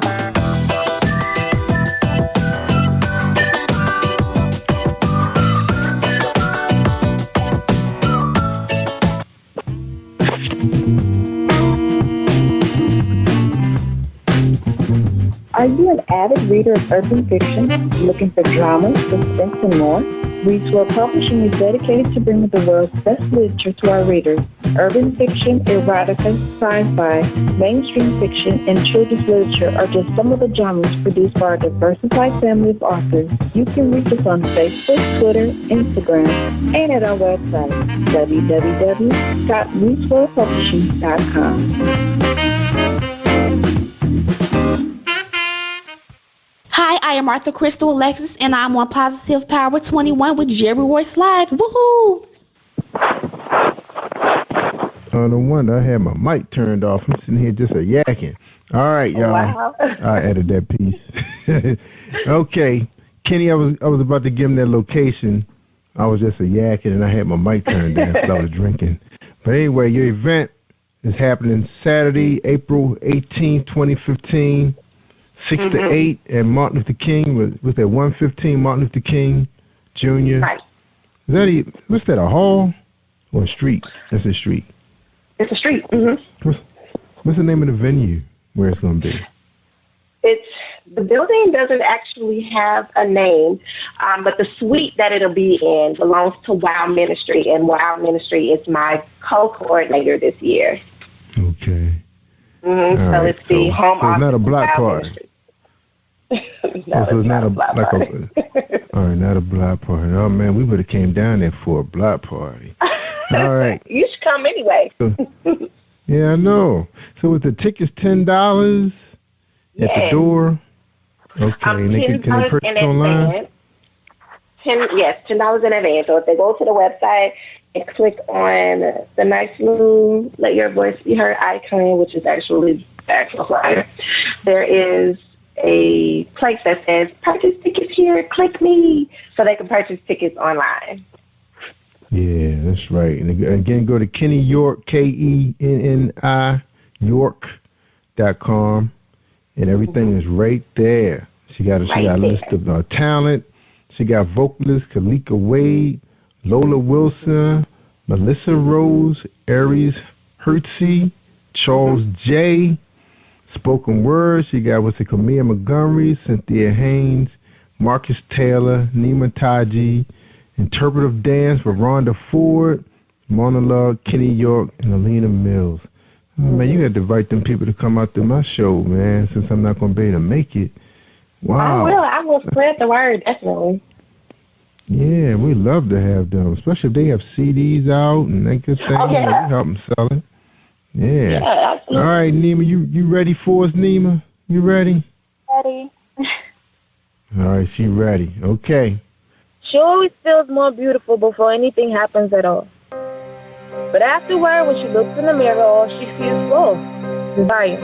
Always looking for something to take her higher, getting lifted. The moments like that make her feel alive, also causing drawback in her emotions, make her feel like she never existed. Love's potent, and alcohol is easy, so when she sips, and slips, she don't feel sleepy or anything, but numb. But life goes on, so to feel the touch, happy, tough pass, and she don't think it's dumb. Her skin with blemishes and such. Hair a little nappy, so she goes in the weave and smacks on some blush. Taking another sip or two now, liking what she sees, but it's the blur of you. It's not her she recognized, but an image of a mask disguised and lies, and she's no longer beautiful. That's all. That's powerful. Yeah, we can't wait to get you on our show. All right, now, then I have a question for you, Nima. Are you producing, material on your own, or do you participate in spoken word events around town where people can hear you live? Actually, this event will be my first live event with my own work. I write a lot. I've been writing for years, but I've never actually performed any of my own stuff. So I do plan on putting out a demo CD with some on the record, but this will be my first live. I'm actually excited. So it's just weird, hearing my own words out loud. So even saying it right or speaking it right now over the air, I'm kind of shaking right now, but nobody can see me. So good. Oh, we're so proud of you. Good job. All right. Look, happens here, right here on Jerry Royce Live on Positive Power 21.org. Yeah, check out that mini concert we had. Maybe we need to do something like that one day to raise some money and help people. You know, I got to put that on my agenda. Too much on my plate right now, but, you know, got to get a little bigger. All right, so we like that list of talent. Got vocalists, spoken word, interpretive dance, Marla. People getting a big bang for the bucks, man. You need to raise the ticket price. That sounds like $50. You know how people are. They're looking for deals. Yeah, no, things so expensive. They won't come down on the food prices. The gas prices have come down, but they won't lower the food prices. I couldn't believe a little bit of food I got for that much money. Man, remember back in the day, you had 3 cars for spending that much. I don't know, times, man. That's why I told you Jesus coming. That's why I had to play that song. All right, well, that's why he put soldiers out there like us, man, to make a difference in the world, you know, to keep the balance. But hopefully we can, you know, tip the scale a little bit higher our way. That's right. And you putting your voice out there, letting people know it's okay to go tell somebody. If you're in trouble, you're not feeling comfortable, something just don't seem right, tell them, Kenny. Talk to them. Absolutely. Don't allow yourself to be stifled. Don't allow your voice to be muffled. Be heard. It's never too early. It's never too soon. Be heard. Because what you're going through, it doesn't have to define you, and you don't have to be stuck in it. So seek comfort in knowing that there are others out there who are going through the same thing that you're going through or have been through the same thing that you're going through, and that there is a life after abuse. There is. That's right. And you hear it on this show all the time. I mean, people are offering books. They've graduated. They got 2-3 college degrees. They're raising children. They have a good husband, so don't give up on love for one. You know, just because you had that one evil monster in your life, but you don't know what that person has gone through that make them want to try to damage somebody else that are getting help, you know, because they're ashamed. But, you know, if it ever happens or come close to happening, say, look, you need to get some help. If you don't, I'm going to tell somebody. You know, and I know a lot of times you hear all the time how they use these little threats like, I'm going to hurt your mother, I'm going to hurt your little brother. They ain't going to do that. They would have been done that already. Go tell on them. Tell them go get some help. You know? Tell them. You know, wake them up. Get them out of that funk they in. All right. I guess I gave my 2 cents, Kenny. All right, Kenny. You're right, sir. We ready for your final thoughts for tonight's show. Now, I know you gave them a whole lot just a second ago, but I know you got some more in there. So this is your platform.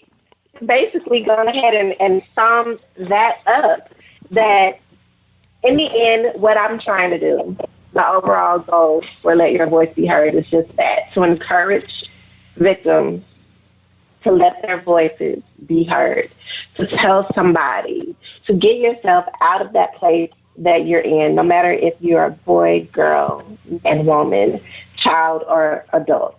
You don't have to stay in an abusive situation.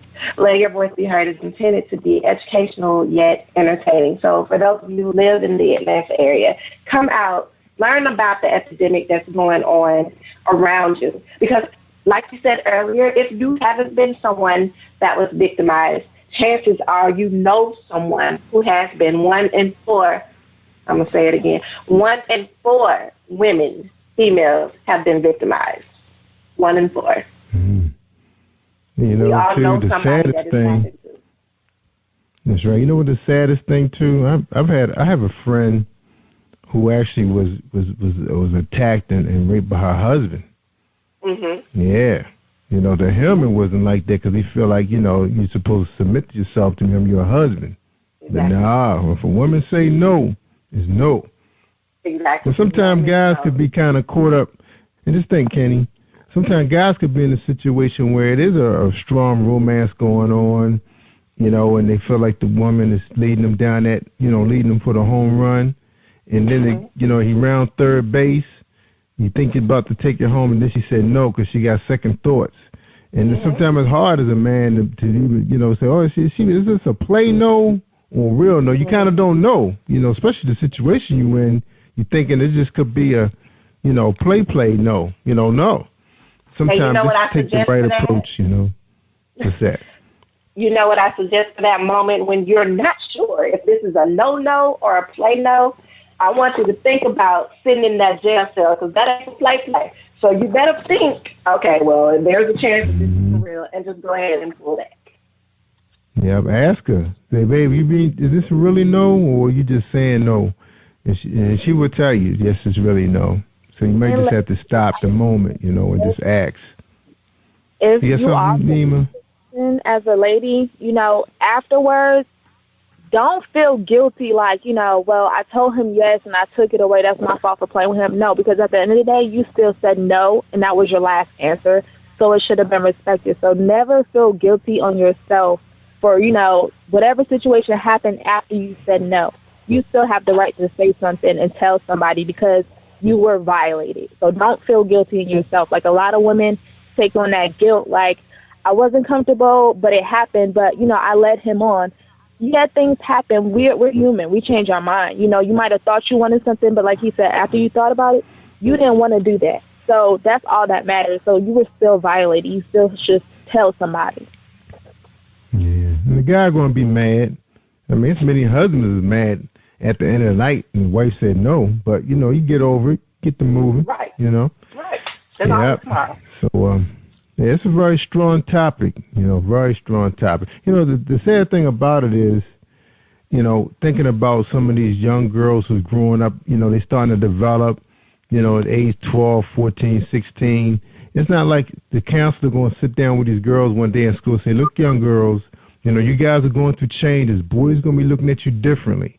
And even your uncle's going to be looking at you different. And your father's it's taboo to even say that, but somebody in that room is probably being victimized, and the counselor doesn't even know. But because of legal reasons, she can't even bring that up. And she being sued, she'd be out of a job. But we can say it though, because this is my show. Young girls, anybody listen to the show? If you feel uncomfortable around your uncle, I know you love your uncle. That's your father's brother, your mother's brother. If he kind of crossing the line, you tell him, or you tell somebody. All right. Exactly. I know it's going to make it kind of hard, man, around the world, but, man, got to be said. Things out of control. Absolutely. Out of control. The thing, too, I know I got to end this show, but also, Kenny, most of the people coming on my show that's talking about this, they not even young pups. Most of the females are like in their 40s and 50s finally telling the story. He held it in all those years. Yeah, right. Because it's a hard thing. On his dying it's a hard thing to talk about. Yeah. But they said it, was pretty popular back in the day. I was like, what?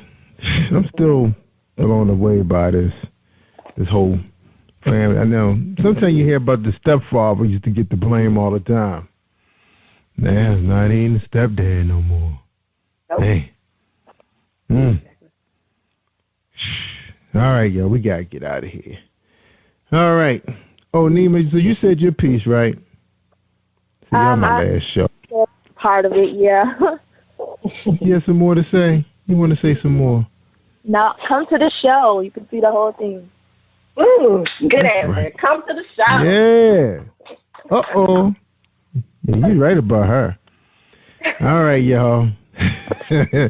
I'm going to tell you, Nima, Kenny, I tell people all the time, if they want to hear the good stuff, I mean the real good stuff, I said you got to tune in to Jerry Royce Live worldwide on Spreaker.com/Positive Power 21. Did you hear me? I said Spreaker.com/Positive Power 21, or my brand new updated revised website, Radiocast, because I'm rocking on the weekends as DJ Royce, when you can hear poets just like Nima delivering a message that you can give somebody or keep it for yourself. Check me out on positivepower21.org. We go live. We stream it every day, 24/7, on demand, on my website. All right? And also, I want everybody to know this, too. I want you to stay awesome all week long. All right? Take care, everybody. And thanks again, Kenny and Nima, for coming on the show. I appreciate you guys. Thank you. Thank you. You're welcome. All right, y'all. I'm Joy Royce Live worldwide. Take care, everybody. Stay awesome all week long. Thank you for tuning in to Jerry Royce Live on PositivePower21.org and Spreaker.com/PositivePower21. This is a Royce Enterprises production. And don't forget about replay on Facebook.com/Jerry Royce Live.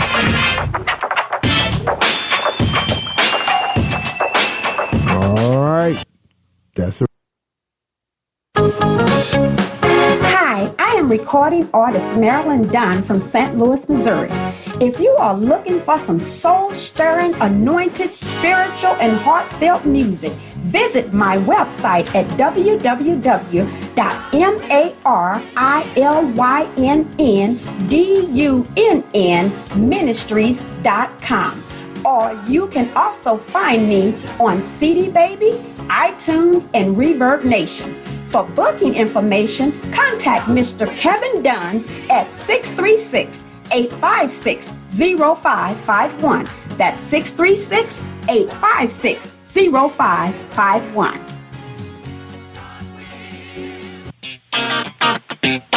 Hey, this is director-producer Alan Wills, and I am on Positive Power 21 with Jerry Royce Live. And when I'm online, I listen to Jerry Royce Live at www.Spreaker.com/PositivePower21.org. Y'all heard? Hey, my name is Gilbert Sines, and I'm the author of Spiritually Reincarnated, and I am joining Jerry Royce Live today.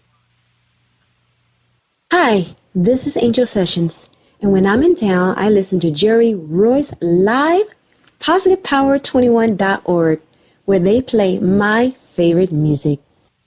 You are listening to PositivePower21.org with Jerry Royce.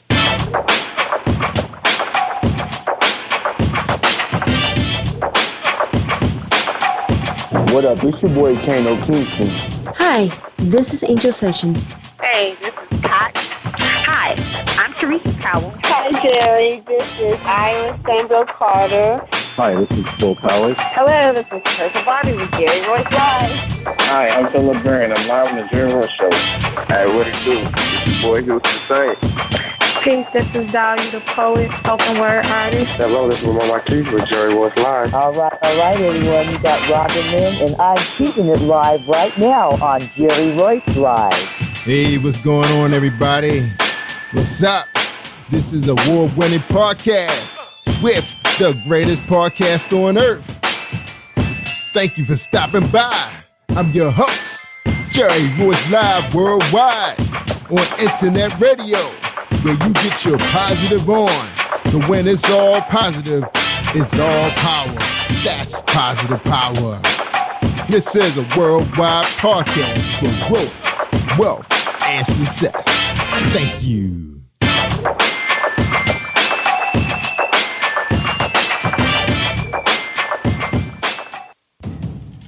Think you know how drugs get in those little brown bottles? Think again. Set in the green hills of western New Jersey, inside the gilded halls of power of a U.S. pharmaceutical company where decisions are worth billions of dollars and human lives worth less.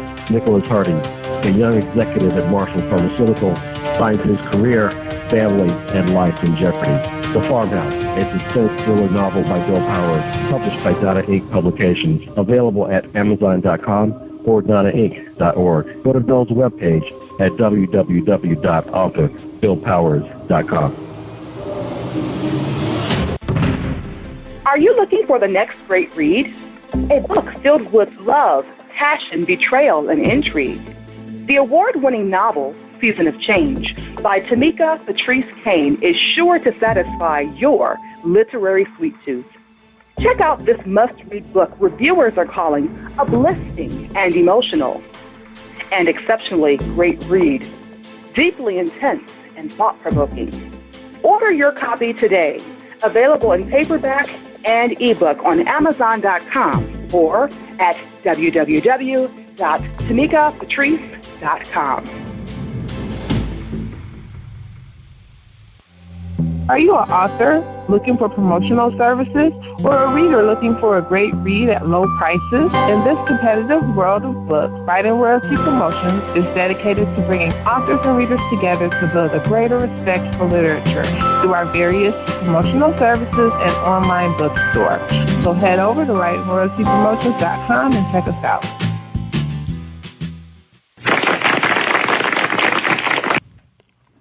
Thank you, everybody, for joining us, and welcome to PositivePower21.org. I am Jerry Royce Live.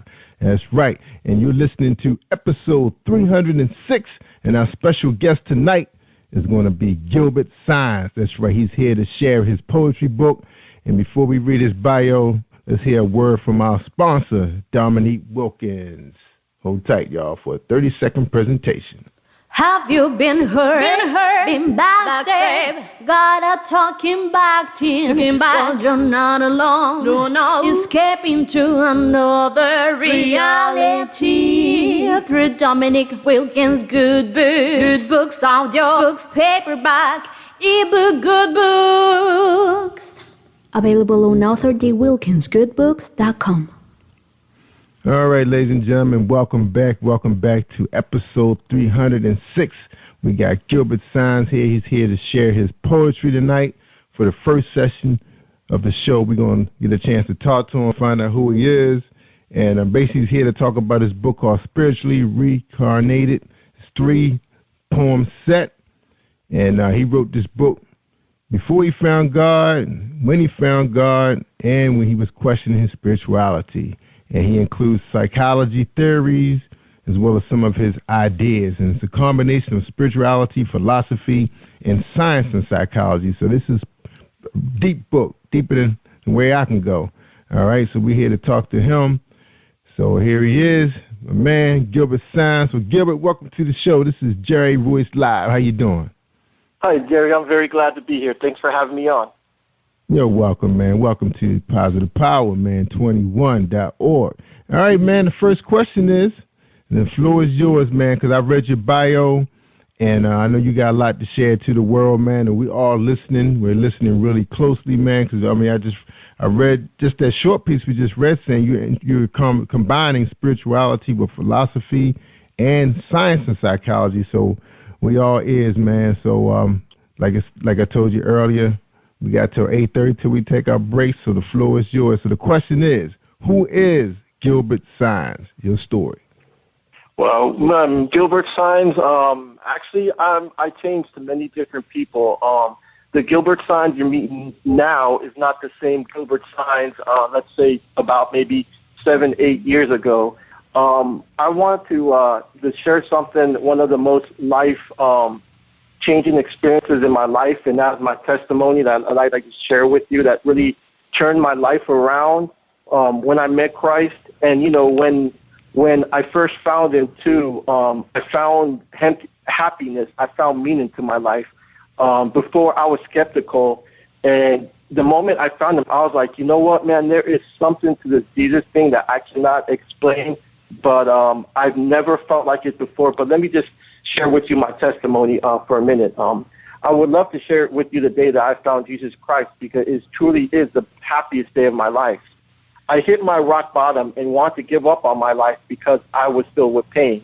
Before I met Christ, my life was miserable, and I even tried to end my life a few times. I abused substances and engaged in many despicable behaviors that I'm not proud of. This was the only way that I knew how to escape from my living hell. I remember one day when I reached my bottom, I couldn't take the pain anymore. I went to church to be alone and pray in the main worship room where services were held. This was on a weekday in the afternoon, so it was empty. I remember being in so much pain, wishing my life would end. I felt a tap in the shoulder, and it was a pastor of ours named Pastor Randy. I can remember him talking to me in a soft and gentle voice. When he looked in my eyes, it was as if he could see my suffering. He prayed for me, and I began to feel better. It was soothing and relaxing. We talked and he asked me if I would feel better. He asked me if I'd accept Christ in my life. At that point in my life, I was so hurt, I kind of just said yes to kind of just say it, but really deep down inside, I never really did accept him. And so he kind of planted the seed for me, through my spiritual journey.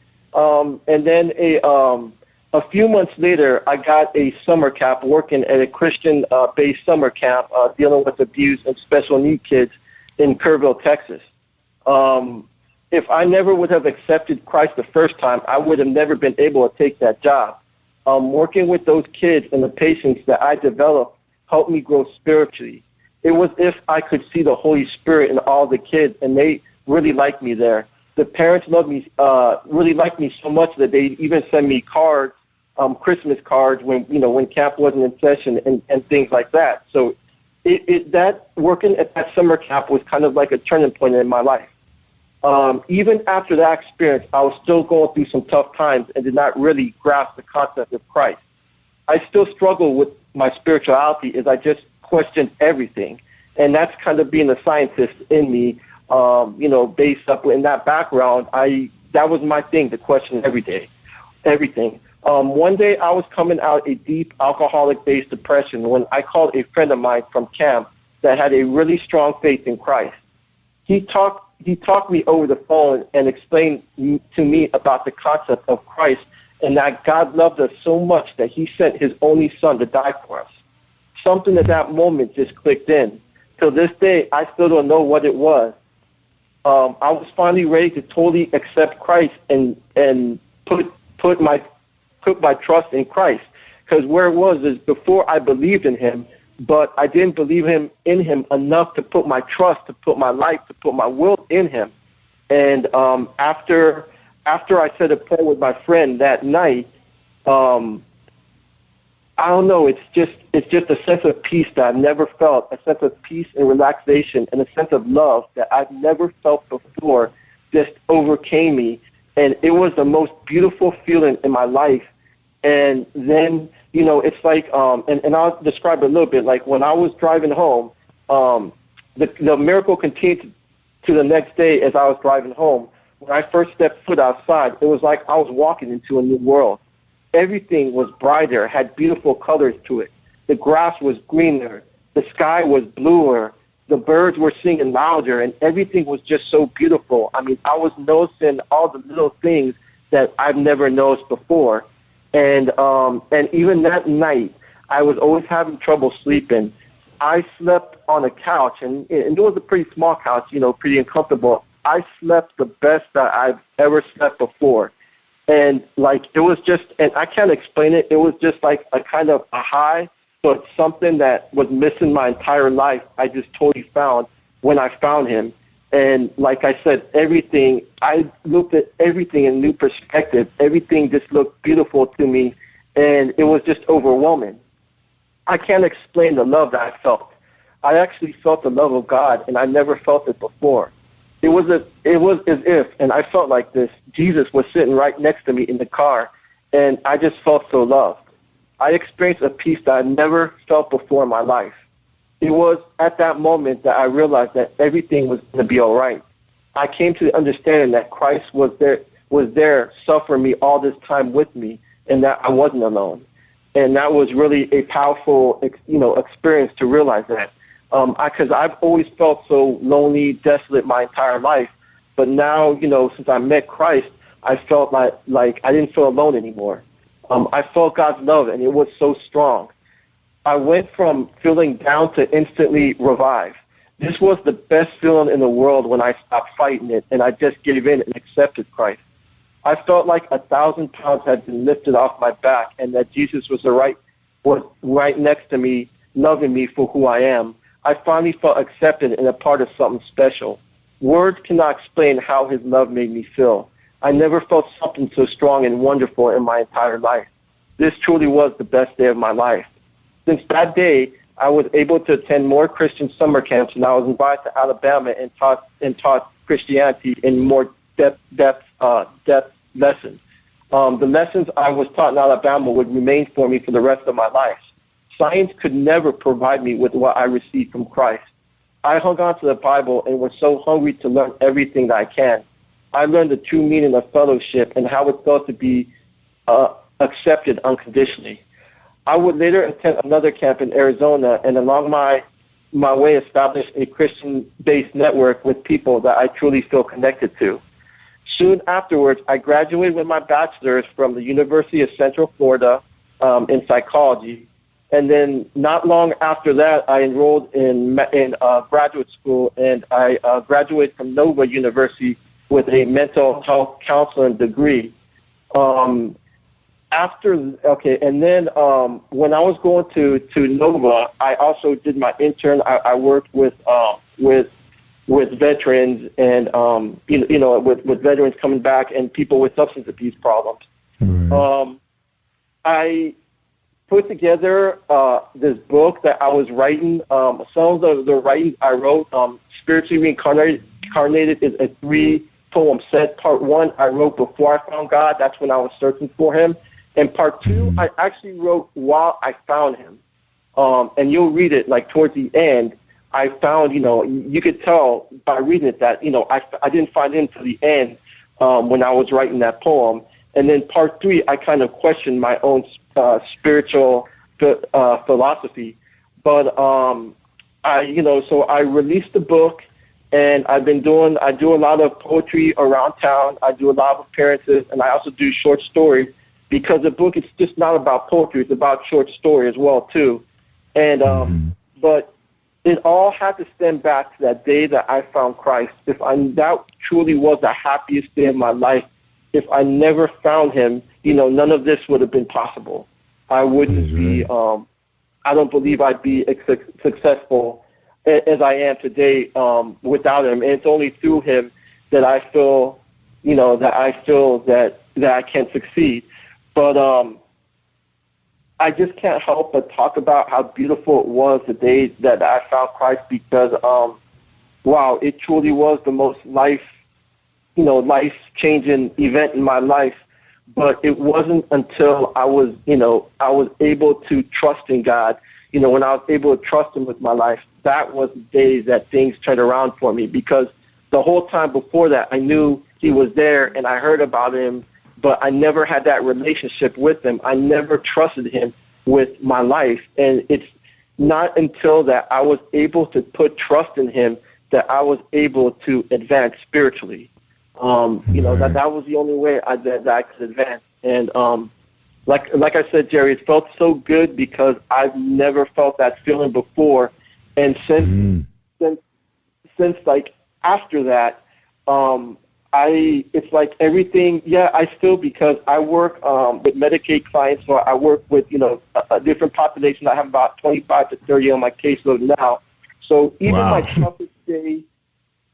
my toughest day working with them, I feel that I can do anything. That now that I have Christ at my side, I feel like anything's possible. And my belief, and when I pray to him every night, he brings me that relief. He brings me that calmness, that peace that I have been looking for my entire life. And he's, when I found him, it's like I knew that was it. There was just a connection right there. I knew that this was the religion. This was the God for me. I knew it by just that one night. And, I just owe everything to him, and to that one, that beautiful day. I just can't really say enough about that day. It was just such a powerful day in my life. And, my book, it represents a lot of my pain and suffering. I mean, I talk about, I want to take my own life. I felt my life was so miserable, I didn't want to keep going on. But you know what? I hung in there.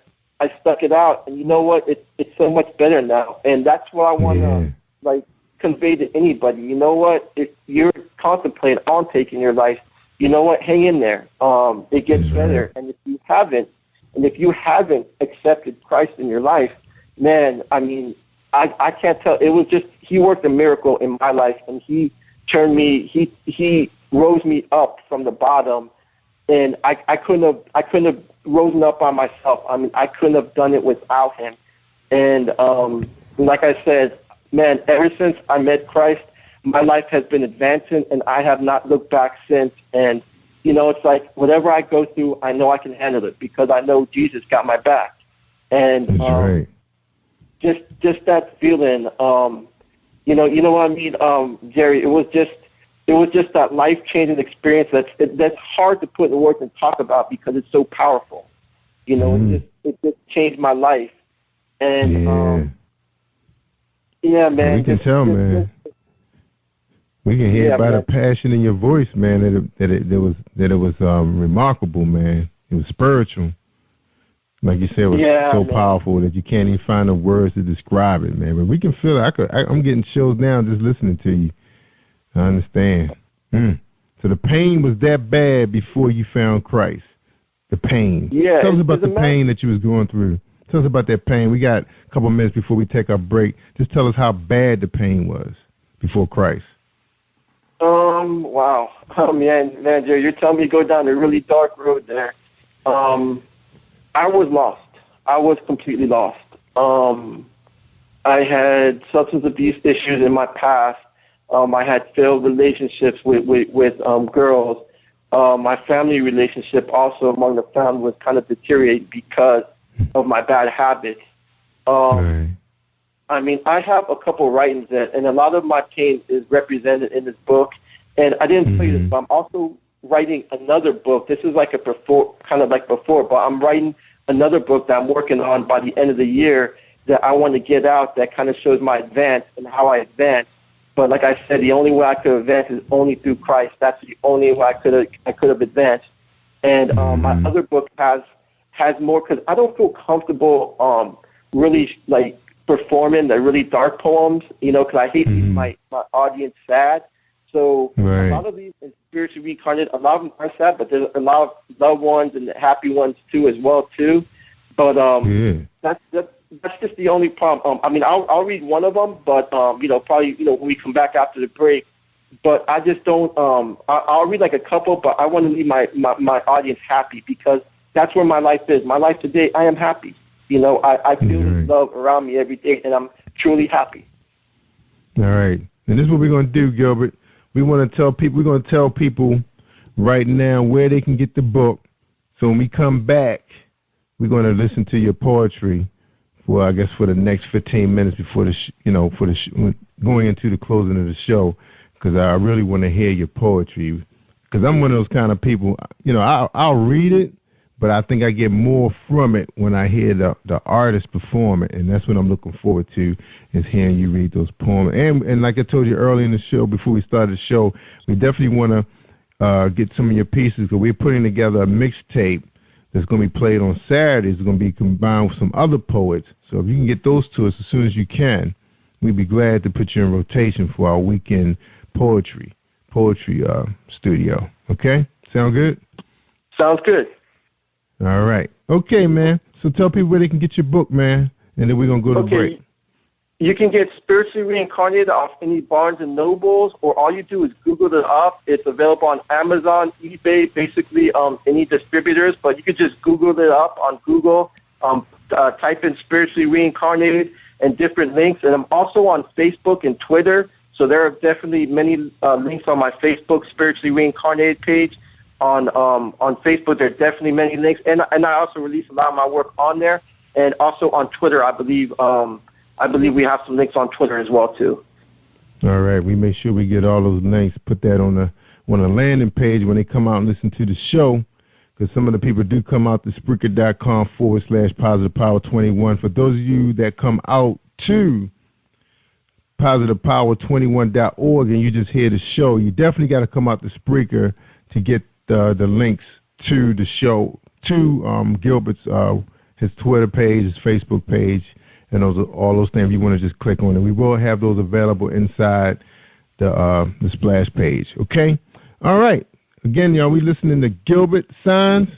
He's the author of Spiritually Reincarnated, 3-poem set, and we're going to have him back on Unplugged Poetry. So hopefully we get enough pieces from him that we can give him his own show on Unplugged, but we definitely going to get him in rotation. We're looking forward to listening to him tonight. And again, we're listening to Gilbert Signs, all right? And he released this book October 2013, was re-released the end of that year, and now he's back now spreading God's gospel. So hold tight, everybody. We're going to have a quick presentation, and we'll be right back. All right, here we go. Dominique Wilkins. Have you been hurt, been backstabbed? God are talking back to you. But you're not alone. No. Escaping to another reality. Through Dominic Wilkins' good books, audio books, paperback, ebook, good books. Available on authordwilkinsgoodbooks.com.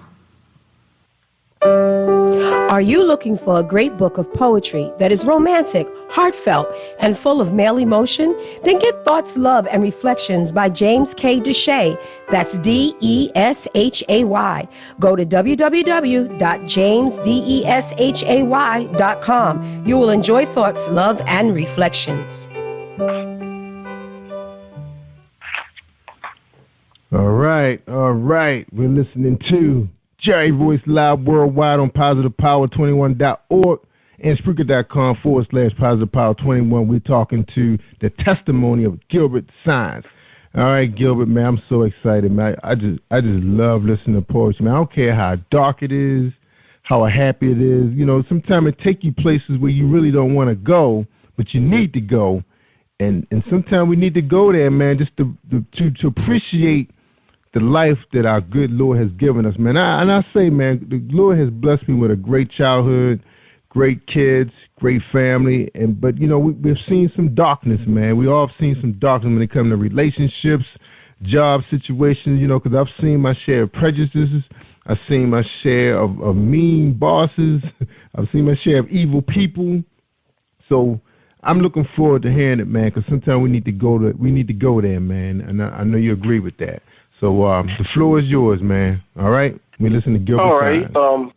Okay, since you kind of like start, because I was going to start off with something like love, but since we were kind of talking about this, let me go into, this one is Serenity Lake, and let me just read the preamble, then I read the poem, and then I'll start going into my other stuff. This is a preamble to Serenity Lake. The human body and mind has limited potential. The human spirit has limitless potential capable of miraculous things beyond our comprehension. Only by tapping into our spiritual consciousness can we take advantage of these natural resources, experience true freedom from ourselves, and release our emotional baggage.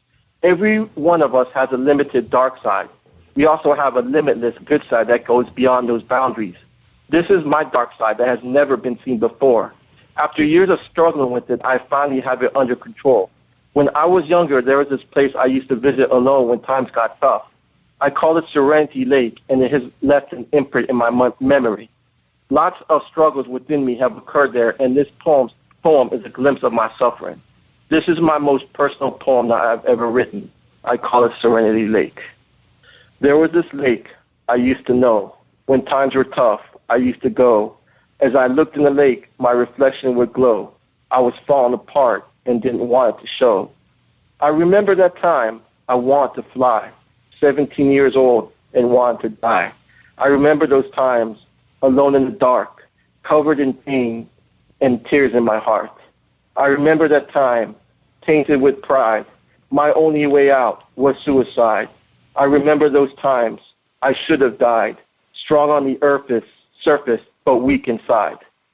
Painful memories as they start to decay, submerged in my mind, they won't go away.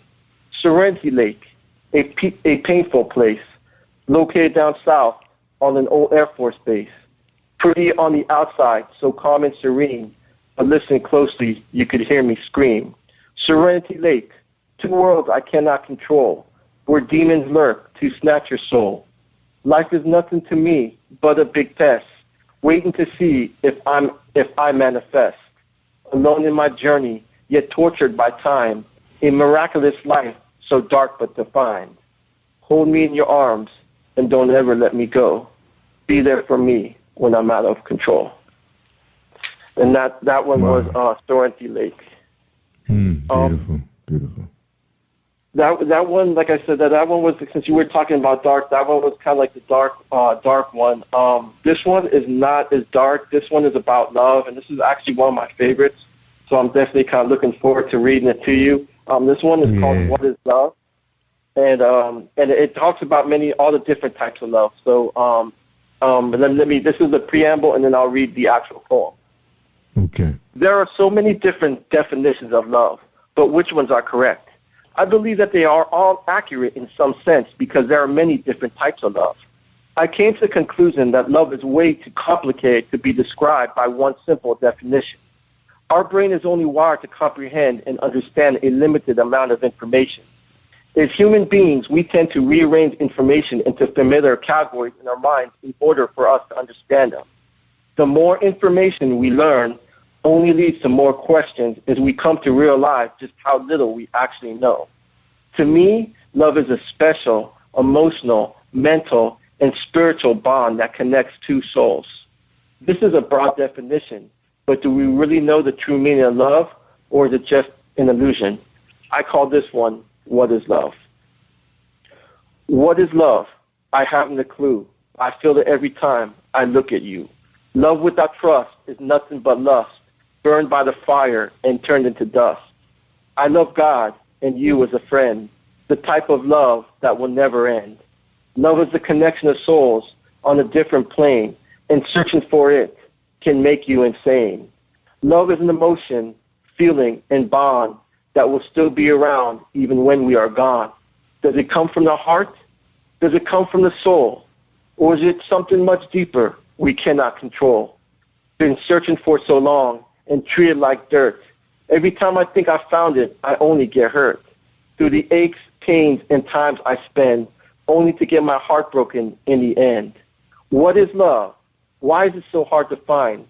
Some keep on searching till the end of time. Love may be in front of your eyes, blinded by passion, lust, and lies. I will give you everything, including my pride. The day you left my life is the day I died.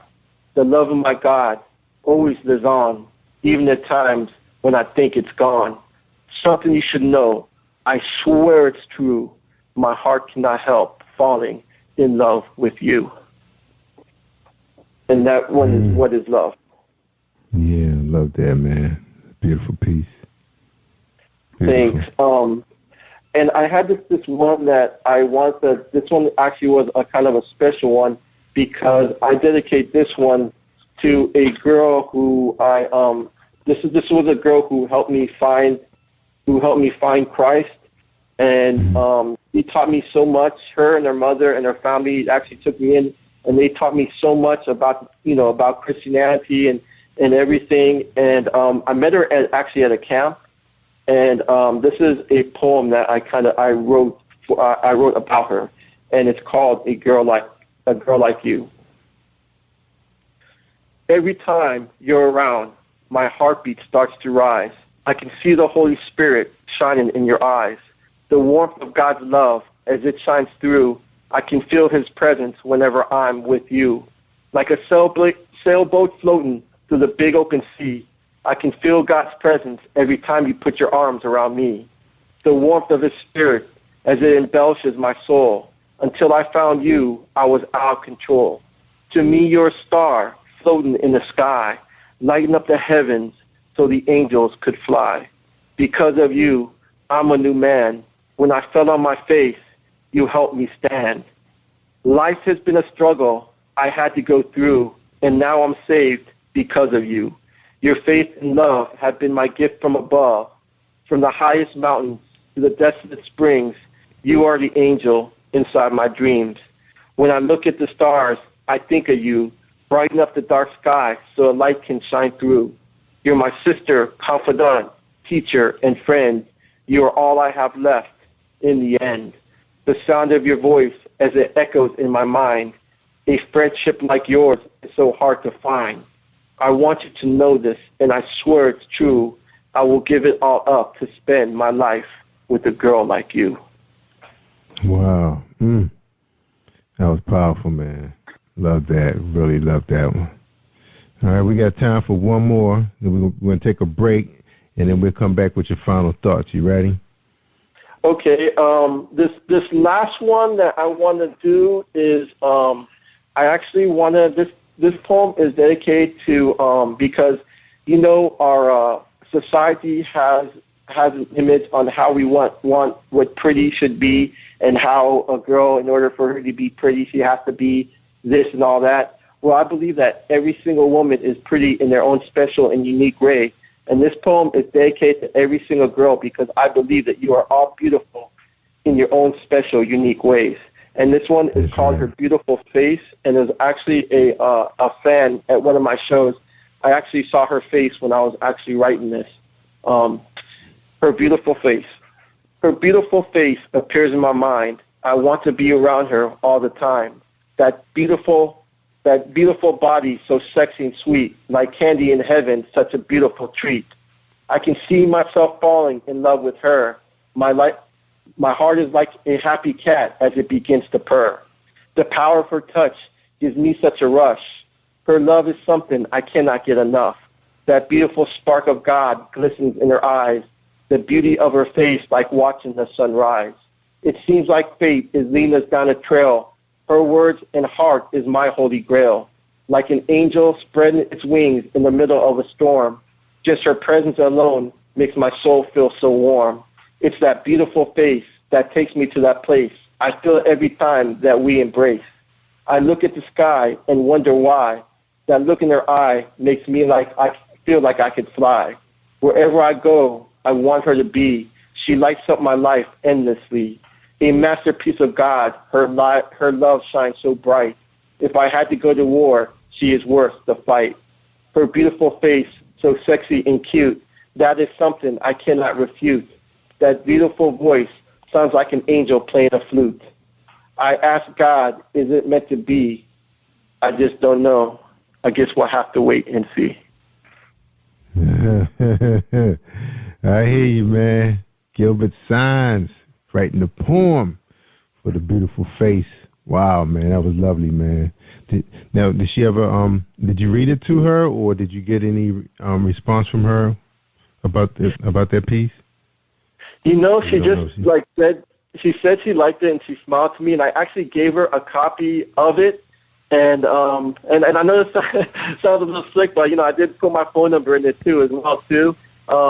She hasn't called yet, but she's been to several of my shows though. Like my last, I believe my last 3 shows, she was at all 3 of them right there. So I think that's I hope that's a good sign.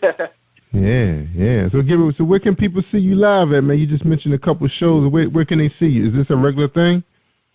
Yeah, well, I do all around Orlando, all around the metro area. I do almost every open mic. There's a place called Austin's off Fairway in Winter Garden, located near Orlando, that I go to every Wednesday night. Mm-hmm. It's called Austin's Coffee Sock, and it is if you're ever in Orlando, because they just don't have poetry there. I also read short stories there some nights, and they even have rap and rap battles and things like that. But I go there, and then there's another place on Tuesdays called Dandelions, and I haven't been there last 2 weeks, but I usually go there and perform. It's like a little outdoor coffee vegetarian cafe, and it usually has a big audience, and I usually go there and perform on Tuesday nights, but kind of scattered all over through Orlando, whatever events or open mics they have. Wow. So you said Dandelion has a really big crowd? Yeah, and it's a real small. It looks like a house, and it's located near business. It looks like a house that they converted to a business, so it's really like a homely type feeling. But for that small space, they get a good amount of people. Maybe 70, 50, 60 people. So they do get a pretty good turnout. Wow, they pack it in. Wow. All right. Now, when you're reading, do they have like a house band playing with you or a DJ? Usually, most of the times, we usually have a host. There's usually like a host there that's like introducing. Sometimes they'll put background music on, just I guess CDs or something like that. But most of the time, it's with an MC that usually introducing everybody that's coming on. And we also have slams every month, which I participated in my first slam, which is a poetry contest. And this was my first time. I didn't memorize my stuff, so I could have done better. But I'm looking forward to doing more of those in the future as well, too. But we do them every month here in Orlando. All right. Man, you're getting around, man. All right.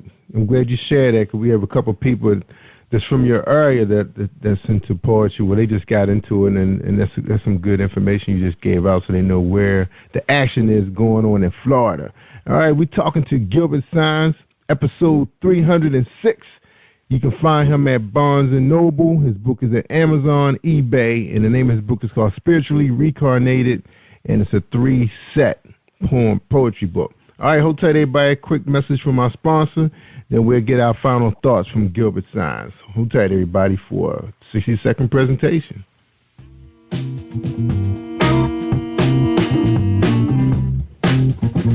Are you an avid reader of urban fiction, looking for drama, suspense, and more?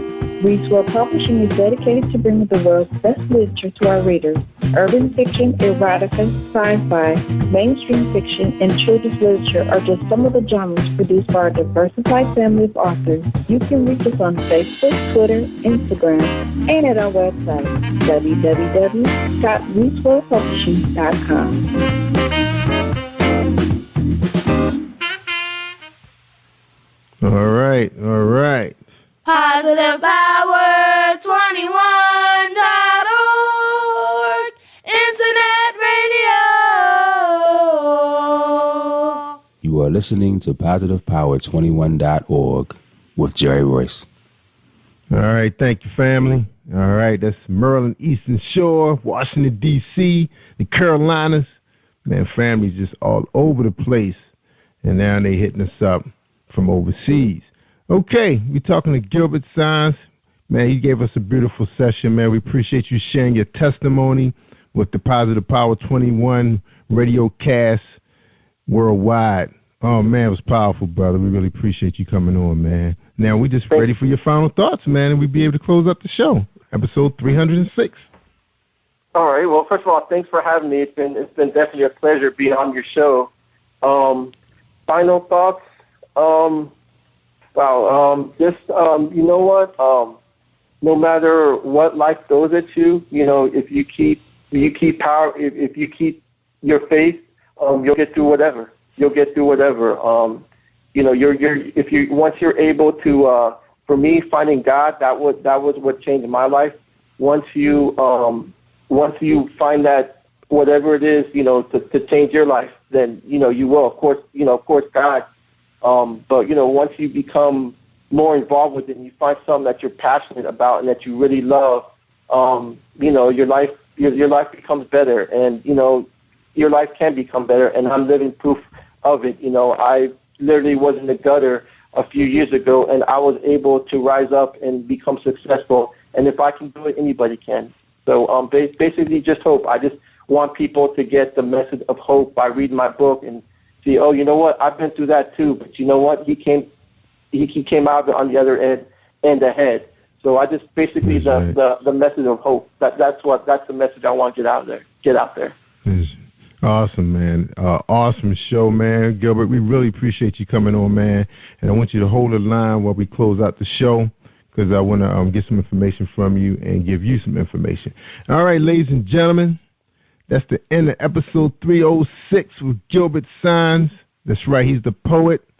That's right, he's a whole lot of things now since he found God. And Gilbert, I tell people all the time, man, if they want to hear the good stuff, I mean the real good stuff, just like what you just told us today, man, how you were in a gutter. You was nobody, man, and you found yourself through God. It took a while, took a little journey, but you're here now. You're successful, but you can talk about it.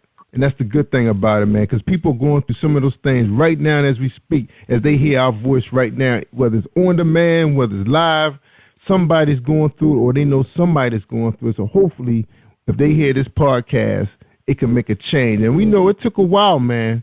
You know, it took you to read you had to do 3 parts of your book before you got where you are today. But the main thing is you're here today and you're part of God's army. All right, that's the end of my piece. I'm Jerry Royce, live worldwide on PositivePower21.org, Spreaker.com/PositivePower21. Did you hear me? Spreaker.com/PositivePower21. You hit us up on our website. You listen to these shows. You make a difference in your life, everybody. Stay awesome all week long. I'm Jerry Royce, live worldwide. Thank you for tuning in to Jerry Royce Live on PositivePower21.org and Spreaker.com/PositivePower21. This is a Royce Enterprises production. And don't forget about replay on Facebook.com/Jerry Royce Live.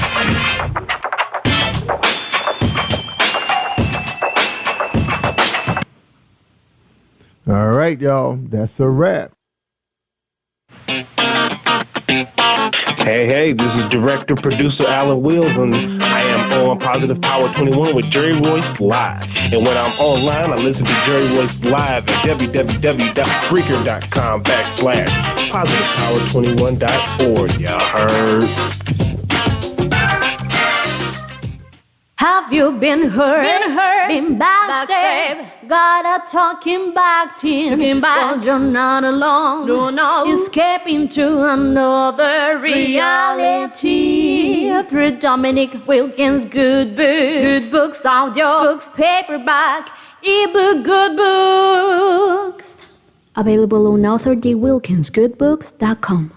I'm director, producer Alan Wills, and I'm on Jerry Royce Live worldwide. You are listening to PositivePower21.org with Jerry Royce.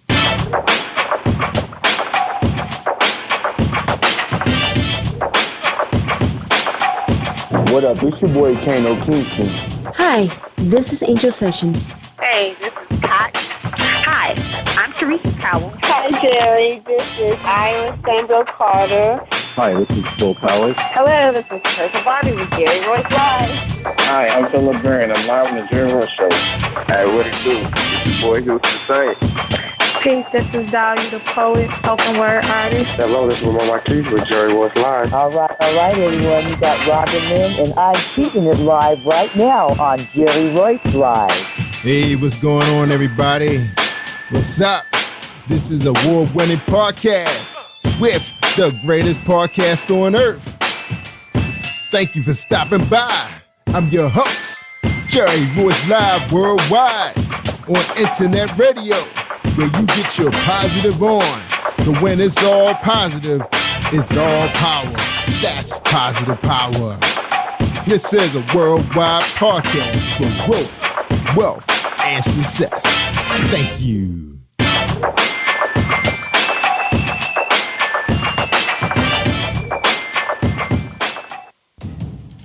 Think you know how drugs get in those little brown bottles? Think again. Set in the green hills of western New Jersey, inside the gilded halls of power of a U.S. pharmaceutical company where decisions are worth billions of dollars and human lives worth less. Nicholas Hardy, a young executive at Marshall Pharmaceutical, finds his career, family, and life in jeopardy. The Farmhouse, a suspense thriller novel by Bill Powers, published by Donna Inc. Publications, available at Amazon.com or DonnaInc.org. Go to Bill's webpage at www.authorBillPowers.com. Are you looking for the next great read? A book filled with love, passion, betrayal, and intrigue. The award-winning novel, Season of Change, by Tamika Patrice Kane, is sure to satisfy your literary sweet tooth. Check out this must-read book reviewers are calling uplifting and emotional. And exceptionally great read, deeply intense and thought-provoking. Order your copy today. Available in paperback and ebook on Amazon.com or at www.tamikapatrice.com. Are you an author looking for promotional services or a reader looking for a great read at low prices? In this competitive world of books, Writing Royalty Promotions is dedicated to bringing authors and readers together to build a greater respect for literature through our various promotional services and online bookstore. So head over to WritingRoyaltyPromotions.com and check us out.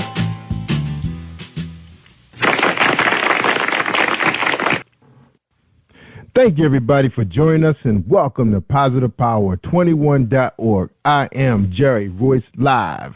All right, tonight we got a Book Buzz sponsor. That's right, sponsoring episode 305, and that's going to be Marilyn Dunn. Check her out. Hi, I am recording artist Marilyn Dunn from St. Louis, Missouri.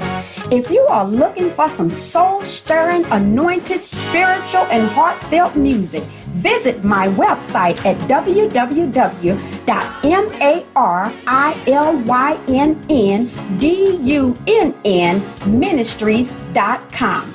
Or you can also find me on CD Baby, iTunes, and Reverb Nation. For booking information, contact Mr. Kevin Dunn